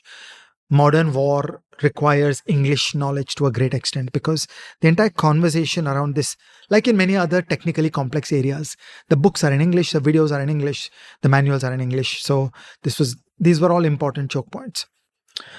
So both sides were exhausted and it was a good time for force regeneration. And I remember thinking about this dilemma from Putin's point of view. If Putin was thinking that this was going to be a long war, it was optimal for him to lie low in winter and do force generation. That was a time to take conscripts and train them for a couple of months and rethink what you want to do next. Instead, Russia continued to attack to the best of their ability at one irrelevant small city that is called Bakhmut. And this just made no sense to me. Bakhmut on a smaller scale, Bakhmut is a smaller scale version of a Stalingrad. That in and of itself was Stalingrad that important? No. It was turned into a prestige point because Hitler thought that it's fun to grab a city with the name of Stalin. And Stalin said, very well, we'll make your life difficult. And then Operation Uranus generated an encirclement and the German 6th Army got trapped. Okay. In similar fashion, there's nothing that important in Bakhmut, but the Russians chose to put huge effort into taking Bakhmut. Conquering cities is difficult because every building is an obstacle. Every building is a defense. Okay, so it is really efficient to do a war of maneuver where you bypass cities. You do great sweeping things in the open plains of Ukraine rather than going into a city. But that's what the Russians did. And the Ukrainians thought partly it did become that prestige thing that we will not lose Bakhmut. Partly we will disproportionately, asymmetrically bleed them. So the Russians lost their winter of regeneration because the defenders have an advantage. And a modest Ukrainian force over the entire winter ceded Bakhmut. More or less, they lost Bakhmut completely. There's a little bit left. More or less, they lost Bakhmut completely, but they imposed asymmetric losses upon the Russians. And simultaneously, at the end of the winter, which is, we're now standing in June, but by March, they started a flanking operation going to surround Bakhmut from the other sides. They've begun it. It's not gone anywhere far. But this is just potentially like a waste, and I didn't understand what that was all about. And in Bakhmut, things collapsed into World War I type trench warfare because the defenders' advantage was so great. Neither side had the strength to smash through and break the line. So it became like World War I, which is just horrendous, expensive war where both sides keep losing people. And it was the very antithesis of what we've learned from World War II onwards, which is that the right way to do this is a war of maneuver. Like I described, do a thunder run at Kharkiv. These are the dreams of how modern, mobile, what the Germans called Bewegungskrieg. Well done. Every German listener I have is now going to switch this off and say like, whoa, what the hell is going on here? War of maneuver. Krieg is war, and Bewegung is maneuver, of motion, of mobility. And that's really modern doctrine. The Russians know it, the Germans know it, everybody knows it. But it was odd and weird how both sides settled into trench warfare in Bakhmut. So the Ukrainians didn't have the force to attack, partly because they were sitting and building their first generation. So they were putting people into training, learning Western weapons, and so on. And the Russian side chose to do a lot of attacking, and they just burned through vehicles and people attacking trenches and buildings, and it was very costly. So that was part 5 of the Winter War. And now we are at part 6, which is the Ukrainian counteroffensive. So Ukraine appears to have built around 12 brigades with world-class training and world-class equipment. A brigade is about 4,000 people. So this is about 50,000 people of, it is claimed, high levels of training and high levels of equipment. And potentially they are ready to do Bewegungskrieg now, and we'll see how it goes. Early stages of those maneuvers have begun. There are fundamental ways in which war has changed because of all the new technology, and we should come back to that later. So this is not World War II. Every now and then I sort of remind myself that the trade-offs and the arguments that we would have made in that position of what a person would have done in this situation are not the trade-offs that apply today. So that's where we are. There is a new counter-offensive that has begun. We don't know how well it will work out. That's going to be the story of this summer. Will they win? Will they lose? And we don't know how it will play out. So in short, where we are today, you were pointing out the date is 18th June. A Ukrainian counter-offensive has begun. It's been running for about a week or 10 days. And it's at early stages. We don't know how it will go. Using modern Western weapons and Western training, the game will be to find these thunder runs and make remarkable progress with exploitation after a breakthrough. But we don't know. Maybe the Russians have built up so much defenses that really there is no ready way to score a breakthrough. So we don't yet know whether the Ukrainian force will be big enough to smash through the established defensive lines that the Russians have built. Here's a question that, like you earlier said, Russia is at least a small superpower, right? They get into a war with a neighboring country. You expect them to just dominate completely, and yet they don't dominate completely. And beyond what we've already discussed, that, okay, fine, you can say that, there's a lot of corruption within the army, that everything is creaking, things are not as good as they're made out to be. But regardless of that, just the asymmetry in the size of the military budgets, for example, would be so massive that you assume that Russia would dominate. And the thing is, even if Putin is completely blinded, listens only to yes men, the quality of discourse there is extremely low. Even then, you would imagine that after the initial setbacks, they'd get their act together. There's surely enough, capacity, intellectual capacity as well within that establishment to figure this shit out. Because fine, they made an early mistake when they thought an intelligence operation kind of coup-like thing could sort it out, but that didn't happen. But then you imagine people would sit back, take stock and all of that, and it would be sorted, but it's still going on. So what is your sense of why that happened, and does Russia need to keep continuing making mistakes for Ukraine to have a chance? So I think we make a mistake when we jump to conclusions such as a nuclear power cannot lose a war or a superpower cannot lose a war. Sorry, it has happened over and over. The United States lost in Vietnam. The French lost in Vietnam. China lost in Vietnam. Russia lost in Afghanistan.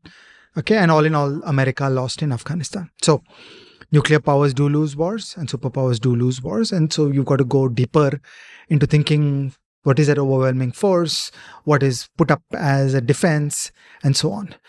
The next mistake that we make is that we count people or guns or tanks and we say, oh, I have 1,000 tanks, you have 500 tanks, how can you win? Okay, so this whole counting approach is just profoundly wrong. Israel was inferior in the 6-day war of 1967. If you counted tanks, if you counted people, if you counted planes, all the Arab countries put together had more toys than Israel. So if you sit and make spreadsheets and compare equipment, then the Arab powers were much ahead of Israel. But the fact is, Israel knew how to do this. As the old phrase goes, it's not the length of the wand, it's the magic in the stick. So what is really important is what you do with it and how you use these things. And that's about people, incentives, management, culture, doctrine, information flows, the arrangement of power. That is very complex. And there, I think you come into our more normal bailiwick. Consider a government that tries to run a government-run education system. Okay, so we know very well that if you start counting schools and school teachers and blackboards or computers, you know nothing. There is no way buying computers and blackboards and school buildings and teachers generates a good government-run education system. Similarly, hospitals. If you think a government will put up buildings and ICUs and hire doctors, will it get you a government-run health system? No, it's not. And so it is with military affairs. That just buying shiny toys is the least of it. It is all about how you put things together. So in the jargon of inputs, outputs, and outcomes, all the equipment, all the people, all the money is just the input. And by no means does it guarantee a good outcome. Like I'm reminded here of that old riddle about in a bacon and egg breakfast, what is the difference between the chicken and the pig? And the answer is the chicken is involved, but the pig commits. Right? And is that the same thing here in the sense that if you just look at the bare incentives and forget everything else, for Ukraine, it's an existential thing. They don't have a freaking choice. Whereas for Russia, it's not quite that, especially for the army, which, Correct. Absolutely. Many extensions on that theme. Who runs faster, the fox or the hare? And the answer is the hare, because the fox is only running for his lunch. The hare is running for his life. Okay, same idea. And similarly, people say that, oh, Ukraine and Russia should stop fighting. And the answer is, if Ukraine stops fighting, there is no Ukraine. And if Russia stops fighting, the war ends. So there's a very asymmetric position of the two. So yes. By the way, I also want to flip this around, that if you're a small country being menaced by a neighboring nuclear power, there is hope. Okay, it's not game over. I mean, look at Ukraine. Don't count the tanks. If you counted tanks, you would have thought it's hopeless. But there are many things a small country can do in order to do better. And we'll come back to this. And I find many similarities between Hitler in World War II and Putin today. Hitler in World War II was very strong in tactics and very strong at the operational level. But they were really bad at strategy. They just didn't understand how war plays out at large amounts of time and force and space. They just didn't understand the strategic dimension. They thought that male braggadocio and machismo and cleverness in military is how you win wars. And I fear that a lot of people sink into that. But on a strategic scale, it is the economic and technological and intellectual and cultural and military might of the allies that gets through. So Sir Ian Jacob, who was Churchill's military secretary, once said to Churchill that the Allies won the war because our German scientists were better than their German scientists.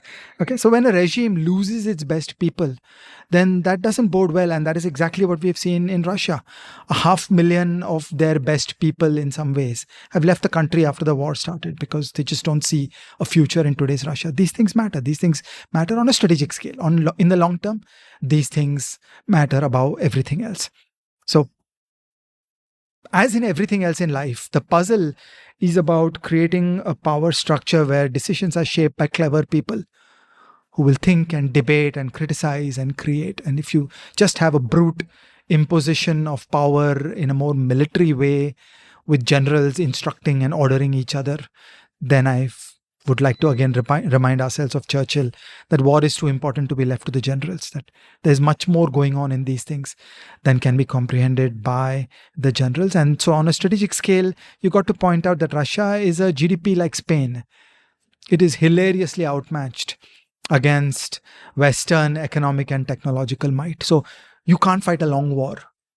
So Putin should have tried an intelligence coup, and he should have swallowed his pride and said, sorry, boss, I lost.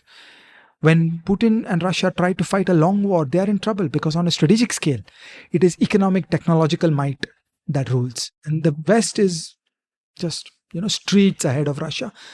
Russia is a bit of Saudi Arabia with nukes.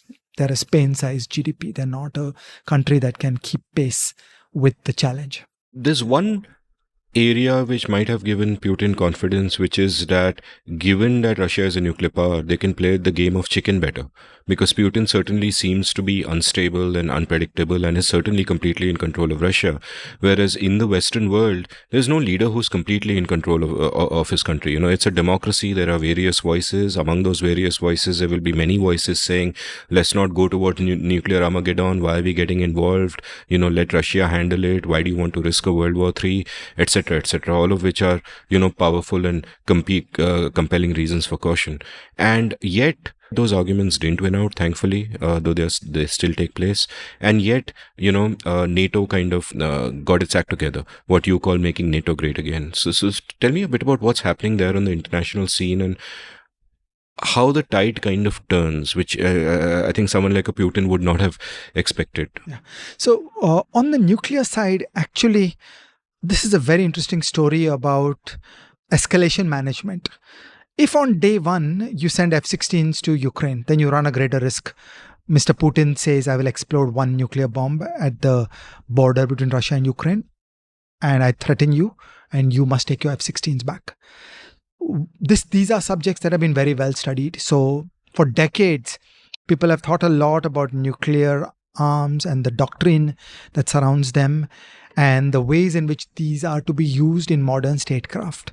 And by and large, I think the Western powers just outthought Putin, and they managed the escalation trajectory. So today we are at the threshold of sending F-16s to Ukraine. Everything else has been done. All the escalation management has been done.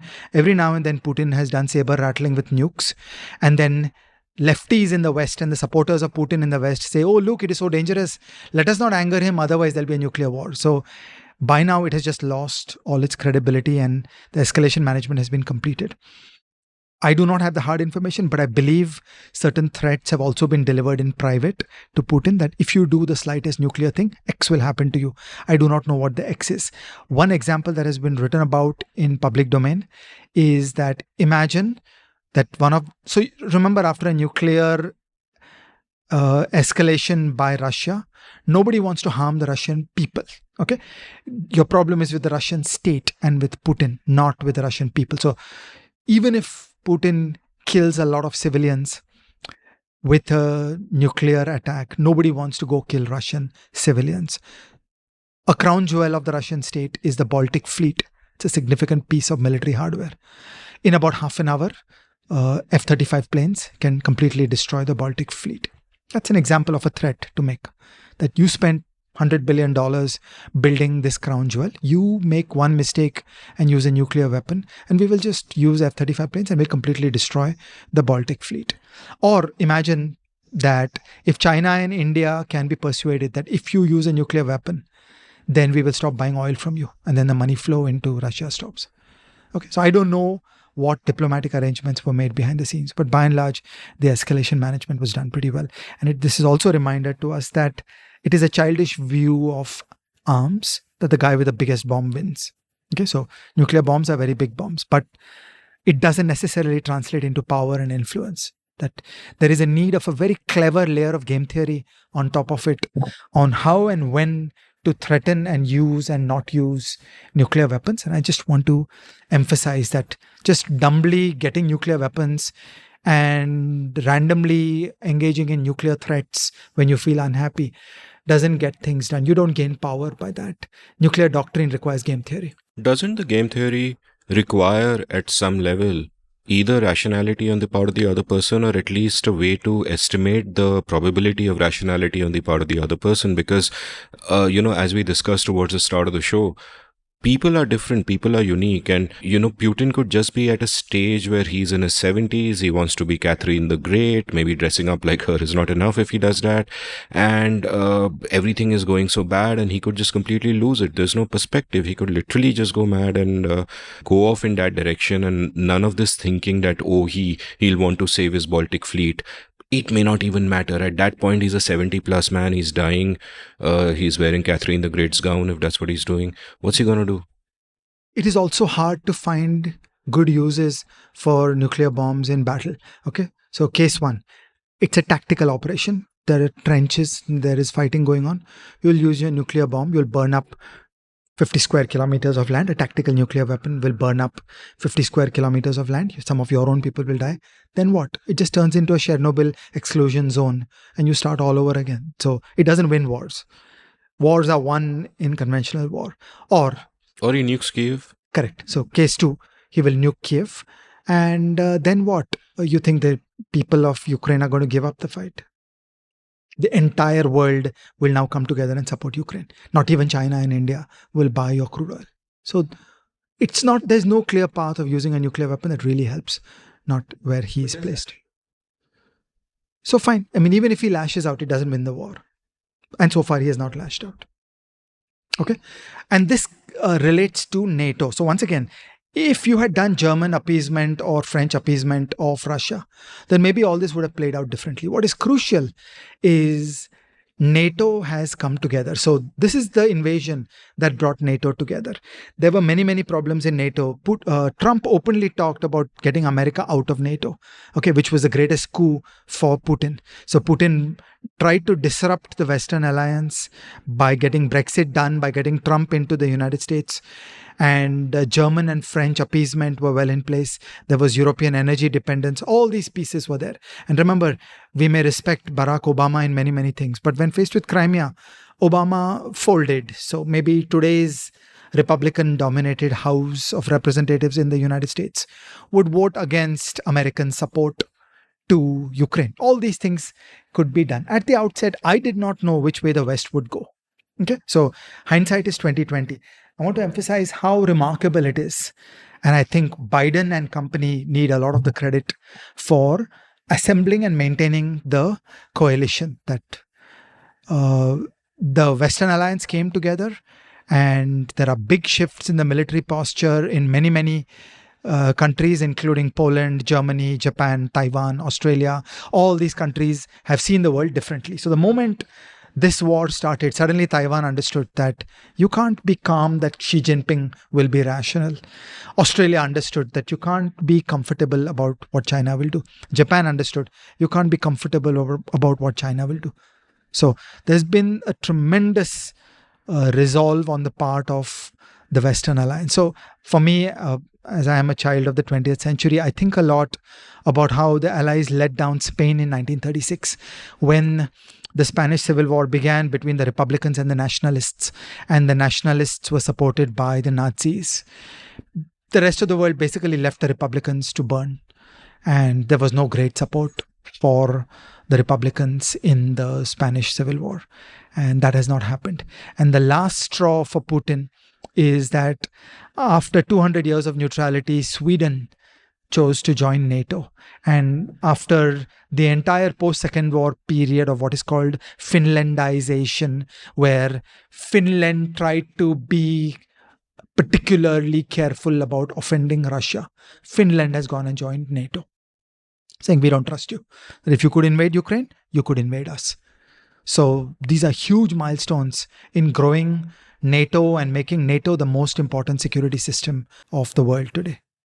So what's sort of interesting about a war like this is that it's not just a historical event that is happening, that is unfolding before us, but it is also an evolutionary event. It's also something that teaches us about how warfare is conducted in the modern age. So tell me a little bit more about that, because we are in a time which is actually in an in-between time, in the sense that I assume that 10 years later wars will be fought even in an even more different and radical manner, because AI would have created huge unknowns in terms of advances, but we can discuss that later. But just this particular war, how has technology changed it? How has our understanding of strategy changed it? Tell me about the different ways in which has been changed. There are a bunch of dimensions in which lessons are being drawn. And by the way, there's a whole bunch of beautiful papers that have come out of looking back and diagnosing what have we learned. How does our view of the world change on military affairs? I want to single out a couple of points that struck me. The first is the radical transparency of the modern battlefield. Okay, so earlier today I mentioned Operation Bagration, which was built by the Red Army in July 1944, where the German army center was destroyed. Okay, the Red Army massed massive forces, first attacking at the bottom, then suddenly putting everybody on trains and taking them to the top and starting a new campaign. And at that time, the Luftwaffe was largely broken. The Germans had absolutely no idea what is going on. Okay, so you could amass forces, you could concentrate forces, and you could preserve operational secrecy. All those things are gone. Okay, there is radical transparency in the battlefield. So, step one, there are drones. Okay, so drones have proliferated and they've become consumables. They become like ammunition. A drone dies all the time. So, both sides are trying to kill drones. I believe the Ukrainians are going through 10,000 drones a month. Can you imagine? They're going through 10,000 drones a month. So there is enough supply chain that they keep getting new drones. So drones have become like a consumable, and all kinds of people are putting up drones and looking. And suddenly, if there is any force concentration, you get it right there. So these drones will have basically cameras and GPS. Camera, GPS, and some drones will just do the nice thing and carry one hand grenade also. So just in case you see some good target, don't wait to get the artillery fire. Okay. So one hand grenade can go into one trench based on one drone. That is the way modern warfare has become. It's a nightmare in the battlefield because you're just naked. You're looking up and there are people looking at you and there is no secrecy. Okay, so that is drones. The second is that every Ukrainian civilian is an intelligence scout in disguise, because every mobile phone has a camera, has a GPS. So they see something, they take a camera, they've set up encrypted channels through which all these things go to Ukrainian intelligence. So in all the Russian occupied zone, they're constantly vulnerable that partisans are gathering intelligence. They're taking a picture. Picture is tagged with GPS coordinates. And there are ways to get it back in a safe and encrypted way back to Ukrainian intelligence.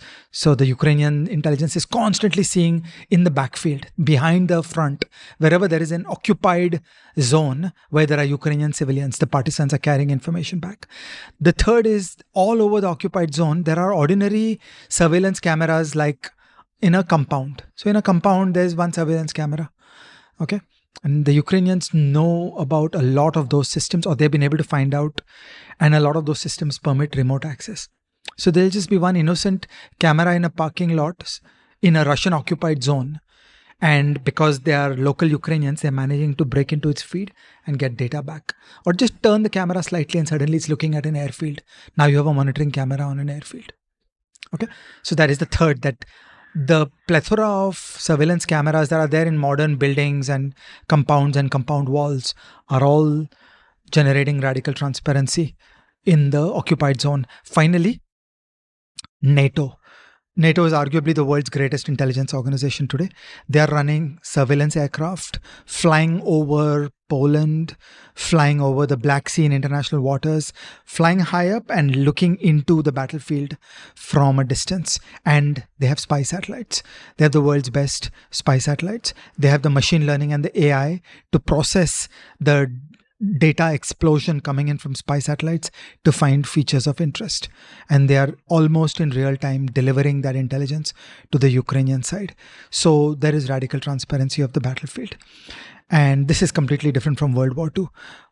In the modern battlefield, what you cannot do is concentrate forces. So our old theory was that there is a defensive barrier, which has 100 people, fine, I'll generate 1,000 people. Okay, so 1,000 people with 100 vehicles will try to go blast through that obstacle.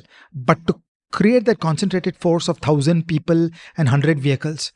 How do I do it in secrecy? Because some stupid drone or partisan or something will see that, and then within minutes you'll start getting artillery fire on that concentrated position. So force concentration has become a problem, that you just don't know how to operate. Everybody has to be very dispersed, but then when you're dispersed, how will you mount an attack? Okay, so the radical transparency of the battlefield changes the nature of war in a fundamental way. Okay, so this is my first claim. Yeah, and then I guess if you have precise information, you can also launch precise offensives, and you now have the ability to do this. So tell me about how precision-guided munitions that takes you to PGMs. So let's go back to history. What is interesting about a tank as opposed to artillery? A tank is called direct fire. Direct fire is where the crosshairs are on the target when the operator presses the button. Okay, and so with tanks, while the shell is in flight, it's falling under gravity. So you need an adjustment based on the range. So you have to just compensate for the falling of the artillery shell. So in 1 second, it will fall by so much. And for the rest, you see a target, you can kill it. Okay, that's great about tanks. Whereas indirect fire, I'm firing an artillery shell. It goes on a long looping parabolic trajectory. It can hit 10 kilometers, 20 kilometers inside, but I don't know what the hell it's hitting because I can't see that target. So the old doctrine was that you had to have a forward artillery observer. This is a person close to the target who's able to look with binoculars. Your first round lands, then he says, move it 200 meters to the left. Then your second round lands, and so on. And the artillery guns were imprecise, the rounds were imprecise. Okay, so that was the old world. The revolution is that the guns have become more precise. The guns left to themselves tolerances have improved. So you put in the precise dose of the precisely manufactured TNT, which generates an explosion with a precisely predictable muzzle velocity of the shell, and the shell is precisely perfect. So it flies in a predictable way, and then it reaches the target in a predictable way. So accuracies have gone up. And then, of course, you get to the next level of craziness. There's something called an Excalibur round, where the GPS guidance unit has been put in an artillery shell. As of now, they're costly, but basically this is a GPS guided artillery shell. So an artillery shell now gets a CEP, a circular error probability of less than 10 meters. So you could be flying from 20 kilometers away and hit a target with an error of 10, 20 meters. This is just a revolution in precision guided munitions. And then I have already described the anti-tank guided missiles. The Ukrainians had a good system that is called Stugna. The British have a system called the NLAW. The Americans have a system called the Javelin. All these three are there in force in Ukraine. At 2 kilometer, 3 kilometer ranges, they can kill a moving tank. Drones have become PGMs. How? Step 1, on a drone, I mount a small munition. So a drone just sees a fuel truck and it flies into and collides with the fuel tank. And then it's a small munition. You just need half kg, 1 kg of high explosive. And the explosion of a half kg of high explosive is enough to make a fuel tank go up in flames or an ammunition dump go up in flames. Okay, so a drone, it's called a kamikaze drone because a drone commits suicide. Okay, logical next step. Now a drone can loiter in the air waiting to see a target, which is an artillery shell cannot do. An artillery shell can only be fired when you see a target. This is called a loitering munition. The damn thing flies up and it's got 20 minutes of juice. So it's just rotating and it's waiting and it's waiting and it's waiting. And if in 20 minutes I acquire a target, then it will go commit suicide going into the target. This is a different level of monstrous, precise fire being managed by the other side. Finally, I already described a very simple set of adaptations. There are little garages all over Ukraine where they're taking commercial grade drones and affixing one hand grenade on its bottom. So the drone flies, it looks down, the hand grenade, 500 grams, falls precisely vertically. So you want to be 500 meters above a trench, but you just want your gyroscope and your compass to be precisely correct so that what you see as vertically below you is precisely vertically below you. And then you drop one hand grenade and spoil the whole day of blokes on the other side. Okay, so all these things have generated a revolution in warfare because that precision just changes things.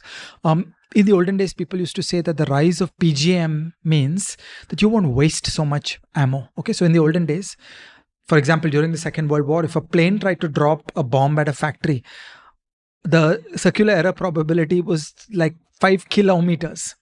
Okay, so It's like a large amount of bombs were thrown and just a few would manage to hit the target. So the original idea was that when you get towards more and more precision, the PGMs will precisely hit the target. Now you won't need so much munition. On the other hand, the sensor packages, the sensor platforms have grown. So you're getting so much intelligence.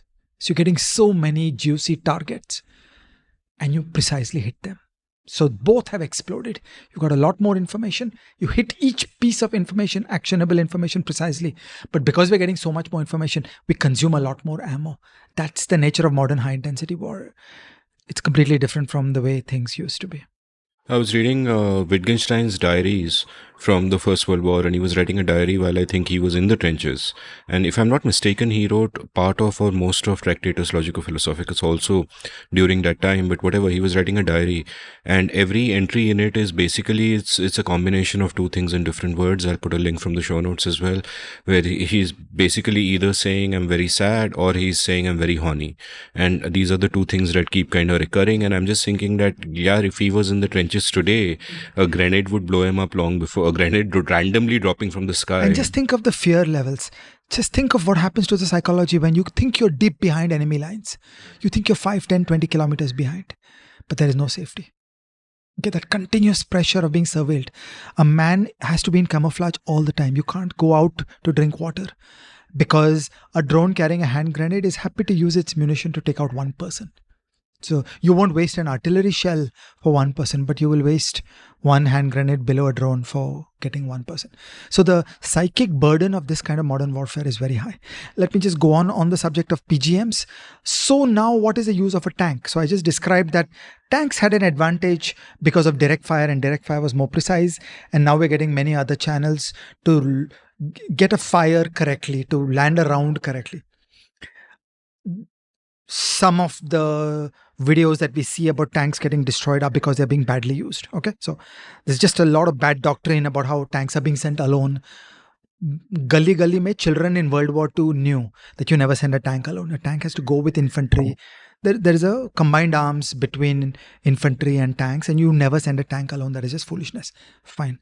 But even after optimization of the role of the tank, why do you want a tank? Because you don't need that precision through direct fire because you have other ways to get fire. Some people are thinking that the unique feature of a tank is as a sensor platform, not as a fire. So what is unique about a tank is it's armored, it's heavy, it's got power supply, and you can go closer to the field and then you can see the world. You can carry cameras, you can carry infrared cameras. Good infrared sensors have to be very big because you're getting into the wavelength of light. So you need big pixels. So you need fairly large sensors. You need to cryogenically make them cold to be able to see the heat. So you need quite some kit to hold the night vision sensor. And then you can't just carry it with an individual or mount it on a drone, mount it on a tank. Now go out, take the risk that you will get hit, but go out and look. So could we use tanks as a sensor platform rather than as direct fire? Okay, so there are some traditional uses like storming a trench. But beyond that, there is going to have to be significant rethinking of a tank, particularly because of this asymmetry of $2 million tank. And the anti-tank guided missiles are soon going to drop to $50,000. It's just asymmetric. Like the exchange rate in economics is not correct. Rebirth of the tank as a surveillance device, who would have thunk? And finally, I want to talk about planes. Okay, so again, our knowledge of World War II, what the Germans invented was blitzkrieg, the combined arms warfare of tanks breaking through infantry, protecting the tanks, and ground attack support aircraft who would deliver cannons precisely on one artillery outpost. Okay, why do I need a plane to precisely deliver fire in support of ground troops? Because I have so many other PGMs.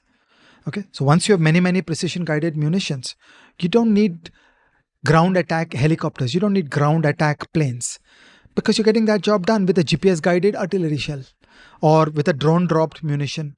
So the whole concept of air power for tactical support needs to be rethought. Air power has its place, but this is an example where close ground support of an infantry attack being done by planes or helicopters has just become obsolete. And of course, one more problem in that is manpads.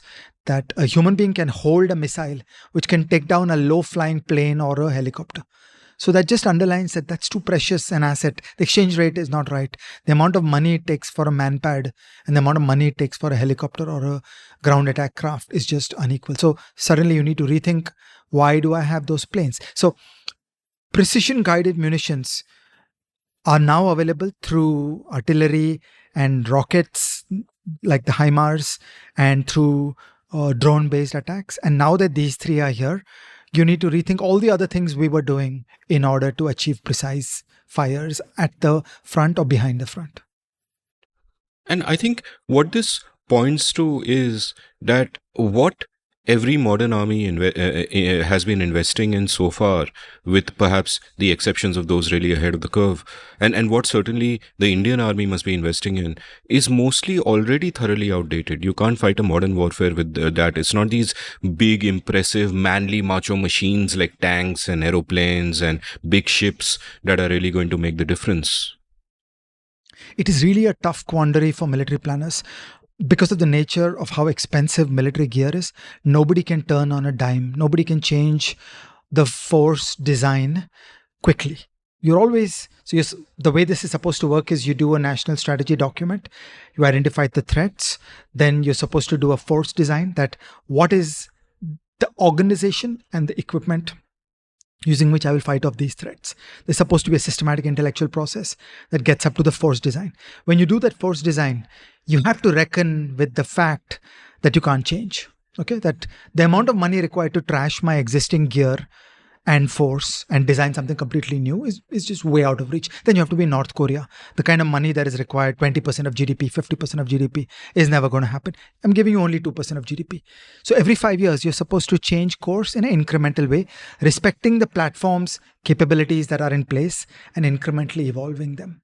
So this 5-year journey of a national security strategy, and then rethink the force design, but rethink the force design not as a radical, but rather as combining all this frontiers knowledge with a deep understanding of the present capabilities of this organization and the equipment, and then saying, now how shall we tack? How should we incrementally move this super tanker and make progress? So we need this very intentional process of rethinking and debating, and at the same time being conscious of path dependence, that we are where we are. You can't wish away the journey where we have been, and I'm not here to litigate the past. We are where we are. Let's just treat that as the given, that we've got this path dependence, and now how should we go forward? And it feels to me that, I'm reminded of Clayton Christensen's The Innovator's Dilemma. And it feels to me that every modern army, in a sense, is Kodak in the age of digital photography. That the incentives are completely against your innovating or disrupting yourself. Why the hell would you do that? And also, it would involve taking a look at yourself and realizing that 90% of what I have is inadequate and it's completely outdated. And no one will really want to do that or give that message to the generals or whoever you're reporting to. So that brings me to the next subject, which is, so what are the deep sources of state capacity? Okay, so I already talked about the strategic thinking of how you build and design a military force for every country. For every country, this is the systematic drill that we should be dreaming of. That's step one: write a national strategy document where we understand threats, we write down the threats, and we ask ourselves, what is the force design that will best address those threats? All the advanced countries do that. They're beautiful documents. One of the good documents that came out recently is from Japan, and they were so kind, they translated it in English so we can all read it. And it's just an eye-opener of simple, clear, logical thinking that our threat perception has changed because of the rise of China, because of the Ukraine war. So now we consider A, B, C, D kinds of invasions more likely. We are where we are. This is the force that we have. Now this is the incremental strategy by which we will modify things. Okay, so a clear argument about where we are and where we are thinking.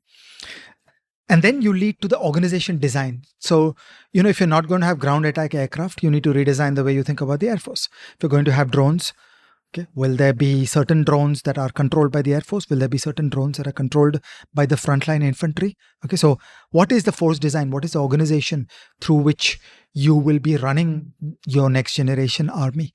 And then finally, what is the procurement strategy whereby you will give out R&D and production contracts to private people to build all the kit? Okay, that's the systematic way in which you should think about military strategy. There are 3 elements that are conducive to state capacity in military affairs over and beyond this. And In a way, this is all old knowledge, but for me, I relearned it out of the Russian conflict. The first is combined arms warfare. Okay, combined arms warfare is this idea that there are many different tools and techniques and weapons in every army, and they should not fight in isolation. They should come together to win. Okay, our game is to win battles, not to play separately. So in the Napoleonic age, there was artillery and there was infantry and there was cavalry. And in a way, they did 3 separate battles of their own. They didn't really weave together. All the way to the beginning of the First World War, separate components worked separately. It was during the First World War that first the Germans and then the Allies learned how to fully weave these together, how to make them a seamless whole. Okay, so see, from a management point of view, it's very easy for us to say, let's start a department of drones. And they'll own lots of drones, they'll operate the drones. That is less good. What you need to do is to deeply weave it into everybody. Maybe every tank should be carrying 3 drones. Maybe a tank should carry a drone group in tow. Who knows? I'm just trying to create a separate vertical saying, now I'm on top of drones because I've got a department of drones. We're buying 10,000 drones every day. Okay, that's the wrong way to see it. Combined arms warfare is the idea that we synthesize all the pieces in our command to win battles and to win wars. And these things, they have to work together. So for a bad manager, it's very easy to create an IT vertical, a marketing vertical, a production vertical, and they become empires and they barely talk to each other. But in the hands of a good management team, we do combined arms warfare where all these come together. They give covering fire to each other. They protect each other. They support each other. They fuel the creative energy of each of them. And they come together to win in the marketplace. Just from a political economy point of view, I'm thinking aloud. What if we reach a stage where aeroplanes are completely redundant because of, more PGMs and better drones and all of that? There's no way the Air Force is going to say we are redundant. Right, so you then get into these organizational turf battles where essentially every government department will try to increase its budget, and that's where the incentives are. And that is definitely an issue. You don't have to go so dramatic. I do not believe the Air Force is obsolete. I'm just saying in the case. But subsets are already happening. There are elements of a conventional force structure which just don't make sense. So you need to rip up your management structures all the time. And then, like in every organization, there is great resistance that nobody wants to change something that's running. If I built my life and career and identity and capability around a particular way of thinking and doing, why will I allow that to change? So this is a usual, reorganization problem. So combined arms warfare is this puzzle about how to weave elements together in a battlefield as a seamless whole. It goes from good to great when one element of the combined arms, like imagine an infantry, does certain things. When the other guy tries to respond to that, then a different element, such as the tanks, will then kill you. Okay, so how do you create killing zones where some elements of your capabilities are bringing people into the killing zone, and then you are able to win battles by destroying things in the killing zone. So this is the art of combined arms warfare. This is well established. As I said, late in the First World War, combined arms warfare was invented. Now, this takes tremendous thinking and training. It's very easy to build separate vertical things. I am a tank driver. I know how to operate a tank driver. I know how to operate a tank. So think of training levels. First, I joined the army. They teach me how to hold a gun. Everybody has to hold a gun and do some PT. Okay. Then they teach me how to be a loader inside a tank, or maybe I have a Russian tank. It's got an auto loader. Okay. So they teach me how to be a tank. I learn manuals, procedures of how to be a tank. But no, you want me to do combined arms. Oh, so I have to collaborate with the infantry unit, which is going to run with the tank. Collaborate, deeply collaborate. Meaning sometimes they'll say things to me where I have to put my life on the line to obey them and to help them, and vice versa. Sometimes I have to say things to them where they have to do certain things, where they have to put their life on the line to do things that are required for me. So it's not a sterile collaboration. We have to be buddies. We have to really trust each other. Then we'll be able to fight as a seamless whole. Okay. Oh, but then the drone guys, we need to collaborate with them also. So you can see one by one, electronic warfare, drones, long range fires, tanks, ATGMs, the number of different things happening in modern armies has raised the training complexity of getting cultural coherence and true partnership in combined arms warfare. So all of us have always known that combined arms warfare is important. There have been some very silly things that the Russians did in the early stages of the war. It is not that they don't know combined arms warfare. They know combined arms warfare. They were doing an intelligence coup. But World War II type combined arms warfare doesn't cut it anymore because of the plethora of the tools and capabilities that have come into the modern battlefield. And It is just absolutely wrong to count guns and count tanks and think that is capability. The subtle thing that you're not measuring is these capabilities. That who are these people? Do they understand all this? Have they trained deeply, rigorously with each other? Have they melded as a force? Do they have a coherent culture? Are they all able to speak a common language? Okay, so everybody in Ukraine speaks Ukrainian and they have manuals in Ukrainian. Okay, do they trust each other? Do they have ego problems? Do they have a caste system?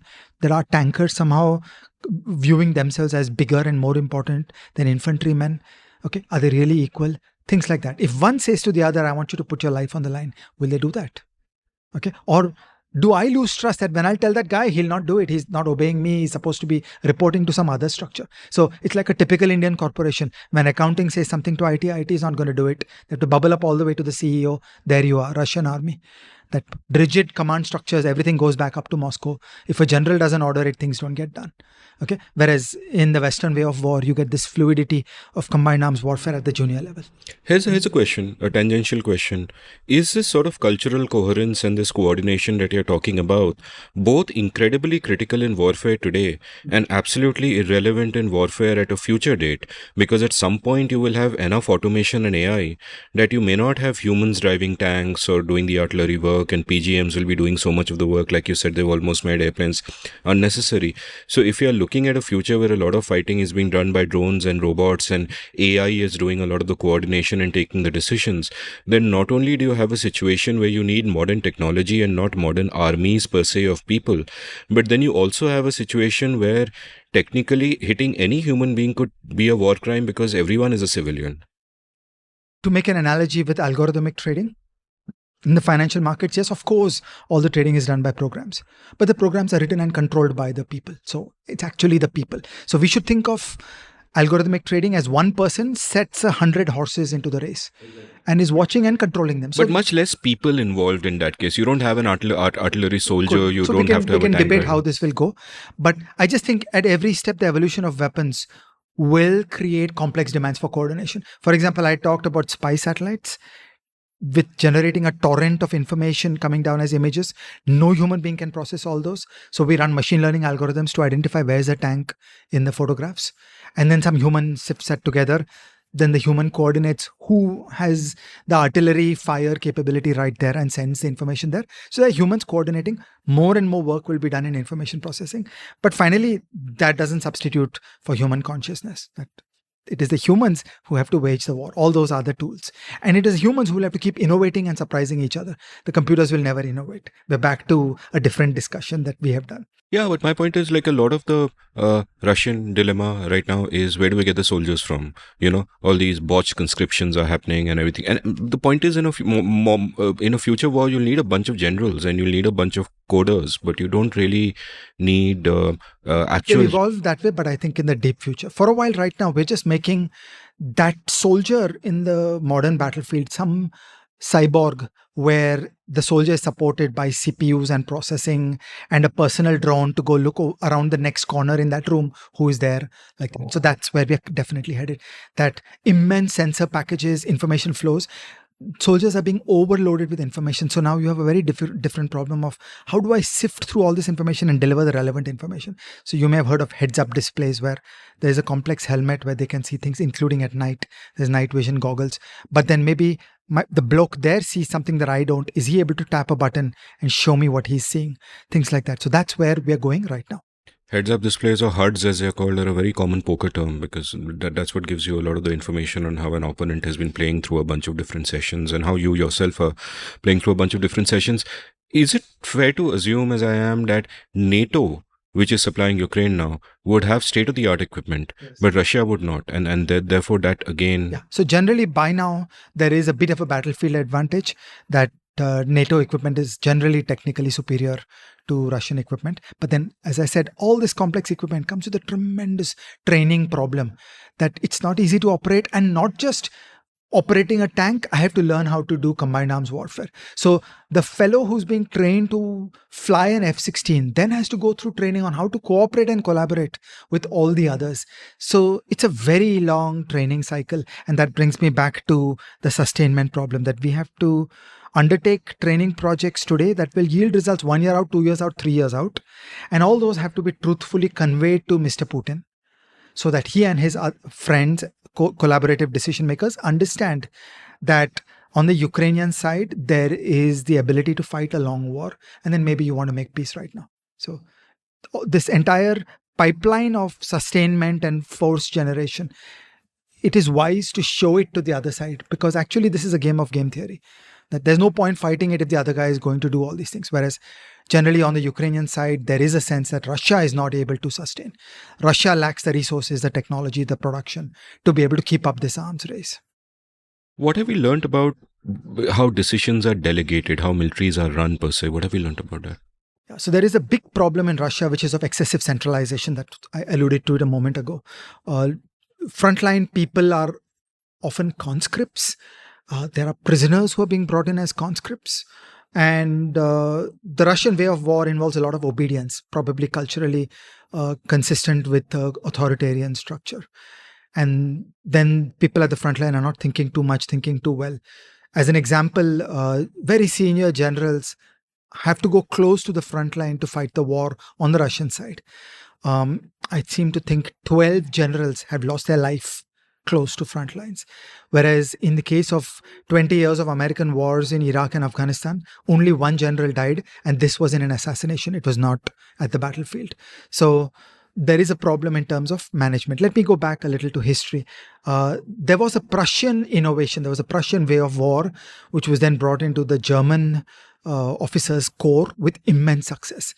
This is the idea that the first flush of modern European war making was based on obedience. So in a way, an Oriental army was an undisciplined mob which would show up on the battlefield and scream a lot and turn tail and run based on individual initiative.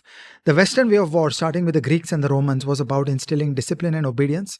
So the Greeks with a shield would stand there no matter what wave of barbarians came at them. And that was the Western way of war.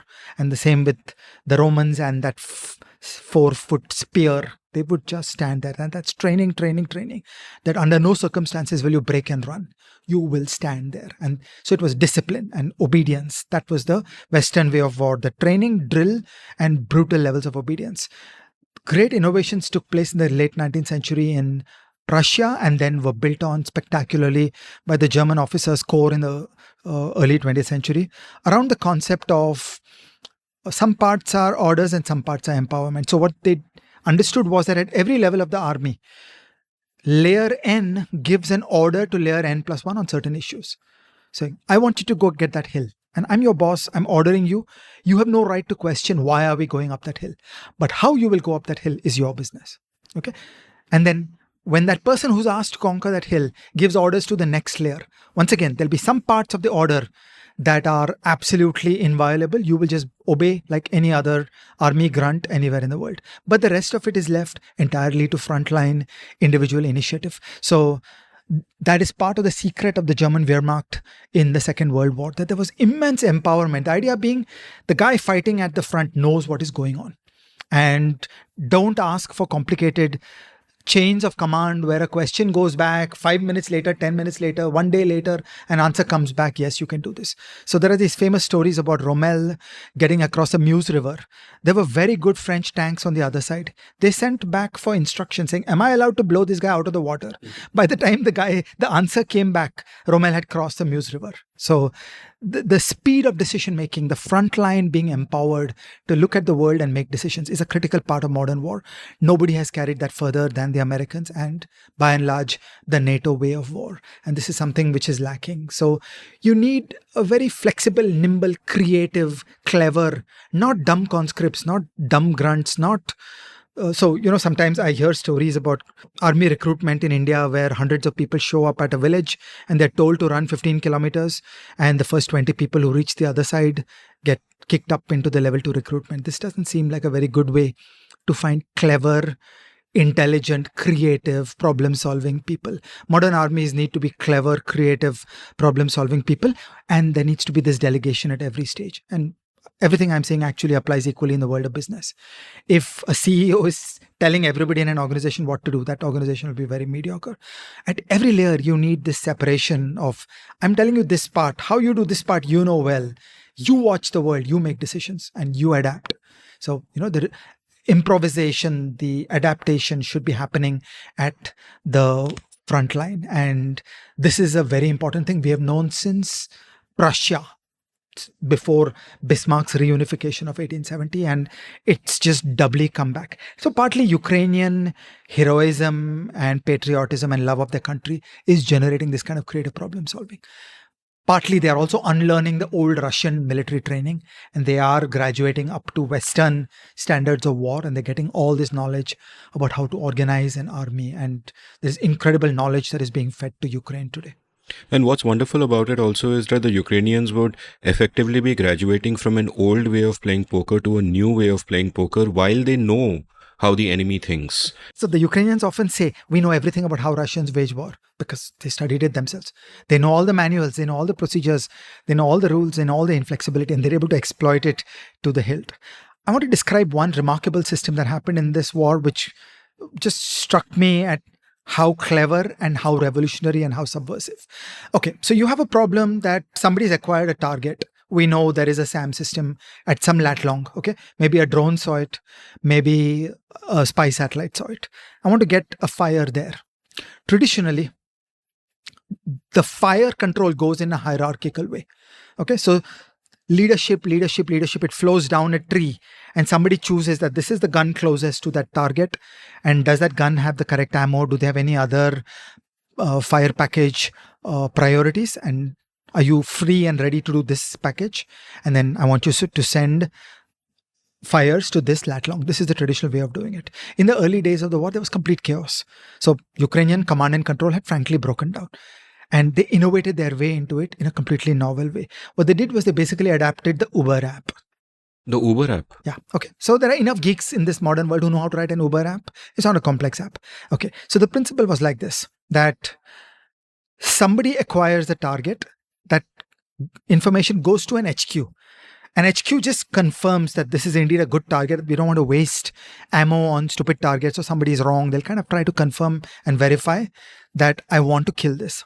Okay. Then HQ sends a request for a ride on the entire Uber system saying, at this lat long, we have a nice fat juicy target. Can you kill it? Okay. And some drivers say, this ride is mine. Okay. So 2, 3, 4 different fires say, this is mine. And they could be different fires. They could be artillery. They could be some rocket. They could be some PGM. Okay. So who knows what is there in that landscape? In the chaos of the early days of the war, nobody knew what is where. So they just send this as a broadcast on the Uber system, and 2, 3, 4 people will take it. Their protocol was that then HQ, they'll say back to HQ, I can do this, I can do this. So 2, 3, 4 people will say, HQ will give back a time that at 2:36:49, we want your fires to land, because you don't want to get that guy to start running when the first fire lands. And everybody says, okay. Okay. Now they are all at different distances, so they do their calculations and so on. They want to get the expected time at destination. And then they all fire together. Rather, they fire so that their fires reach the destination at the correct destination time. And multiple rounds come, or multiple weapons come from different directions, and they kill the target. So any one round may go wrong, multiple come, you'll kill the target for sure. Okay. All sounds wonderful. It's a decentralized way of war where the gun is choosing, am I going to do this target or not? That's unheard of. Nowhere in the West is there that capability. This is Ukrainian hyper-empowerment of the front line. And also it's coming from hyper-motivation, because these soldiers are not just order-following. They're fighting a patriotic war. They're fighting a war to protect their country. Now, this has one amazing side effect that not enough people understood initially, and I just laughed my head off. I'm sorry, war is hell. We should never Laugh our heads off. take away the horror of what is happening. But there's something amazing that happened alongside. The system is called GIS for RT. I don't know why. RT, short form for artillery. So the way this works is like this. Now, in the artillery game, back to the Second World War, there are duels that happen because I try to fire an artillery round. The other guy has radars, whereby they are watching these ballistic trajectories. They're just gravity-driven ballistic trajectories, and the equipment solves out the differential equations and works out my location. So when you fire a round, the other guy has radars that work out your location.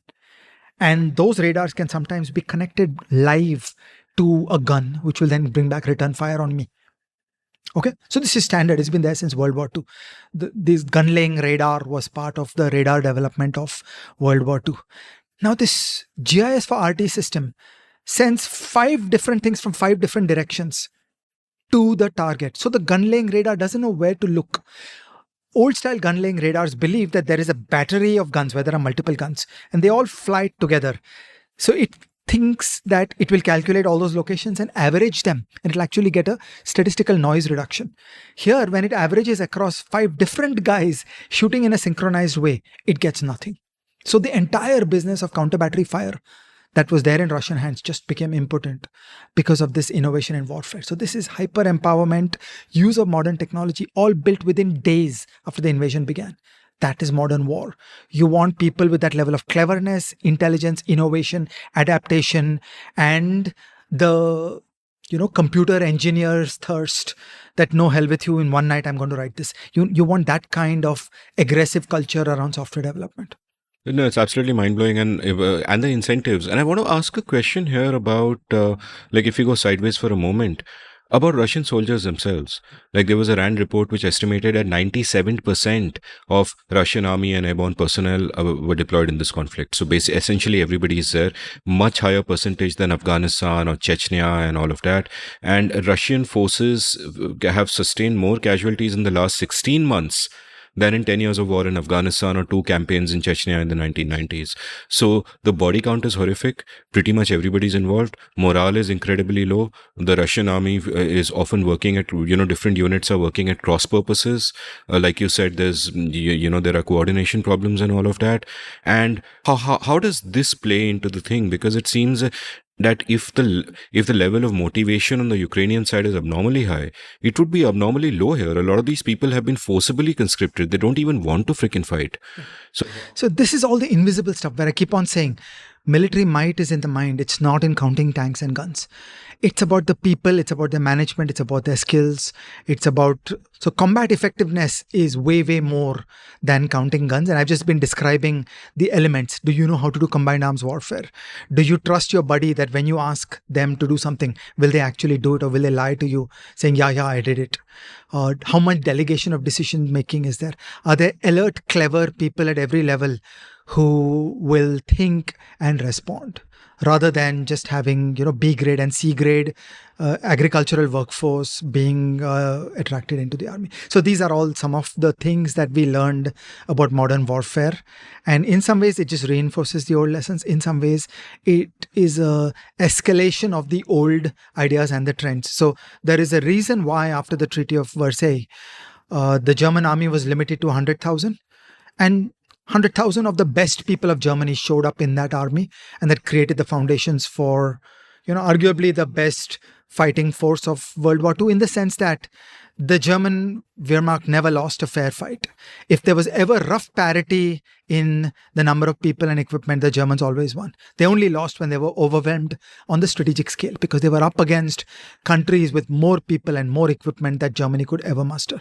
So these things matter, and the quality of the people. So today there is an amazing warrior ethos that has come together in America through the Iraq and Afghanistan wars. There are very high quality people who go into the army. They are not dumb grunts. They are not obedient. They're clever. They're thinkers. They will be resilient. They will be able to handle emotional and practical problems. They'll problem solve on the fly. The Western way of war has become this hyper empowered wars of mobility and cleverness. Let's talk about the military-industrial complex of Russia itself and then of NATO itself, because like you've pointed out, the daily use of ammunition, equipment is just, at a different kind of level. How have both sides coped with that? Because both sides obviously have also simultaneously, because of the war, as any war would do, faced an economic crisis. Any resources that you pump into a war, is taken away from somewhere else and has huge knock-on effects as such. There's a massive opportunity cost. What's kind of been happening there? First is the consumption of ammo. is at ridiculous levels. It is at insane levels. Look, in World War II, we just like converted the entire country into a factory. Nobody's going to do that today. The consumption of ammunition has been at insane levels to some extent because people were a bit incompetent. So let me say it like this. You have a bad product, you're a marketing manager, I'll give you infinite money for advertising. You'll somehow try to sell the product, but actually it's not optimal. Okay, so in similar fashion, many other disabilities are made up by just burning more ammo. So imagine in a 1 kilometer by 1 kilometer piece of land that I want to conquer, I'll saturation bomb it with one shell every 10 meters. Okay, so a grid of 100 by 100 artillery shells will be sent in there. That's 10,000 artillery shells for 1 square kilometer. I can reduce it to rubble. Okay, but is that a wise, clever way of doing it? You're just wasting a lot of money doing that. So shell consumption rates in the early stages of the war were at just ridiculous levels. After the Russians lost in the Kiev campaign and they looped around and started attacking Bakhmut, for some time they were just burning up ammo at ridiculous rates. Once again, tactics versus strategy. You can't keep going at this level. It's not sustainable. There is a phrase in this field, it's called shell hunger. You just desperately want more shells. And similarly on the Ukrainian side. On the Ukrainian side, their problem was that they were using 152 millimeter Russian standard guns. And like, where are you going to get Russian ammunition other than by conquering more and more Russian territory? And like, they were very thrilled at the amount of ammo the Russians left behind in the Kharkiv campaign. But in general, you can't get those guns. Fine. Then they started transiting to Western munitions. In the West, for long years, consumption rates have been very low. So they've really been tailing off their production. So in the wars of Iraq and Afghanistan, and the French have occasionally done some things in Africa, consumption rates have been very low. But as an example, in the small conflict in Libya, within a matter of days, the French and British forces there ran out of PGMs. So consumption rates can easily spike in a genuine conflict. What everybody is looking for now is partly revving up the military-industrial complex and also trying to construct ways to make it have high adaptability. So you want a high peak capability while you're idling in peacetime. So there is a fresh focus on this question of how to create military-industrial capability that can achieve very high peak load while humming away at a modest base load, so you don't have to spend too much money on this. I have an article on the subject. I'll give you the URL.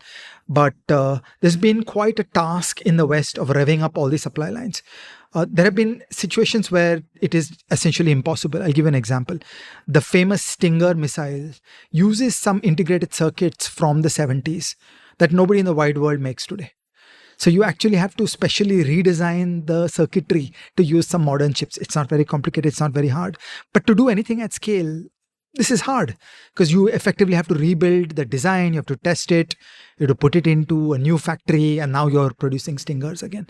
Similarly, for the Javelin and anti-tank guided missile, the Ukrainian consumption rates were just like way beyond daily production rates in the United States. So they're all struggling on revving up their industrial systems. So in Europe, there's been an important objective to get 1 million shells produced for Ukraine in a year. And it took a lot of pushing and fighting to get all the countries to agree to that number. And so various factories are revving up all over Europe to get to that target of 1 million shells. It's not easy. On the Russian side, partly they've been importing equipment. They have two countries that are giving them lethal aid, Iran and North Korea. Most countries are not giving them lethal aid. By and large, China is not giving them lethal aid. A certain amount of drone equipment is going from China to Russia, where China has plausible deniability because they claim this is a civilian drone. Okay, so I say it's shades of grey, but by and large, China is not giving lethal aid to Russia. There was a very interesting moment recently that the ANC leadership in South Africa has an ancient affection for the USSR, like many people in India do. And United States intelligence nailed a Russian ship that came to South Africa, got filled with military equipment and went back into Russia. And there was a diplomatic brouhaha, and we don't know what will happen next to South Africa. But these are the ways in which Russia is desperate to obtain more equipment, and potentially this cannot be done too much because, the South Africans can get one ship. Western intelligence has penetrated Russia so completely that none of these things can stay secret. So nobody can sell lethal aid to Russia and it will stay secret. On the Russian production side, they've done an impressive job of production. So it used to always be said that Russian inventory levels are enough to fight a war for 1,000 years. That was a bit of an exaggeration. There is significant production going on in Russia today, and it's impressive how far they have come. They're facing two kinds of constraints. First, for complex equipment like the precision-guided munitions, guided missiles, cruise missiles, and so on, these things are filled with complex Western equipment. Russia never had the ability to make good integrated circuits and complex electronics. So all that electronics is Western. And in the sanctions regime, they're not able to get those parts. So there is a smuggling business at suitcase quantities, at filling up one boot of a car at a time. They're able to get important equipment in, but they're not able to run factories effectively to do these things. The second problem is a deeper problem, is that all their machine tools that make the high precision military equipment are German, and those tools wear out and Germany will not give you spares. So German sanctions include sanctions covering the high precision machine tools that make military grade parts. So bit by bit, slowly Russian production capacity is being whittled away, but we're still some distance away from serious trouble. By and large, I think they've done a good job of keeping a remarkable production system going.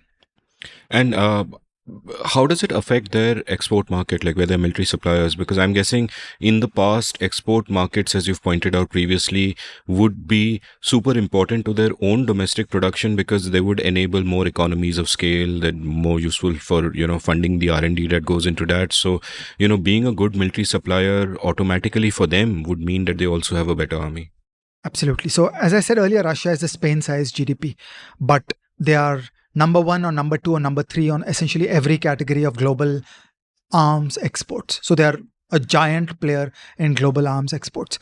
The only way they could fund the important high quality systems development in Russia was using export markets. Because if you're a Spain-sized country, you don't have the economies of scale to do the R&D and to do the production lines because your needs are too small. So Russia ran a brilliant system for the last 30 years where they exported military equipment on a large scale that generated the resourcing for R&D, that generated the resourcing for economies of scale of building assembly lines, and some of those cheaper equipment would be purchased by the Russian army. That whole story has run into trouble from a couple of points of view. First, the intensive use of equipment in Russia today, of arms and munitions in Russia today, has meant that Russia has reneged on contractual promises to many countries, including India. So there are buyers who are a little miffed, saying you were supposed to give me X this year and you weren't able to because you're busy diverting all their equipment to fight a war. Second, Russian equipment has not fared so well in this war. In my opinion, that is a bit overstated because partly it has been the combined arms warfare and the training levels and undermotivated conscripts. I feel certain that Russian equipment is capable of better as compared to what they have done. But in a image management and a marketing point of view, they really look lame because there are too many videos. For example, what I described to you about a Turkish Bayraktar TB2 drone flying like a World War I plane, shooting down a $10 million state-of-the-art surface-to-air missile system. There are too many such videos that have damaged the reputation of Russian equipment, and they have some work to do to rebuild that reputation. And that brings me to point 3. Suppose either because of difficulties of production owing to sanctions, or because of the loss of respect and reputation for Russian equipment, there is a dip in Russian arms exports, which I consider likely. Then suddenly the whole economic magic of the Russian arms industry gets into trouble because they need those economies of scale. If they don't have those scale economies, then suddenly they don't have enough money domestically to do that same amount of R&D to produce on those industrial scale assembly lines and so on. So I think it is a very big battle for figuring out what to do as Russian arms manufacturing. And this is a place where we in India have skin in the game. We'll come back to that later. Yeah, let's talk about, the other aspect, because wars are not just fought on the battlefield, but they're also fought in diplomatic terms. Like, one thing that Russia would have hoped geopolitically is that Ukraine is alone in this. One of the reasons why Ukraine has now started doing so well and the outlook looks not so bleak at all is that NATO has stepped in. They're being provided with arms, technology, know-how, all of those things. And but the Russian assumption at one level would have been that no, the West is going to stay out for a variety of different reasons, including the energy needs of the West. Like, I remember when I'd done my episode on Russia Ukraine right after the war started with Pranay Kotasane and Nitin Pai, and one point they made out was about the catastrophic decision that many European countries made, that they would have direct pipelines supplying gas and oil and whatever from Russia, therefore tying themselves to Russian energy instead of building LNG terminals and then taking fuel from whoever wanted to sell it to them. And they did not give themselves the flexibility, and interestingly India did, and they did not give themselves that flexibility, and because of which Russia had a stranglehold on them, because Europe needed Russia for its energy. And so that must have, according for Putin, that must have seemed like a massive trump card, but it hasn't quite worked out that way. So tell me a bit about that. This has just been such a surprise. So at the outset, I was exactly where you described Nitin and Pranay's thinking, that how the hell is this going to work? So here is the outline. Step 1, February 2022, the war starts. Okay, the Germans had been so imprudent. Not only did they have pipelines to Russia, Nord Stream 1, Nord Stream 2, and some others, not only did they have these pipelines, they also had handed over a large part of German gas storage in Germany under the ownership of Gazprom, the Russian gas giant.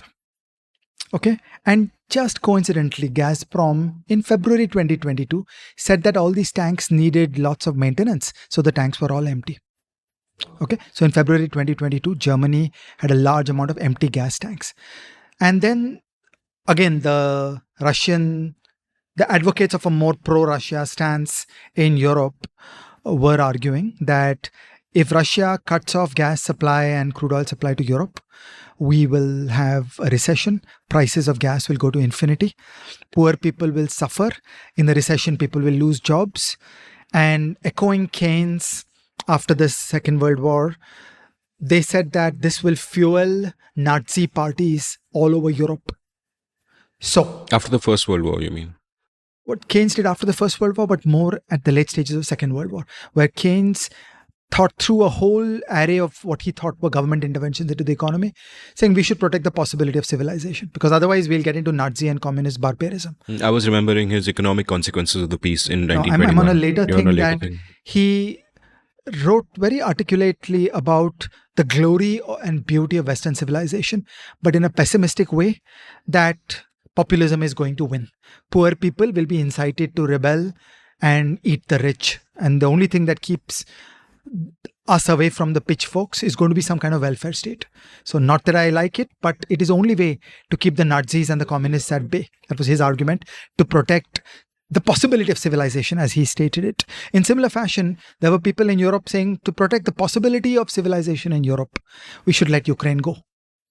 Because if Putin cuts gas supply and oil supply, the price of energy in Europe will go to infinity. There'll be a massive recession. Billions of people will lose their jobs. Nazi parties are ready to take them with open arms. So populism, okay, Marine Le Pen, Italy, AfD, all these things will go bad. And the entire Europe will turn into right-wing populism and nationalism and Nazi ideology. So that's how dangerous it is. Do not provoke Putin on the question of oil and gas. Okay, that is how bad things were at the start. And I already mentioned the Gazprom story about how imprudent it was for German appeasement and accommodation of Russia, that they had given over control of gas storage inside Germany to Gazprom, the Russian energy giant. Okay. And Europe went ahead and supported Ukraine, and Putin cut the gas supplies. Okay. So the energy blackmail was played at the full scale that anybody had feared. Putin thought that Europe would squeal and come back and say, okay, fine, sorry, I won't support Ukraine so much. Please restart the gas. Okay. And what instead happened was just out of the world. It was remarkable. So here is a long list of responses. Gas production in Europe went up, including through Norway. Nuclear production in Europe was increased. There were plants that were scheduled to be closed down. They were not closed down. Then when you actually get German engineering into fray, like by God, they know how to do things. If we will ask anybody in the world how much time it takes to build an LNG terminal, we say 2-3 years. The Germans got LNG terminals done in 6 months. So they had the engineering punch to get these things done when you really The need Chinese them. would do it in 6 weeks, but you don't know if it would work. Yeah. So here the Germans built some LNG terminals in 6 months. They scoured the entire world, bought up every LNG ship, which triggered off electricity crises for Bangladesh and Pakistan, because ships that were destined from Qatar to Bangladesh and Pakistan carrying gas were bought up in the high seas by European gas buyers at high prices and diverted back to Europe, which generated large electricity blackouts in Pakistan. Look at how the whole world is connected. Okay. But bottom line is they augmented European energy supply remarkably. Energy prices did go up. They had the state capacity to build and roll out large-scale welfare programs, which paid the incremental energy bills of poor people. So they said, look, there's a temporary dislocation in the European winter. You don't want to be cold. It's like highly inelastic. You'll just buy gas because you don't want to freeze. Putin has regularly talked about Europeans freezing to death this winter. They delivered precise fiscal subsidies to the households, reflecting the magnitude of the minimum gas purchase required to make it through summer, multiplied by the increase in the prices of gas. Okay, so they staved off the political catastrophe that had been forecasted. Finally, they took every single inch of renewable projects that were presently underway and just put them on steroids. So Europe got a great surge of renewable commissionings. These things take time. So in February 2022, when the war started, they looked around the landscape. They looked for every single plant which involved renewables. When I say they, I mean the private sector, because the energy prices rose. Okay.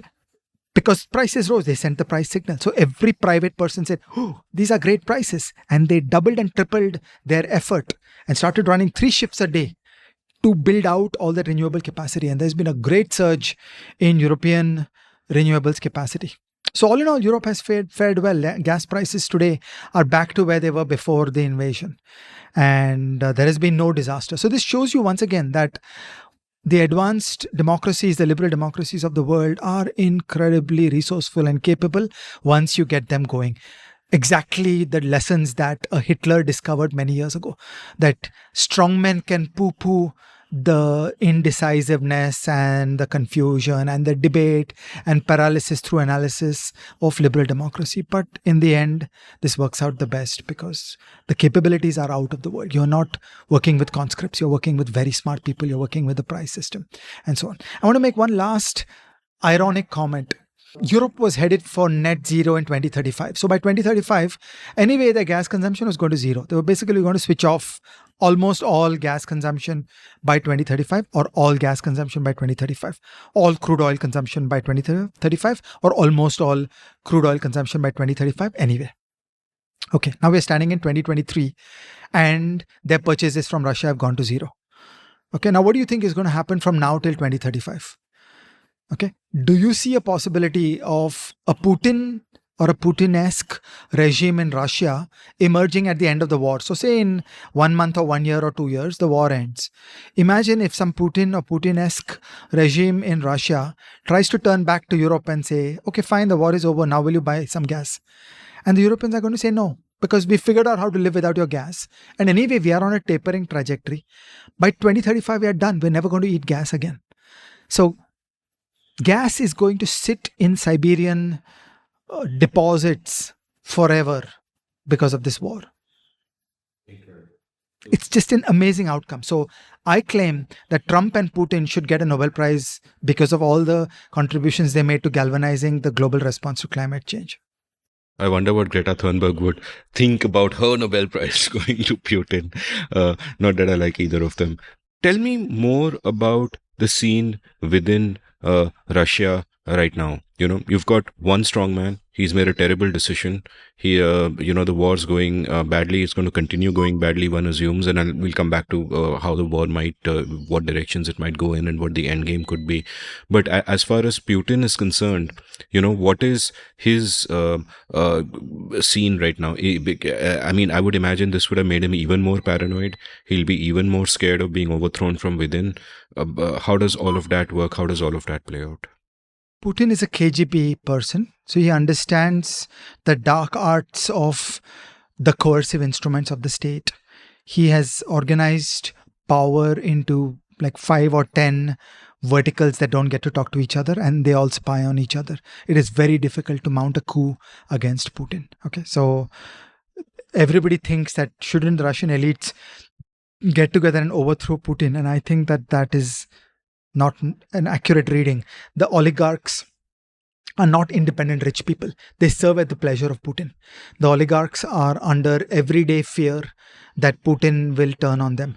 There is a Wikipedia page on mysterious deaths of rich, powerful Russians, where on an average, once every 10 days, one very powerful person has fallen out of a window. Okay, so there is conflict going on in the regime, and it is very dangerous to act against Putin, and the oligarchs don't have real power. So like many authoritarian regimes, the state is on top. The state has monopolized power, and Putin has very good tradecraft. He understands how to organize and wield the coercive instruments of the state. There's also an economic problem going on in the country. By March 2022, an array of Western sanctions were in place, and a lot of Western companies were exiting Russia. These are disproportionately important because there is not a whole lot of internal capability in terms of the firms in Russia. Foreign companies are very important. The flight of skilled people accelerated when conscriptions began. So many people who were told that you have to join the army, they basically ran away. And Putin has not done a whole lot to prevent people from leaving the country. He's probably thinking that, these elites, the intelligentsia, these English speakers are not my support base anyway. They'll foment trouble for me. They can organize a political movement to unseat me one day. And it's better for me if they're gone. So, it's better for a populist to rule over country hicks rather than support the emergence or the presence of a sophisticated English-speaking elite in the country. Okay, and this has created a awkward power situation in the country where Putin continues to monopolize power. There is no meaningful resistance or an opposition arrangement. There were a whole bunch of demonstrations at the beginning against the war. And again, by the way, I admire people who will go out into the streets and protest against a war. Can you imagine in how many countries would people have the guts to go on the street and complain about their own authoritarian government invading a neighbor? You can imagine that happening in a democracy. We saw that with the Iraq, Afghanistan, Vietnam wars in the UK and the US. But in an authoritarian country, militarism just runs amok. It's very difficult and dangerous for anybody to challenge the war decided by the state. The state is something lofty. In fact, one of the things that blew my mind when the conflict had just started, very early in the conflict, is that every single Russian chess player, all their top grandmasters, barring one coward named Sergei Karyakin, but every one of them, some 30, 40 of them, spoke out against Putin and against the war. And I thought that is and remarkable. That's very early in the game, and it's just such a show of courage, and I wish more of us here could be inspired by that. So there is a particular monument in Moscow to a Ukrainian hero. Okay, so the critics of the war started taking it as a way to make a covert statement. They would go place flowers at that monument. Okay, so the security forces understood this and they stand there. And every few hours, one person goes there, places flowers, gets arrested, goes away. And being arrested in Russia is no fun. I mean, their prison system is one of the worst in the world. So there is remarkable decency on the parts of some people, but there is no realistic threat. Let's turn to the economics of what happened to the Russian economy out of this. I felt that early in the game, it was clear that this was a disaster for the economy. Why? Because you cannot suddenly switch off globalization. Once a country integrates into global technology, global supply chains, global customers, global sources of capital, it's just such a rich and intricate web, and if you try to throw a switch, the whole thing gets disrupted. So it was one thing for the USSR to be self-reliant in all the years leading up to 1989. That fact doesn't prove that now it will be easy for Russia to go back to self-reliance. Once you are enmeshed in the world economy, there's no going back. And I feel that by and large, that is the way it has worked out. Let's think in some pieces. Step one, the ruble exchange rate. Okay, so some people say that the ruble has not devalued all that much. Well, the trouble is that it started out that the ruble was a hard currency. And after the war started, Russia brought about complete capital controls, much like India. So they went from a world-class hard currency to an Indian-style controlled currency where people couldn't take their money out. So yeah, I mean, I see some exchange rate, but it's not really a market-based exchange rate. It's something that has been artificially created by restrictions and a control of the central bank. Then, one by one, many statistical indicators were switched off by the government, which to me is a hallmark that things are going worse than you think. So they report some data. That data doesn't seem consistent with other indicators. So they would switch off the other indicators. So that's happening regularly. So you start thinking something is amiss. And finally, on a strategic scale, I want to emphasize the demographic disaster. Okay, Hannah Arendt has a great line. She says that totalitarian rule is truly possible only in countries that are large enough to be able to afford depopulation. Well, like in many other authoritarian countries, Russia stopped giving people the happiness and the social constructs within which people feel comfortable enough to have children. So Russia has long been on a demographic decline, and the war is a catastrophe both because conscripts have been killed and because elites have fled. When you put it together, it's a massive demographic catastrophe of men in their reproductive age, and that's going to bear on the Russian economy in the years to come. What are the lessons in this when we think of, and I'll get back to the war, but just thinking about the one thing that Russia did seem to get right to a large extent is a whole propaganda machine, right? And in a sense, their propaganda has been cutting edge. They've been playing with social media and sort of mastering those dark arts right from Brexit and the Trump election and all of that, as you pointed out. And there's a great piece again from Rand that I'll link from the show notes, which talks about, some of the aspects of what makes it work for Russia, and they might be relevant to propaganda elsewhere in the world. So if wherever you're listening to from, just listen in. And one is that Russian propaganda is high volume and multi-channel. There's a lot of it, and it is coming from, every sort of channel imaginable, from WhatsApp to what appears to be news sites to just everything. Russian propaganda is also rapid, continuous and repetitive, and it plays into that bias that we often have, that many of us automatically, the first thing we hear, we are likely to accept that as a truth. And when we are getting more and more of that coming right away, then that kind of reinforces that. Then Russian propaganda, of course, makes no commitment to objective reality, and to the extent that they often invent fake books by writers. So they'll take an expert's name and they'll say so and so expert says in so and so book, and the book is fictional but the expert is real. So and so this thing is happening. They invented a book by Edward Lucas called How the West Lost to Putin, for example, which of course Lucas did not write. So they are going to that extent. And the fourth one, which is really interesting and a lesson for all of us, is that Russian propaganda is not committed to consistency. So it is not as if there is one party line and you have to throw that line out, because that would involve time taken for the news to go out there. No, they'll have 100 people doing different kinds of propaganda, say whatever the hell you want, doesn't have to match up with it. And there's this great line in this article which says, quote, "Don't expect to counter the fire hose of falsehood with the squirt gun of truth." Right? And the two things that work according to them is, one, forewarning, that wherever you feel that fake news is going to be manufactured, you get there first with the real truth. And this seems to be in practice to be way more difficult. On how many fronts can you really fight? And the other is that you can't counter the fake news, but counter the effects of it, which is interesting but also complicated. And we live in times where there are populists all across the world, where a lot of politics has become not an argument about the facts or a debate over policy, but just narrative warfare where the facts no longer matter. So what are the lessons that we learn from this, what the Russians did right, and how they can be countered, which is also, a key part of that puzzle? Information warfare is a central feature of the modern age. we need a much larger discussion around information warfare. But for this narrow discussion, what you're saying is precisely correct.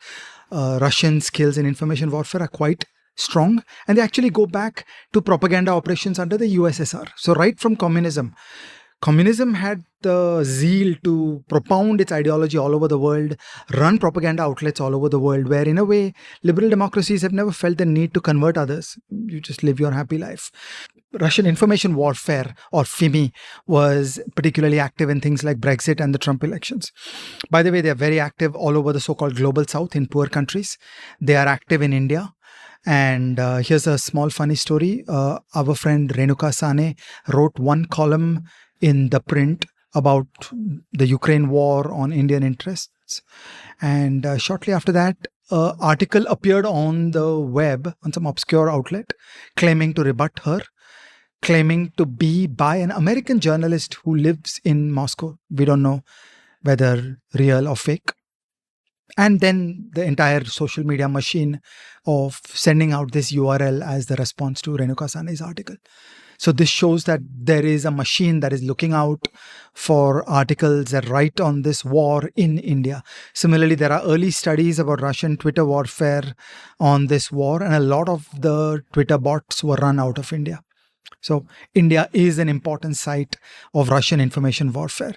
I have met lots of people in India who are blithely immersed in standard Russian propaganda claims around Ukraine, around the war, around the perfidy of the West, and so on. So this is a serious concern. Now, how does this get better?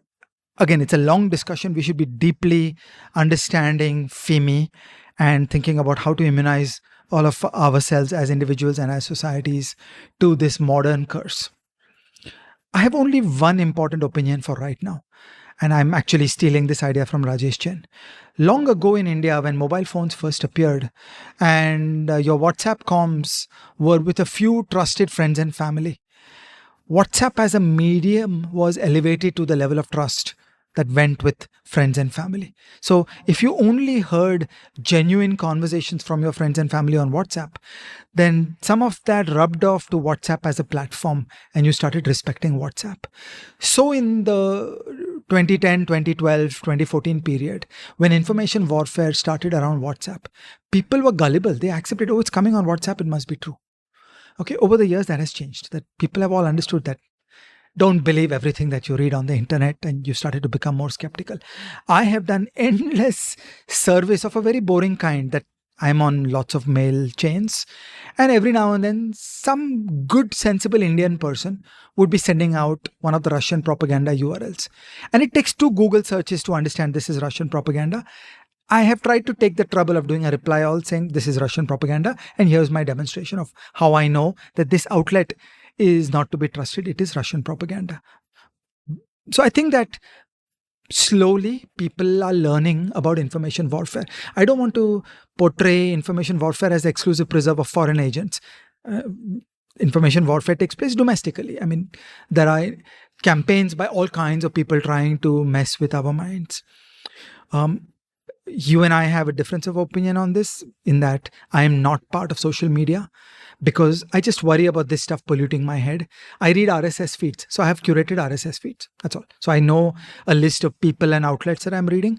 I control that. I don't want to hear the shouting or anger, or I find that the emotional voices raised of social media messes with my mind. I like to be slow and quiet, and I read from an RSS feed. So different people are making their choices differently. No, I'm actually in agreement with you on this, except that I have to be on social media to broadcast my links, as it were. And also I figure out a way of cutting out the noise and getting more signal. But if you curate your list properly and if you block every rude asshole, you're kind of fine. But anyway, if Russian operatives are listening to this, I would request them to please create a lot of content rebutting us so that our episode gets more viral than it's going to be anyway. So I think that the world is slowly changing. People are understanding that just because a message comes along on WhatsApp or Facebook, it is not to be trusted. And gradually these things are changing. So I don't at all want to understate the dangers of information warfare, but I think the high watermark of the early 2010s, I think the 2012 to 2016 period was the peak where mobile phones had exploded all over the world and people were naive and willing to listen to this. I think some of this is declining. I'm also optimistic. I've written a column about this. I'll share it with you. I'm also optimistic about the optimization of the tech giants. So think about Google. Google's valuation relies on Google search generating good answers. All too often today, Google search or YouTube search takes you to misinformation and information warfare. And that's a shame. Okay, I wish Google would get their YouTube search right. Okay, there's all kinds of crap and nonsense on YouTube and on Google search. But I think that they have the correct incentives because they've got $1 trillion of market cap at stake. That people will wake up gradually and use YouTube search less and use Google search less. In similar fashion, there wasn't a time and an age when Facebook appeared infinitely interesting and powerful. Today it doesn't. And a large part of it is a contamination of Facebook by information warfare. And I think and hope that one of the important priorities inside Facebook should be to create better algorithms to block the information warfare. And that would be a way to rescue the interestingness and usefulness of Facebook. So in that sense, while it is often alleged that virality and the screaming on the internet is the fuel for advertising and the internet giants, I will claim that is true only in the short term and not in the long term. On a strategic scale, it is a catastrophe for Google that when you go run a search on YouTube, all too often you're just stumbling on information warfare content. So I do believe that they will get that point. I mean, I agree with you that the incentives are right, but I worry that the structure is wrong because can a big company be nimble enough to move in the ways that they need to do and get past whatever, the status quo bias might lead them towards? I want to ask a final big question about the specific war before we go on to the geopolitics of the whole situation. And the question about the specific war is that what is the end game? Like one of the things that you've pointed out in this prescient sentence that you wrote in the notes that you shared with me is that Russian strategic defeat is not the same as Ukrainian strategic victory, right? And there is practically nothing that both sides would agree to right now. Tell me a little bit about what each side would want and what is the realistic path to that and what are the possible sort of end games on either extreme. We can judge Russian success or defeat against a list of objectives. Now, they never stated their objectives. Like all bad governments, they kept on changing their objectives. Okay, so we did this for this reason. That didn't work. No. That was never why we did it. We did it for this reason. Right? Reminds me of demonetization. Yeah. So, to the best of our ability, let us try to reconstruct Russian objectives based on Putin's writings and claims around a civilizational ethos and all the things that he has written about geopolitical, historical catastrophe and so on. Okay, so there was an objective to keep Ukraine as a client state, to not allow Ukraine to merge into Europe culturally, emotionally, institutionally. Okay, if that was the objective, sorry, they failed. They have forged a modern Ukrainian cultural identity, and that identity is European. Today, Europe is the self-identity of what a Ukrainian person thinks. Nobody in Ukraine wants to be Russian anymore. Second, the objective was to keep the West divided, that this would create conflict where some parts of the West would be more hawkish, the East Europeans would be more hawkish, the Germans and the French would break with the hawks, saying, no, we have to appease Putin. Okay, did not happen. In fact, the West united. Okay? And it turned into a campaign of make NATO great again. And after 200 years of neutrality, Sweden became a member of NATO. And after 70 years after the Second World War, Finland took the plunge and signed on for NATO, turning its back on many tacit forms of Russian power, which used to be called Finlandization. Okay. Third, the claim would have been that we will assert Russian power and we will increase Russian clout in world affairs because people will see that Russia is so strong. Russia has the impunity of invading Syria, invading Georgia, invading Ukraine, and nobody's able to do anything. Okay, so sorry, failed. Russian clout in world affairs went down. Everybody saw the limits of Russian power. Today, we understand more than ever before that this is a Spain-sized GDP, that this is a Saudi Arabia with nukes.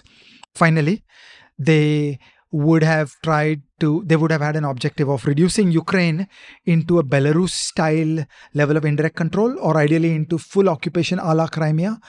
No, that has not been achieved. They have increased their land holding. So they now control 17% of Ukraine compared to the 1991 border. Okay, so 17% is a lot, but they haven't got the whole of Ukraine. And for a long time, it is impossible for any Ukrainian government or regime or head of state to acquiesce to a Belarus type acceptance of Russian domination. So I think this is comprehensive Russian strategic defeat. However, that's not the same as Ukrainian strategic victory. What is Ukraine's objective? Ukraine's goal is to get back to the 1991 border, to eject the Russians from Crimea. But equally, Ukraine needs an enduring peace. It doesn't need a frozen conflict. It doesn't need a place where 5-10 people are dying every day. It needs an enduring peace, because without that, the reconstruction and the investment will not start. Okay? If Indian infrastructure vendors are going to go compete and build vast amounts of Ukrainian infrastructure, which is a fabulous opportunity for India, assuming that Indian foreign policy plays its cards correctly, then they need to know that their projects will not be bombed down.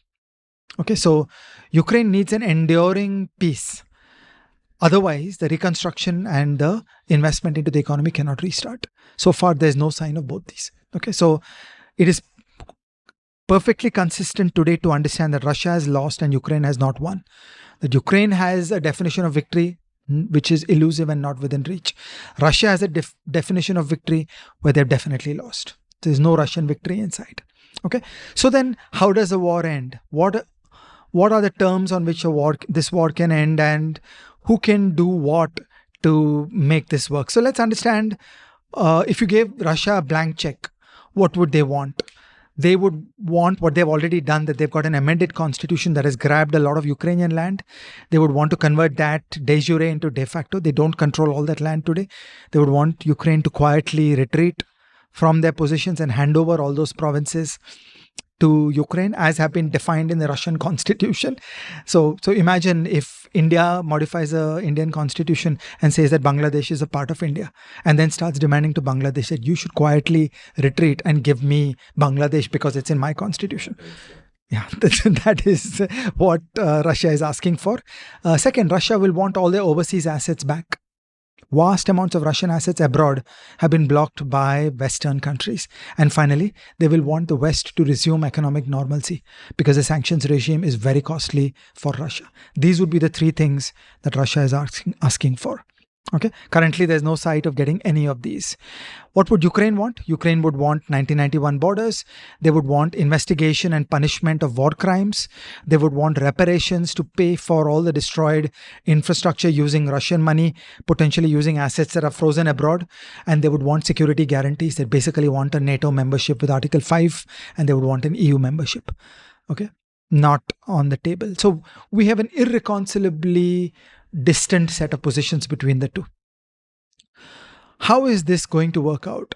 The most important thing that I think the world needs to do today is to just grimly lay the long-range foundations for sustenance and combat power for Ukraine, so that at some point rational minds in Moscow will look at this pipeline and say that we can't match this.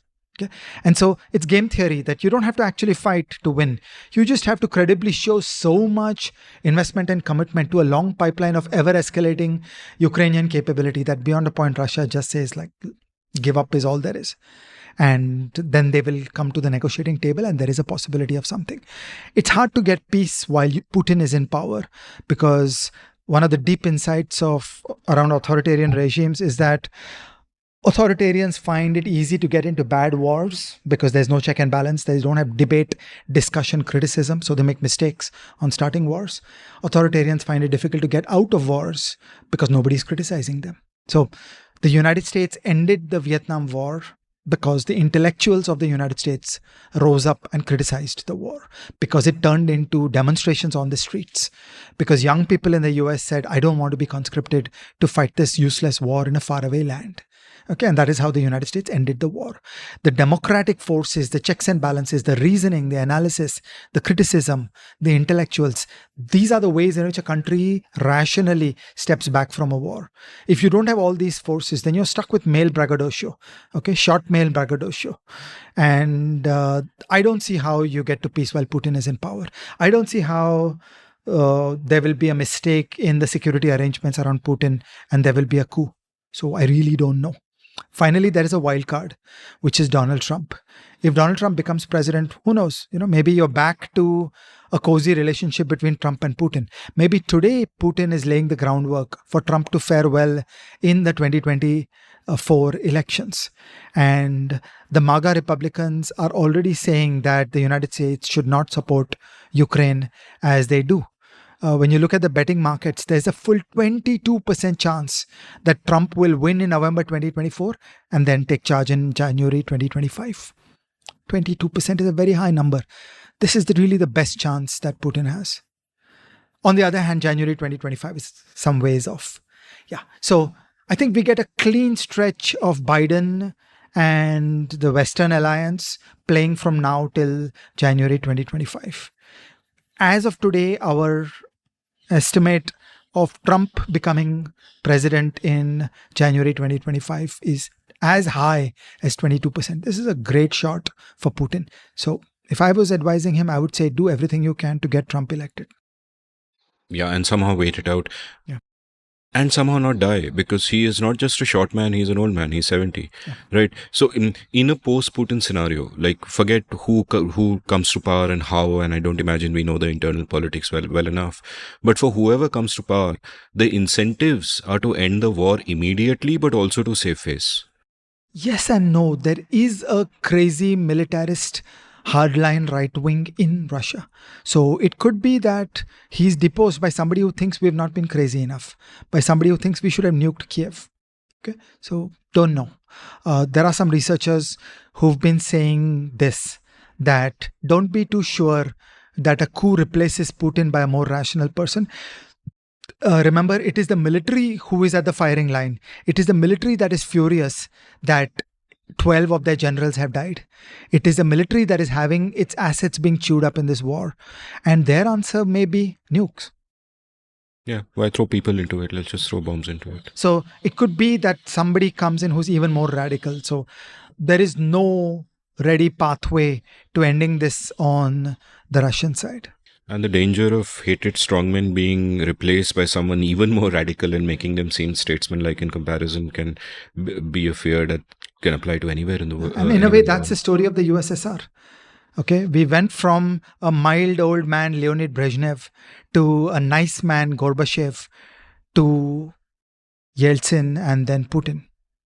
Yeah, so, but before that, it also went the other way. We got much better Stalin on. Understand? So, yeah. I'm just saying, you look at the local time series, the USSR is a nice example where a stable, bad authoritarian regime was replaced by something worse. Fair enough. Let's talk about another authoritarian regime and another strongman. Xi Jinping is sitting in China, and he wants Taiwan, and who knows, at some point he might even want some of India.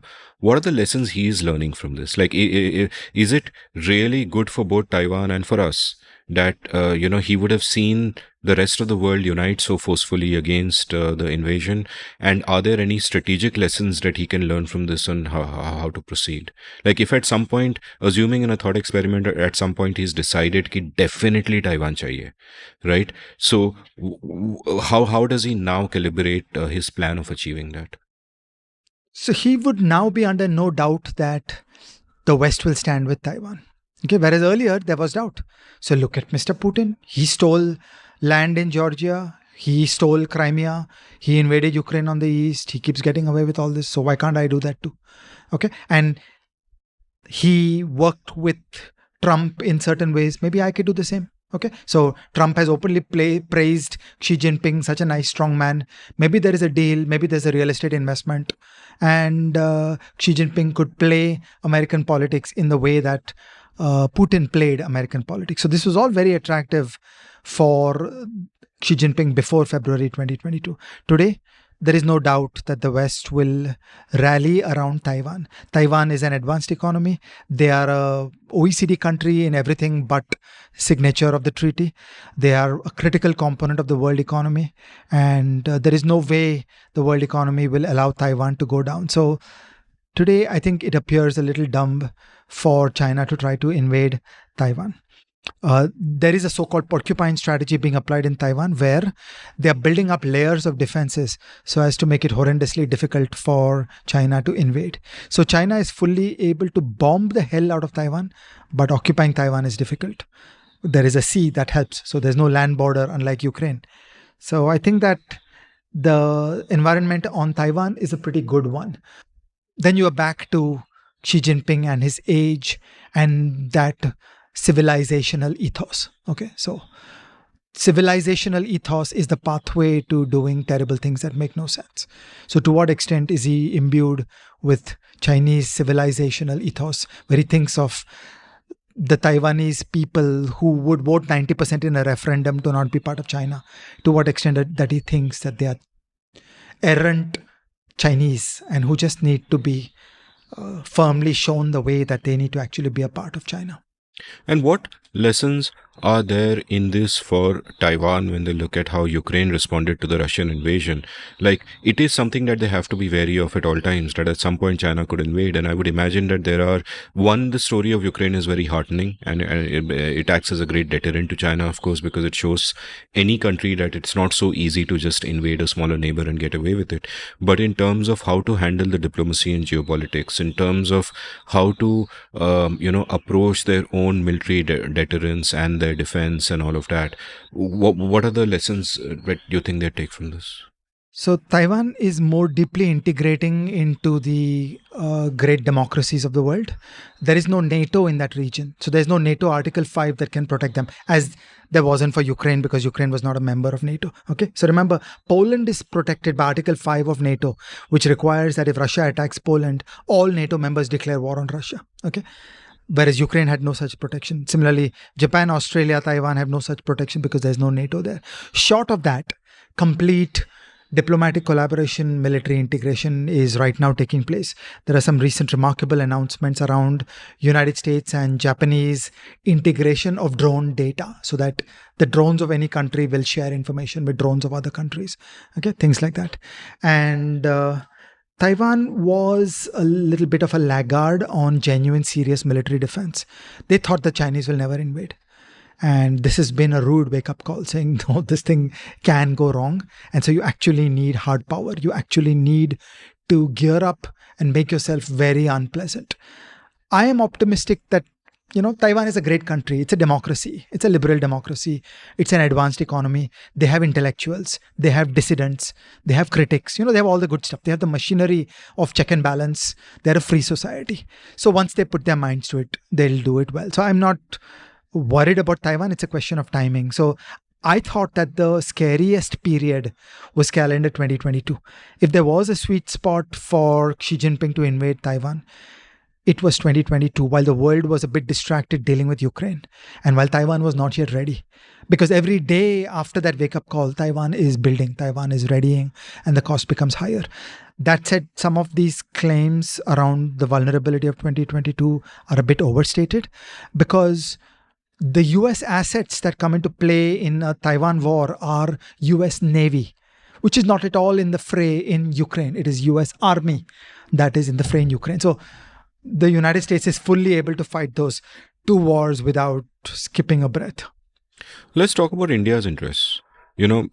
How should India have thought about this? How did India think about this? What were the threats for us during this time? This is a very important question that we need to think more about in international relations and in foreign policy everywhere in the world. There is a combination of interests and values. Values should be thought of as a strategic view on interests. So I want to say it conceptually. When you and I have shared values, we know that on a deeper scale, beyond our present interests and contracts, there will be an alignment. Okay. So I think of interests as short-term and tactical, and values as the foundation for long-term interests. It's all ultimately interests. So if I can use you and me as a metaphor, right? You and me would have shared values in terms of caring about freedom, of behaving with decency towards each other, and our shared interests would be things like the YouTube show we are doing to get together and so on. But that interest may or may not exist tomorrow, but the shared values will kind of always bind us. And that's part one. But part two, 10 years from now, our shared values will translate into tangible shared interests in ways that we can't predict. So the values match of today is the shared interests of tomorrow. So there are people who are derisive about values, saying that's like an unrealistic, idealistic Nehru who would believe that China would not invade India. Okay. So values do lay the foundation for interests, and they're not just an idealistic thing that should be belittled by hard people. Okay, I'm a hard thinker and I see the role of values. Okay, so what are India's interests? Okay, India's interests are largely with the West. What is the single source of dynamism in the Indian economy today? It is IT. It is the exports of IT. It is the exports of IT-enabled services, the category that is called other business services in the Indian balance of payments. IT is India's biggest industry. IT is the one thing that India does, okay, and everything else we are fumbling and failing. I did a recent analysis of goods exports, and there is no great buoyancy with Indian goods exports after netting out United States inflation. So Indian goods exports expressed in USD, a 10-year growth rate is about 1 to 2%, which is nothing. Okay, the growth is in IT services, IT-enabled services. That is India's future. For all this, the technology comes from the West. The financing comes from the West. The capability centers come from Western companies. The export markets lie in the West. The kids of the Indian elite go study in the West. Okay. When is the last time you saw a child that went to study in Russia or in China? Okay. So all these factors put together, our language is English and not Russian. So all these factors put together say to me that India's interests lie with the West. Okay. And there is no distance between the objectives of India and the connection with the West, and we should foster those relationships and we should be good neighbors. And so when there's a fire in their house, we should try to help because they are ultimately who we are with. Okay, so that is my first element of how to think about Indian interests and our engagement into this conflict. The second big thing we should think about is Russian military equipment. About half of Indian military equipment today is Russian. It is not possible to wish this away. As I've said, military platforms are 25-year, 30-year, 40-year stories, and you can only gradually evolve them. There is a direct and tangible threat that because China today has so much influence over Russia, China is one of the few countries that is helping Russia to the greatest extent today, that potentially tomorrow there will be a next invasion by China into India. And at that time, China will prevail upon Russia to cut off critical military supplies to India. Okay, so we should consider the problem that China and Russia are now allied more deeply than we can think. And we are an irrelevant small player in the eyes of Russia. And then we run this risk. So there are greater threats of sustainment and peak surges of Indian military requirements from Russia than there used to be earlier. There is a gradual process whereby India has been diversifying military sourcing from all over the world.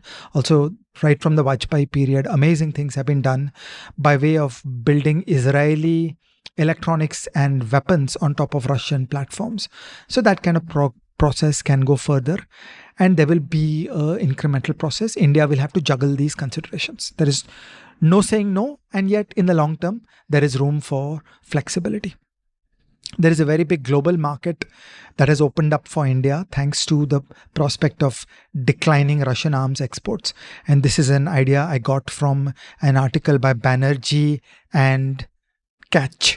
There's a name I'm not pronouncing correctly. The spelling is Tkach. They wrote an article pointing out that there is a low price arms market worldwide that is being served by Russia.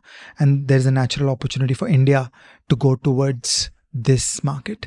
And India needs to rethink what is the force design, what is the place of Russian weapons, and what is our future pathway. Modern complex weapon systems have become so complicated and so expensive that outside of the United States, nobody can go it alone. Not that the United States goes it alone.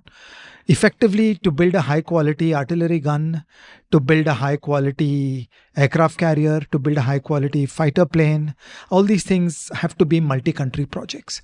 So then once again, the pathway is not for India to do self-reliance of saying, I will build the Arjun MBT on their own, but rather to collaborate with others, and not as we do today where we buy an engine, rather to work jointly with other countries saying, let's do a joint R&D project, evolve a new design, do multiple redundant pieces of manufacturing in multiple countries, do the deep alignment of international relations and military affairs to bring this group of countries together so that we are able to trust each other to do military equipment. So this is the second problem of military equipment.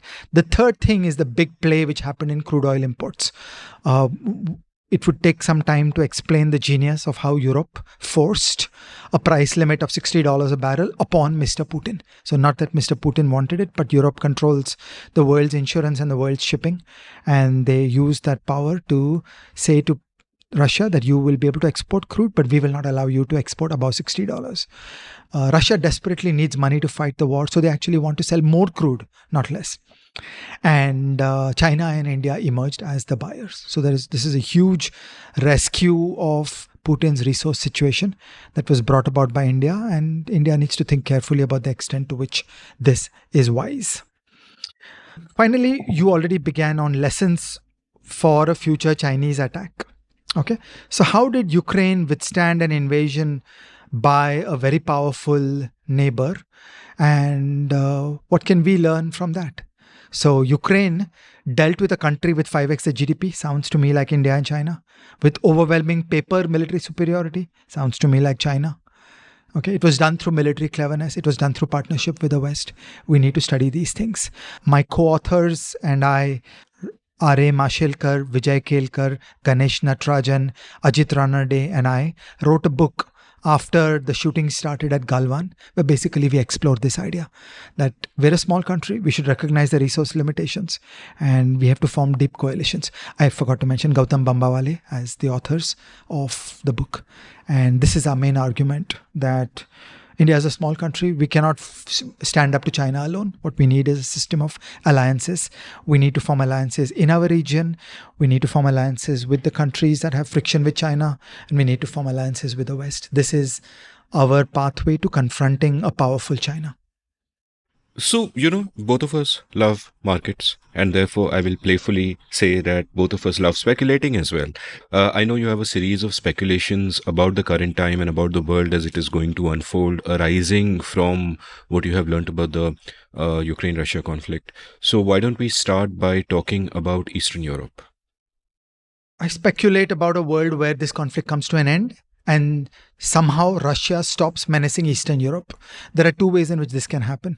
The conflict comes to an end. Russia is battered and bruised. For 25 years, they don't have the strength to threaten the Baltics and Poland and so on. Or even better, Russia becomes a democracy, becomes a member of the EU. Game over. Russia becomes a member of NATO. Okay, so in our dream world, Russia becomes a liberal democracy and becomes a member of NATO and becomes a member of EU. Then we have finished the 20th century. Okay, finally.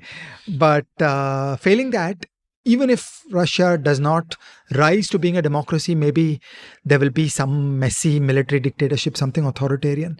It will take them 25 years to lick their wounds and rebuild, to have a next go at invading something. Okay. I think that this is a transformative moment for Eastern Europe. Okay, Eastern Europe has found its feet. Internally, emotionally, Eastern Europe has become a first-class member of Europe for the first time in 1,000 years. They used to be the backwater. Today, they are a first-class part of Europe. They're still a little weak. So there is still a lot of messy nationalism and religion in Poland. Viktor Orban in Hungary is still a right-wing authoritarian, but for the rest of Eastern Europe is blossoming. They have benefited from enormous flows of people from Russia and from Ukraine. Some of the best and brightest have left, and a lot of them have showed up in Eastern Europe. It is a huge infusion of human capital, and the brain power that is there in Eastern Europe today is spectacular. I predict there will be an economic boom in Eastern Europe out of all this. I predict that if you are an Indian company that travels the world trying to sell X, then you need to think more about selling into Eastern Europe, because there is going to be a different level of energy and vitality and dynamism and economic prosperity in Eastern Europe compared to the way things have been in the past. Further, I think that the balance of military power in Europe is going to shift away from the old arrangement of UK, Germany, France. See, the old arrangement was UK had little bits of trying to be a global player on a military matters. France similarly wanted to be a first-class member of the United Nations Security Council, occasionally land paratroopers in some hidden corner of Africa. And Germany wanted to be this gentle giant superpower, not engaging in military action. Okay, this was the old configuration of Europe. Germany is changing. Germany will change. Germany has got up to 100 billion euros of military spending per year. So I'm not saying Germany is coming out of this the way it is, but it'll take them a long time to figure out their place in the world. And again, they're a gentle giant. I admire their introspection and care in terms of what Germany becomes. They never want to become a disgusting militaristic country again. What has not been widely noticed is the emerging military power of course, Ukraine and Poland. Ukraine is holding one of the world's best military forces today because they have actually fought the most remarkable high-intensity war since the Second World War. They have gone into the trenches. They have innovated. They have understood tactics, training, procedures. They have understood how to synthesize modern equipment in a modern battlefield. What other people only theorize, they have done it. They have lived it. They've got a capability like none other. And hey, they have amazing equipment. They have the largest pool of trained people. So Ukraine is a military power today of no mean nature. And the other is Poland. Poland understood crystal clear that if Ukraine were to lose, which is not a zero probability event, then the next target would be Poland. So the day the war started, Poland started building out a large expansion of its military force. By the way, very interestingly, using a lot of South Korean equipment so as to keep costs down. So very interesting new line of attack. They're not buying American F-35s or Abrams M1 tanks. They are going with a lot of Korean equipment, but they're building out a very significant military force. East Europe has the moral high today because for 15 years, they warned the world about Russia. And Germany and France were pacifist and they won the argument. And now everybody knows that East Europe was actually right. So East Europe's moral influence is much greater. And through this combination of moral influence and military might, Germany and France and the UK will call the shots to a lesser extent in Europe than used to be the case earlier. So I speculate that there is a remarkable renaissance of brilliant people, good demographics, military capability, a skip in the step, confidence and state building in Eastern Europe, modulo two weak links. Hungary has to find its way to becoming a liberal democracy, and Poland has yet to exorcise the nationalism and the religion. Fabulous. Your next speculation is about Western rearmament. Tell me about that. All over the advanced rich economies, there is a revolution going on in terms of spending. Germany and Japan have announced huge increases in military spending. NATO is rejuvenated in spirit. In some sense, in 1989, NATO lost its will to live, and today NATO is back. The lessons of this war are being brought into deep collaboration. So NATO always involved collaboration between countries. But I described a moment ago, shared intelligence across drone fleets. So imagine different countries are flying drones, but their data is all going onto a common bus and will go into machine learning and AI and decision systems and kill loops that are operated by multiple countries. It's a different level of ERP integration of all these countries. These countries will push back into conventional arms. Earlier, we were all a little complacent saying, look, nuclear weapons have rendered conventional war irrelevant. Now you just have to do a little counterinsurgency from time to time.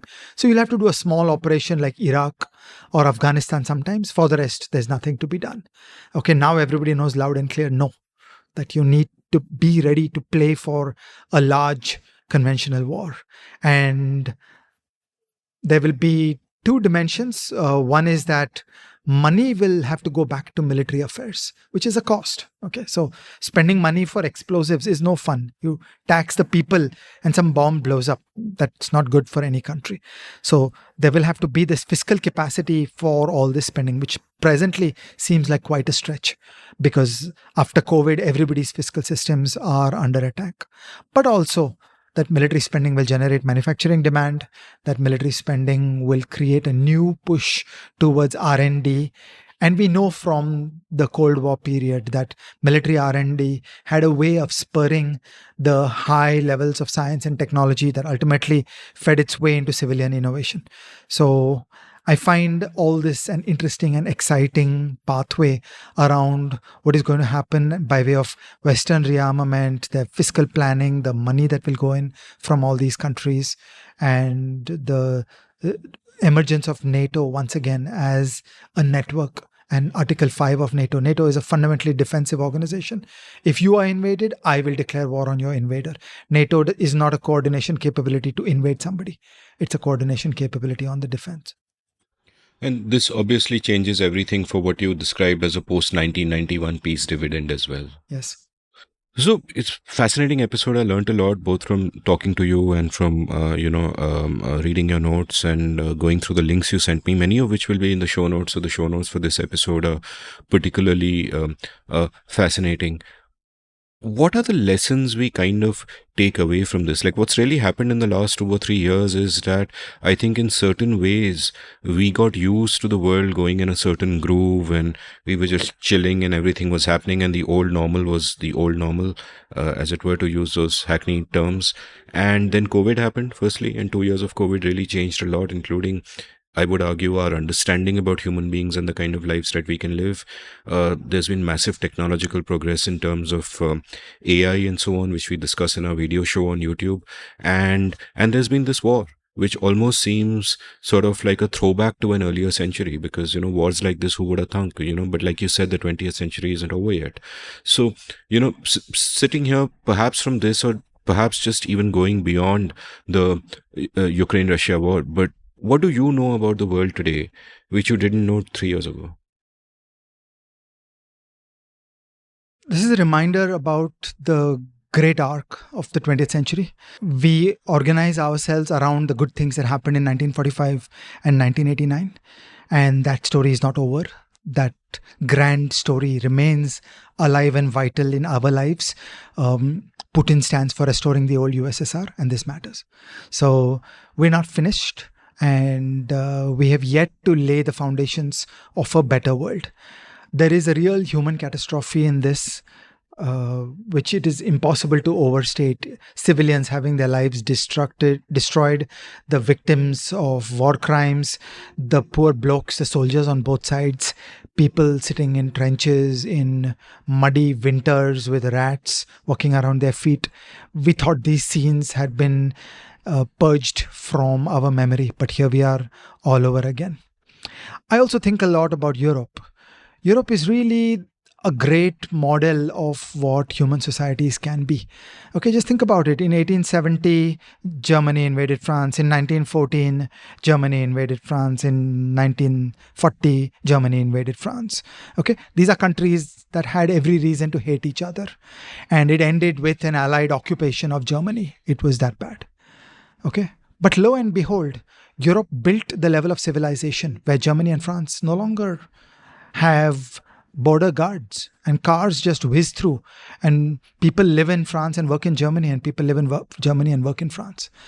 So there's something remarkable about the European Union in that it is a fully articulated vision of a post-nationalism world where they actually brought the 20th century to an end and recreated a decency and a civilization and a safety and full freedom on the movement of capital, labor, goods and services. It is something fantastic that has been done. That from that arc of the creation of the Westphalian state to the age of nationalism and people killing each other, to the Second World War, to the European Union. I think there's something very precious in the idea of the European Union. And if they learn how to make it work, maybe many others will. Okay, so many elements of political theory originated in the West and then diffused all over the world. Could it be that this kind of post-nationalism integration of countries into a union where you really shed the belligerence and the hatreds and you just, can we all just get along? And you have full freedom, people, goods, labor, capital, everything, Schengen visas. You fly into Portugal and drive to Poland. Okay, imagine what a beautiful world that is. So I think the European project is important. This war is a fundamental question and a threat to the European project. Because if Putin wins here, okay, next is Belarus, next is Poland, it goes on. Suddenly you're back to the European wars of the 20th century. And then flipping this around, if all this works well, Sweden and Finland are in NATO. NATO is the great stabilizing defensive treaty that holds a large part of the world together. Potentially, Ukraine will join the EU. Potentially, at some point, Ukraine will join NATO. So many other pieces can fall into place to undergird and strengthen this zone of peace and civilization and stability. So I think that there's a lot riding here. We are not European. You and I don't live there. But I remain impressed that there's something important going on here.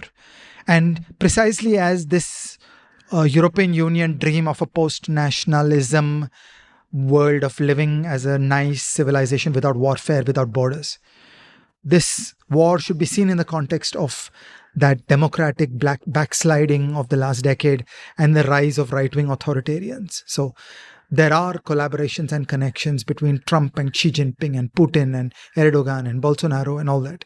So it's again the 20th century playing all over, that on one side is the idea of a liberal democracy. On the other side, there are populists and right-wing movements and nationalists and Nazis, and oddly enough supported by communists in some countries. So the far left and the far right have come together to hate the middle, to hate the simplicity, the decency, the disarmament of liberal democracy. And these are important issues. So in that sense, Ukraine is not a faraway border dispute, as some observers like this person, Tucker Carlson in the United States, has said. The idea of freedom is at stake, and it's important and interesting. This is a continuation of the great 20th century story of liberal democracy, the Weimar Republic, Nazi Germany, the USSR, 1945, 1989. And I'm reminded of how Hemingway chose the title For Whom the Bell Tolls. Okay, so his beautiful, grand 1940 or 1941 book. Okay, so by the way, Hemingway and his girlfriend ran away through France when the German armies were advancing. Okay, and he took one copy and walked across the mountains into Spain, and she took one copy and escaped over the sea and went to England. Okay, so that's how the book came out. And For Whom the Bell Tolls is from a poem by John Donne, where, he says that each man's death diminishes me, for I am involved in mankind. Therefore, send not to know for whom the bell tolls. It tolls for thee. And that to me is the logic of deep globalization. Everything is interconnected. Everything is connected to everything. We are all part of this world. Putin's invasion of Ukraine triggers off 50% electricity blackout in Pakistan. Okay, and so on. Everything is connected to everything. And we should understand the complexities of this world, and we should think and act in our own way. And of course, it's all particularly poignant for India because we are a small, weak nation placed next to a belligerent, powerful nation. These lessons are triply important for all of us. Just for a moment, I'll be an optimist and a romantic, which is quite unlike me, and point out that I think along with that 20th century story you speak of liberal democracy and the fights that were fought in its name, I'll also say that maybe there's a 21st century as well, where in the 21st century across the world, across fields, we've seen different kinds of mainstreams crumbling and a decentralization takeover. And I wonder if that's happening to nation states as well, where technology and economics make geography irrelevant, and which bring all of us together and which increase the incentives for all of us to come together in different and disparate ways. And in that sense, a Russia-Ukraine war, I would hope from a naive place, is a throwback, and perhaps even the last war, because some war has to be the last war. So who knows? Maybe it's this is a very uncharacteristically happy note for me to end on. I never do that, but thanks a lot for this episode. Everything is indeed everything, and hopefully people will follow our new show on YouTube. But for now, this was a great episode. I learned a lot. Thanks, Amit. So Ajay, welcome back to the Seen and the Unseen. Once again, we are still in the same episode, recording like exactly one Sunday after we last recorded, and that's because we needed to do an addenda about the recent developments. Like yesterday was Saturday, and the Wagner group mutinied under Evgeny Prigozhin, and they were kind of they had taken Rostov, and they were marching towards Moscow, and everybody thought, wow, civil war. So I called you and I said, okay, we got to release the episode right now, and we got to record an addenda because now there's a little bit more to make sense of. And by the time you've landed up here, the Wagner's group's back down, and Prigozhin is going to Belarus and whatever. So it's all damn confusing. But just take us through exactly what happened here, what's going on. The first thing we should understand is that a military force that is cut up into multiple rival and private pieces is actually something that happens. It's not entirely new in world history. Famously in Japan during the Second World War, in the period leading up to the Second World War, there were actually two military forces. There was a so-called army and there was a so-called navy. Bracket. It was called a navy, but it was actually a full military force. They had infantry and everything. And they competed for influence. The army wanted to invade China and go all the way to India on the overland route. And the Navy wanted to go island hopping in the Pacific and take on United States power. And they both competed for influence with Tojo. And in fact, the Japanese war in Manchuria started because junior blokes in the army decided to start fighting a war. It was not a war authorized from the top. So actually the front line triggered off the war in Manchuria in 1936. Similarly, Hitler at first made a deal.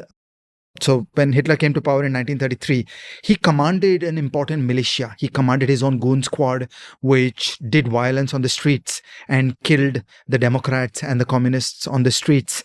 Then when he came to power, there was a conflict for influence between the formal military, which was an old aristocratic German system, and this new street rabble, the Nazi rabble, the underclass with a hatred of the elite. They were two very different forces.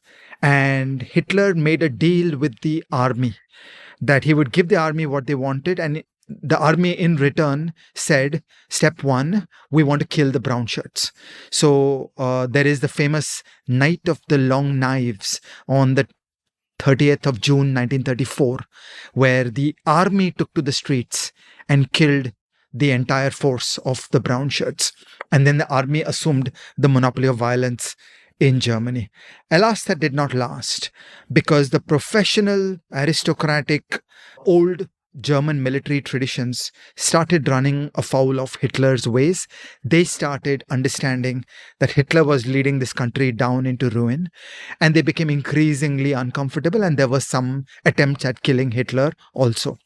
So Hitler started getting uncomfortable, and he needed to reduce the influence of the formal military. So he started turning the SS into a full military force. Okay, so this is the story of what happened in Russia under Putin. Putin is an intelligence man. He understands how the coercive organs of the state work, and he fragmented power across multiple units. So in Stalin's age, there was just the NKVD and there was a Red Army. Inside the Red Army, for example, towards the end, Stalin set up a race between Rosokovsky and Zhukov on who would get to Berlin first. Putin went much further. So there is the FSB.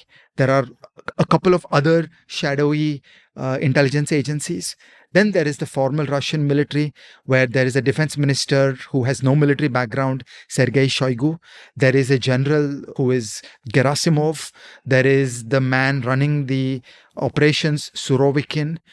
And then they created 10 years ago, they created a mercenary force run by Prigozhin, which was called the Wagner Group. This was created at first to play overseas with plausible deniability. So suddenly a band of Russian mercenaries would appear in Africa and do things that are consistent with Putin's foreign policy. But Putin got to claim, oh, that's not me, that's just some mercenaries.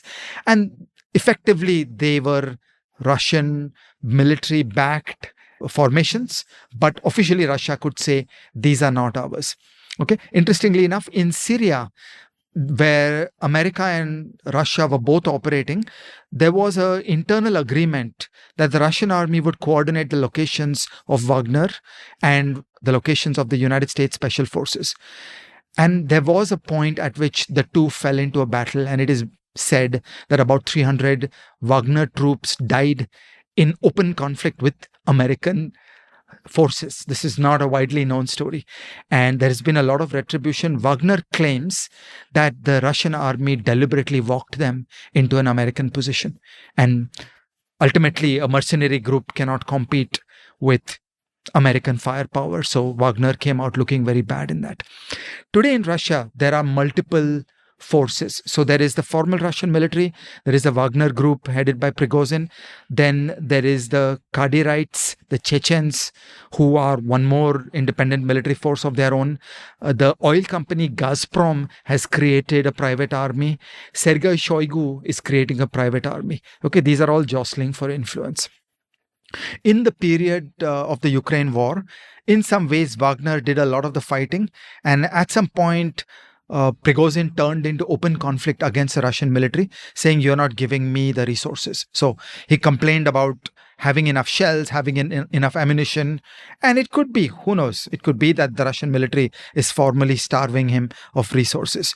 Just in case anybody here gets the wrong idea, there is nothing to choose between all these characters.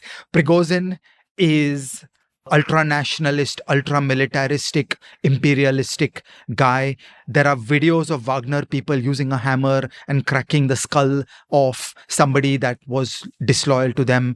There are no redeeming features of these gangs. I'm just coldly describing what is happening. So there has been a great power conflict between them. And again, appealing to the Knight of the Long Knives, you can imagine that the military will want to go to Putin and say, we want to shut these guys down.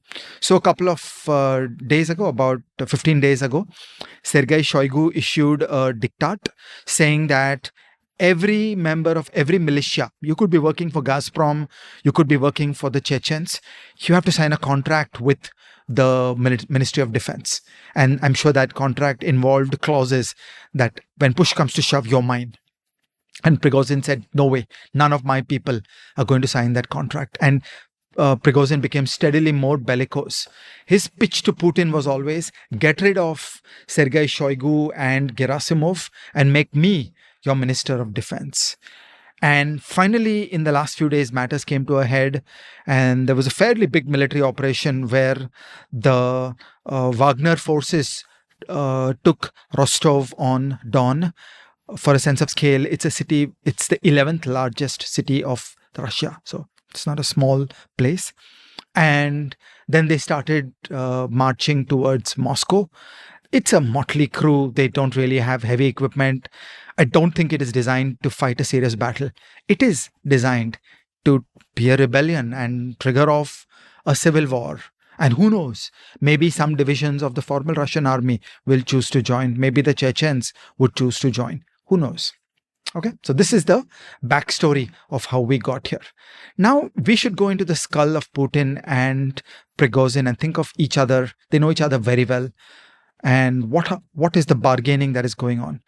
I think that with the Ukrainian counteroffensive presently in play, Putin is unusually vulnerable. The last thing in the world he can deal with is a diversion of force to fight the Wagner group. So I don't want to suggest that there was any possibility of the Wagnerites capturing Moscow. They don't have the kind of capability. But it's a moment where Putin is vulnerable, where he needs every scrap of military power to be devoted to Ukraine. And so Prigozhin would be able to drive a harder bargain. So if you think that by and large, Shoigu and Gerasimov were gaining an upper hand and Wagner was increasingly retreating from the Ukraine battlefield, Prigozhin had the choice. Do I dwindle away to insignificance, or do I use this moment to drive a hard bargain? And my expectation is that he chose this moment to drive a hard bargain.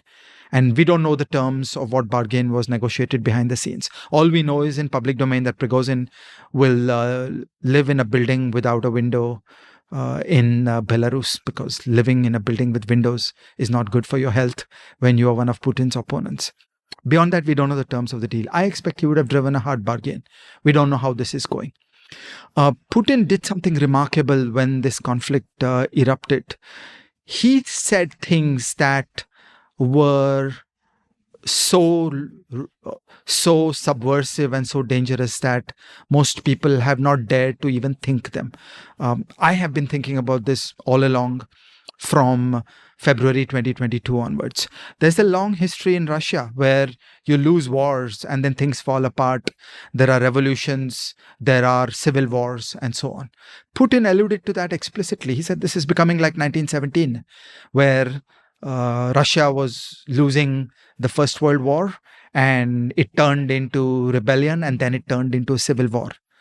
And that's an absolutely scary analogy for anybody in the Russian state to be thinking about. So that is the magnitude of what is going on. And I also want to conceptually say that Russia has had a comprehensive strategic defeat in its war on Ukraine. As I described, a Russian defeat is not the same as a Ukrainian victory. Whether Ukraine will win, we don't yet know. Whether will they get back all their lands, we don't yet know. But we know that Russia has lost. Russia has comprehensively lost. You cannot think of a Russian objective that has been attained. When these things happen in an authoritarian country, it damages the legitimacy of the state and it kicks off all these things. And Putin's ways of creating and encouraging these multiple armies actually creates a raw material for the power conflict in terms of a civil war, either before or after Putin. So I have a bunch of questions. First one is this. Earlier in our conversation, in the part recorded exactly a week ago, you alluded to how what Putin has done is he's built these verticals within the state and they don't talk to each other, and that keeps him safe because it's very hard for the elites to therefore come together and plot against him. But while from that point of view it's a feature, it might seem that it's a bug from another point of view, because you never know which vertical is going to rise up against you in this manner, and the other verticals can't exactly come together to help you because they're not talking to each other. For example, I'll quote Anton Gerashenko, who made a long tweet and who often writes on Ukraine's side. He's an analyst for them. And he says, number one, no one in Russia feels safe anymore. A vertical of power has collapsed. No one in Russia feels safe anymore. Neither officials, nor oligarchs, nor FSB officials who used to think they were the rulers of life. Putin stopped holding a monopoly on violence in Russia yesterday. It was proven that factions with more weapons and determination decide everything. Stop quote. Then he goes on to say how Russia might be facing a bloody war, not a civil war, but a war of clans, armed groups and private armies, Chechens, Prigozhin supporters, armed mercenaries who will separate from Prigozhin or other PMCs and be hired by local clans for protection from invading outsiders. Large businesses, oligarchs like Gazprom has done, can also come up with private armies, and conflicts and redistribution of property will be resolved by force. It will be the new 1990s, but far worse, resembling the Mad Max style and genre of an anti-utopia action movie. And he goes on to say that, quote, the Russian army, it seems, has de facto ceased to exist as a united structure. Soldiers and officers sitting in trenches in the massacre unleashed by Putin probably finally realized yesterday the utter pointlessness of the war against Ukraine, against the background of the fact that a group of criminals in the rear can pass 600 kilometers in a day, sweeping away everything in their path, and then be amnestied after killing pilots and civilians. Stop quote. So, in a sense, what happens if a vertical kind of rises? And this is really a vertical within a vertical. If you think of the army and the defense as one vertical, this is, one of the many verticals within that. They rise up and suddenly all hell is unleashed. And what's your thought on how this unique structure plays into this? The text that you read out, at least today, seems a bit extreme to me. It's a scenario for the future. So let me talk about what I feel we are sure about today, and then the way the scenario will unfold. In an authoritarian state, everybody hates the regime, but everybody looks at each other and they say, wow, everybody supports the regime. So then I stand up and act loyal. Okay. Somebody's got to take the plunge and say, hey, we're going out and doing something against the government. I think that's part of what Prigozhin did. He said, here I am, 25,000 people, 30,000 people, some amount of equipment. Come rally around me. So I think one aspect of the negotiation was that his people and he would have made 500 phone calls to every other source of force and violence in Russia saying, come join us. Okay. So maybe one division at a time, maybe one brigade at a time. People could choose to swing sides. It may even be that in those 24 hours, not a lot moved. Okay. And we know that Putin has bought him off. So the question is, how much force was willing to go against the establishment and what was the price of buying him out? There are no secrets. In no time, all this will be known. And then we could well be setting the stage for a next version of this. And by the way, if you say Mad Max scenario, I say Mad Max has nothing on the madness of the Russian Civil War. It's not a story that has been widely read, but there are few things in this world crazier than what happened with the Russian Civil War. Many, many Western armies tried with insufficient resourcing to invade Russia and put an end to the communists.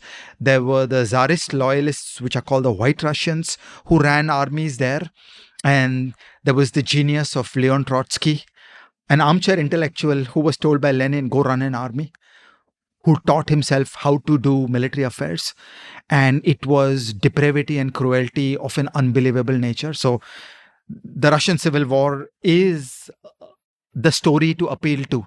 History does not repeat itself, but it sometimes rhymes. And the song that's running in my head for a future Russian Civil War is the Russian Civil War with nukes. Wow. So what you're basically saying is that Gerashenko, of course, is very much on the Ukraine side and keeps ranting against the Russian thinkers. And, but what you're saying is that this is perhaps at the moment an extreme scenario. The center is still holding, everything hasn't collapsed. But if it collapses, it can collapse really, really badly. My other big question is actually about Wagner. Wagner is in a sense like the tech giants. In the sense, and I'll tell you what the difference is also, but the similarity is that it is like a transnational company which is operating across countries, and it has a disproportionate amount of power which a regular company doesn't, and which can be a threat to any of those countries. Now, obviously Prigozhin was Putin's caterer, and then he got the chance to, like you said, build a mercenary force. And all across Africa, either states have hired them for use against the people, or Putin has gotten them to ally with a Russian-friendly warlord who's in rebellion against the state itself, and so on and so forth. But they're playing a part in many, many countries, and they're playing a part in Russia at the same time. And all over Africa, they are skimming resources money. Yeah. So their revenue stream is state violence that grabs money. Yeah. From resource-rich states in Africa. So the difference between, say, a Google or a Facebook is a Google or a Facebook are built on the voluntary actions of individuals. So they're entirely ethical ways. You're providing a service, you're getting a customer for it, and so on and so forth. But Wagner, on the other hand, is doing deals with states where a state has a monopoly on violence, but it may not have the state capacity to inflict that violence or use that violence. So they hire Wagner. Or Russia will often send Wagner into various places so they have plausible deniability. But they are cutting into the state's monopoly of violence, or that is being outsourced to them. And then they are becoming a group which is using violence in quote-unquote legitimate or illegitimate means across a bunch of countries, which allows them to amass resources, experience, power, and so on and so forth. So when they do decide to, turn the tables, sure, he didn't march to Moscow and unseat Putin, but he could do that in any of these African nations, either on his own or if Russia decides it's in their interest to do so. So it is possible that they can run riot in Africa and make themselves a government of some places in Africa. The analogy is limited in one respect. Ultimately, Wagner does not have behind it the military-industrial complex. So the richness of production, inventories, logistics, repair of equipment, rebarreling the guns, okay, all these things are Russian army. Wagner came up as plausible deniability for Putin. So it was really an arm of the Russian military which could run rogue in Africa while Putin would be able to say in diplomatic negotiations, who me? I had nothing to do with that. If it actually comes to a confrontation between Wagner and the Russian state, they have very low abilities at a strategic scale. They can play on a tactical scale. So they have a finite amount of equipment, they have a finite amount of ammo, they'll steal some fuel along the way. Unless significant surrenders or partnerships happen by existing Russian army divisions who come with their own stores, Wagner is not capable of fighting an extended war in Russia. But they're strong enough to be disproportionately powerful elsewhere in the world. What if, and this obviously hasn't happened and is not the scenario, but what if Ukraine was to go to Wagner and say that, okay, we and the NATO will help you, you become a covert action force and you go inside Russia and you do whatever you do? All in all, in the West, there are limits to what democracies do. So working with Wagner would be very difficult for any Western government. There are no secrets. In the long term, all these things come out. So the democratic limitations hold back Western governments from working with certain goons. I don't want to overstate it. Okay. Patrice Lumumba was murdered by the CIA. Bin Laden was a creation of the Americans.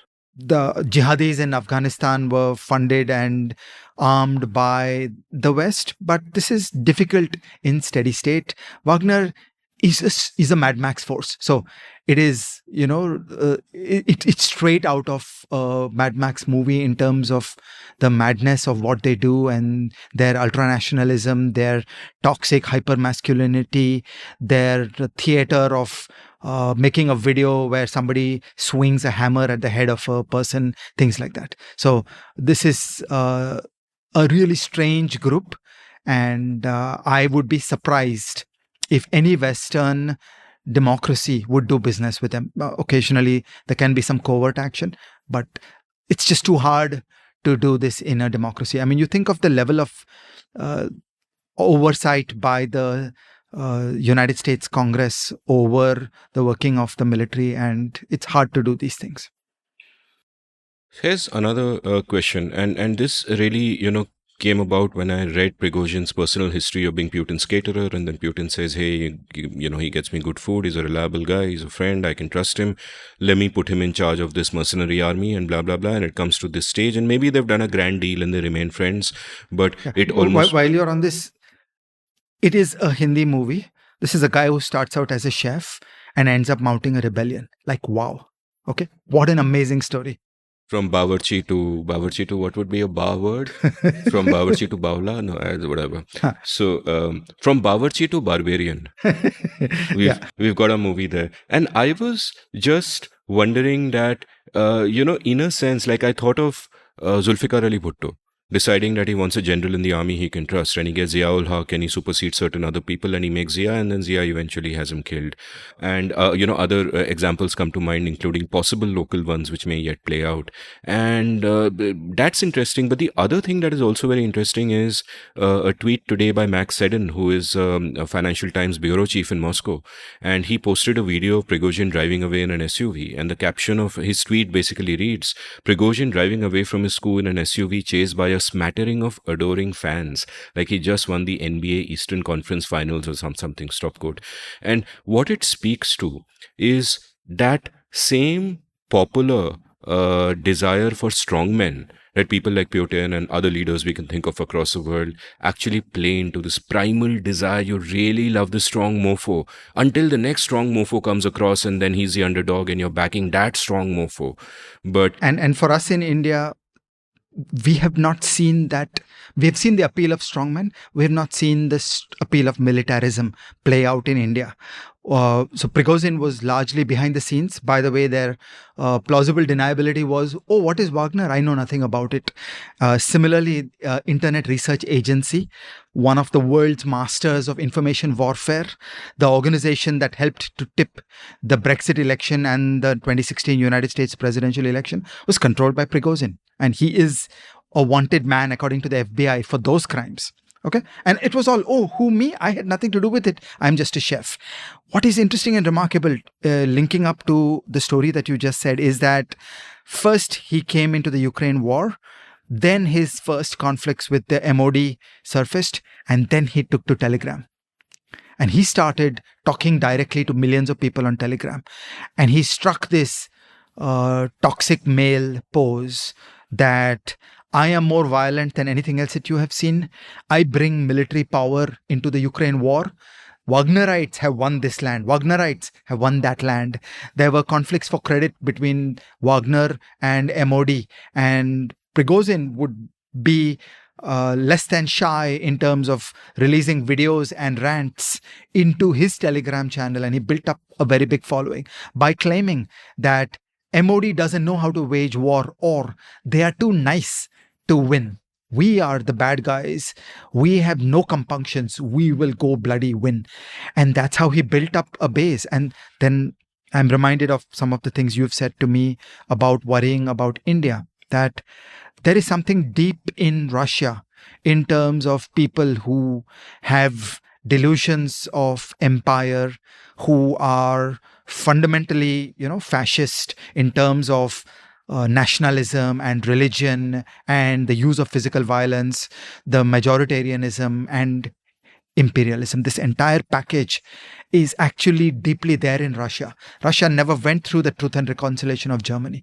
So that Nazi madness, the nationalist socialism of Germany, polls at about 20% in Germany. It polls at much more in Russia.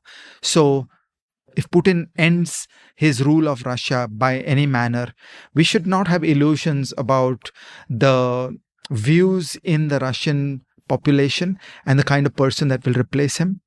The language of ultranationalism and empire and force, and blessed by the Orthodox Catholic Church. All this is quite a potent force in Russia. So here's my final question to end this addenda to the episode, and therefore to end the episode for a final time, unless something happens tonight.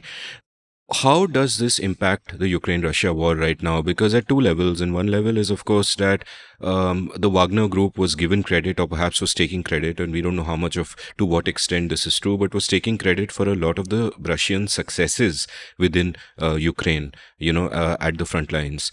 So that is one level, that what is going to be their involvement now and how much will they be trusted. And the other level is, what does this do to the unity of the Russian armed forces and how motivated they are to fight, and just the sense of uncertainty and chaos that must be prevailing right now? One of the reasons why Wagner exited from Bakhmut was that if a civil war is coming, you want to husband your resources, right? Why burn people fighting Ukraine when you're going to need manpower to fight the coming civil war? So in a way, every group that wields guns in Russia is thinking about their future and what happens at the end of this war, what happens after Putin dies, what happens after Putin is deposed. And they are all sharpening their knives to gain power there. So this accentuates that process, and it makes leaders of armed forces less willing to die for the Ukraine war. Okay, so that is one part of it. The second and more important part of it is that at a strategic level, I think this has put an end to Putin's wildest dream. Okay, so when we spoke 1 week ago in the podcast recording, I said that Putin's theory of winning this war is that the West does not have the stomach to go through it with it. Okay, so Putin believes there are enough nationalists in the West, that the Trump and the Tucker Carlson and the whole bunch of apologists in Germany and France will look at each other and say, let's not support Ukraine. We are spending too much money. We have enough problems at home. And let's do business with Putin. After all, we are doing business with so many other odious dictators. What is so special about this one? Okay, that would have been Putin's biggest hope. Now, strategic defeat in a war always leads to crises for autocratic states. The coherence of Stalin's Russia is the exception that proves the rule. Normally, when you take a hammer and hit hard at an authoritarian state, the authoritarian state falls apart. They don't have the resilience of democracies. When the British lost in France in 1940 and evacuated from the beaches of Dunkirk, there was zero threat to the regime. Liberal democracy in the UK was 100% sound. There was no question of anybody mounting a rebellion. That's how democracies work. That losing wars is fine. It's a part of the game.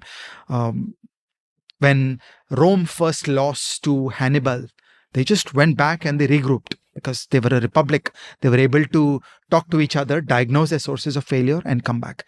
It is authoritarian regimes that are brittle. And then losing wars creates stress on the regime. This episode is the biggest proof so far to every citizen in the West consuming their popcorn on the screen that Ukraine is winning. That the pressure brought to bear by Ukraine in this war is unbearable, and the wheels are coming off the Russian state. And I think that there will now be no turning back for Western support for Ukraine. They have now smelled victory, and now it will just go through with ample aid to Ukraine. Now there is no space for a Donald Trump, Tucker Carlson position of supporting our good friend Putin, who is a nationalist and a white racist just like us. Wonderful, and that's a great note to sort of finally end the episode on. I completely agree with you. All our best wishes are to Ukraine and to Russia's people, because mind you, like you pointed out, we have to make a distinction between the people and the state, and we hold the Russian state in very low regard, but their people have been often very brave through all of this, often taken great risks to speak out like the chess players did, like I mentioned earlier in the conversation. Yeah, hopefully all of this gets resolved very soon, but either way, thank you for listening so far.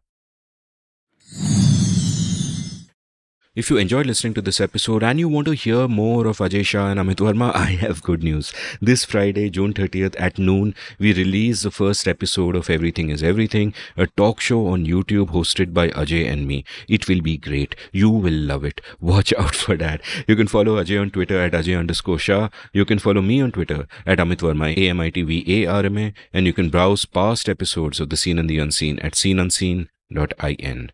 Thank you for listening. Did you enjoy this episode of The Seen and the Unseen? If so, would you like to support the production of the show? You can go over to seenunseen.in/support and contribute any amount you like to keep this podcast alive and kicking. Thank you.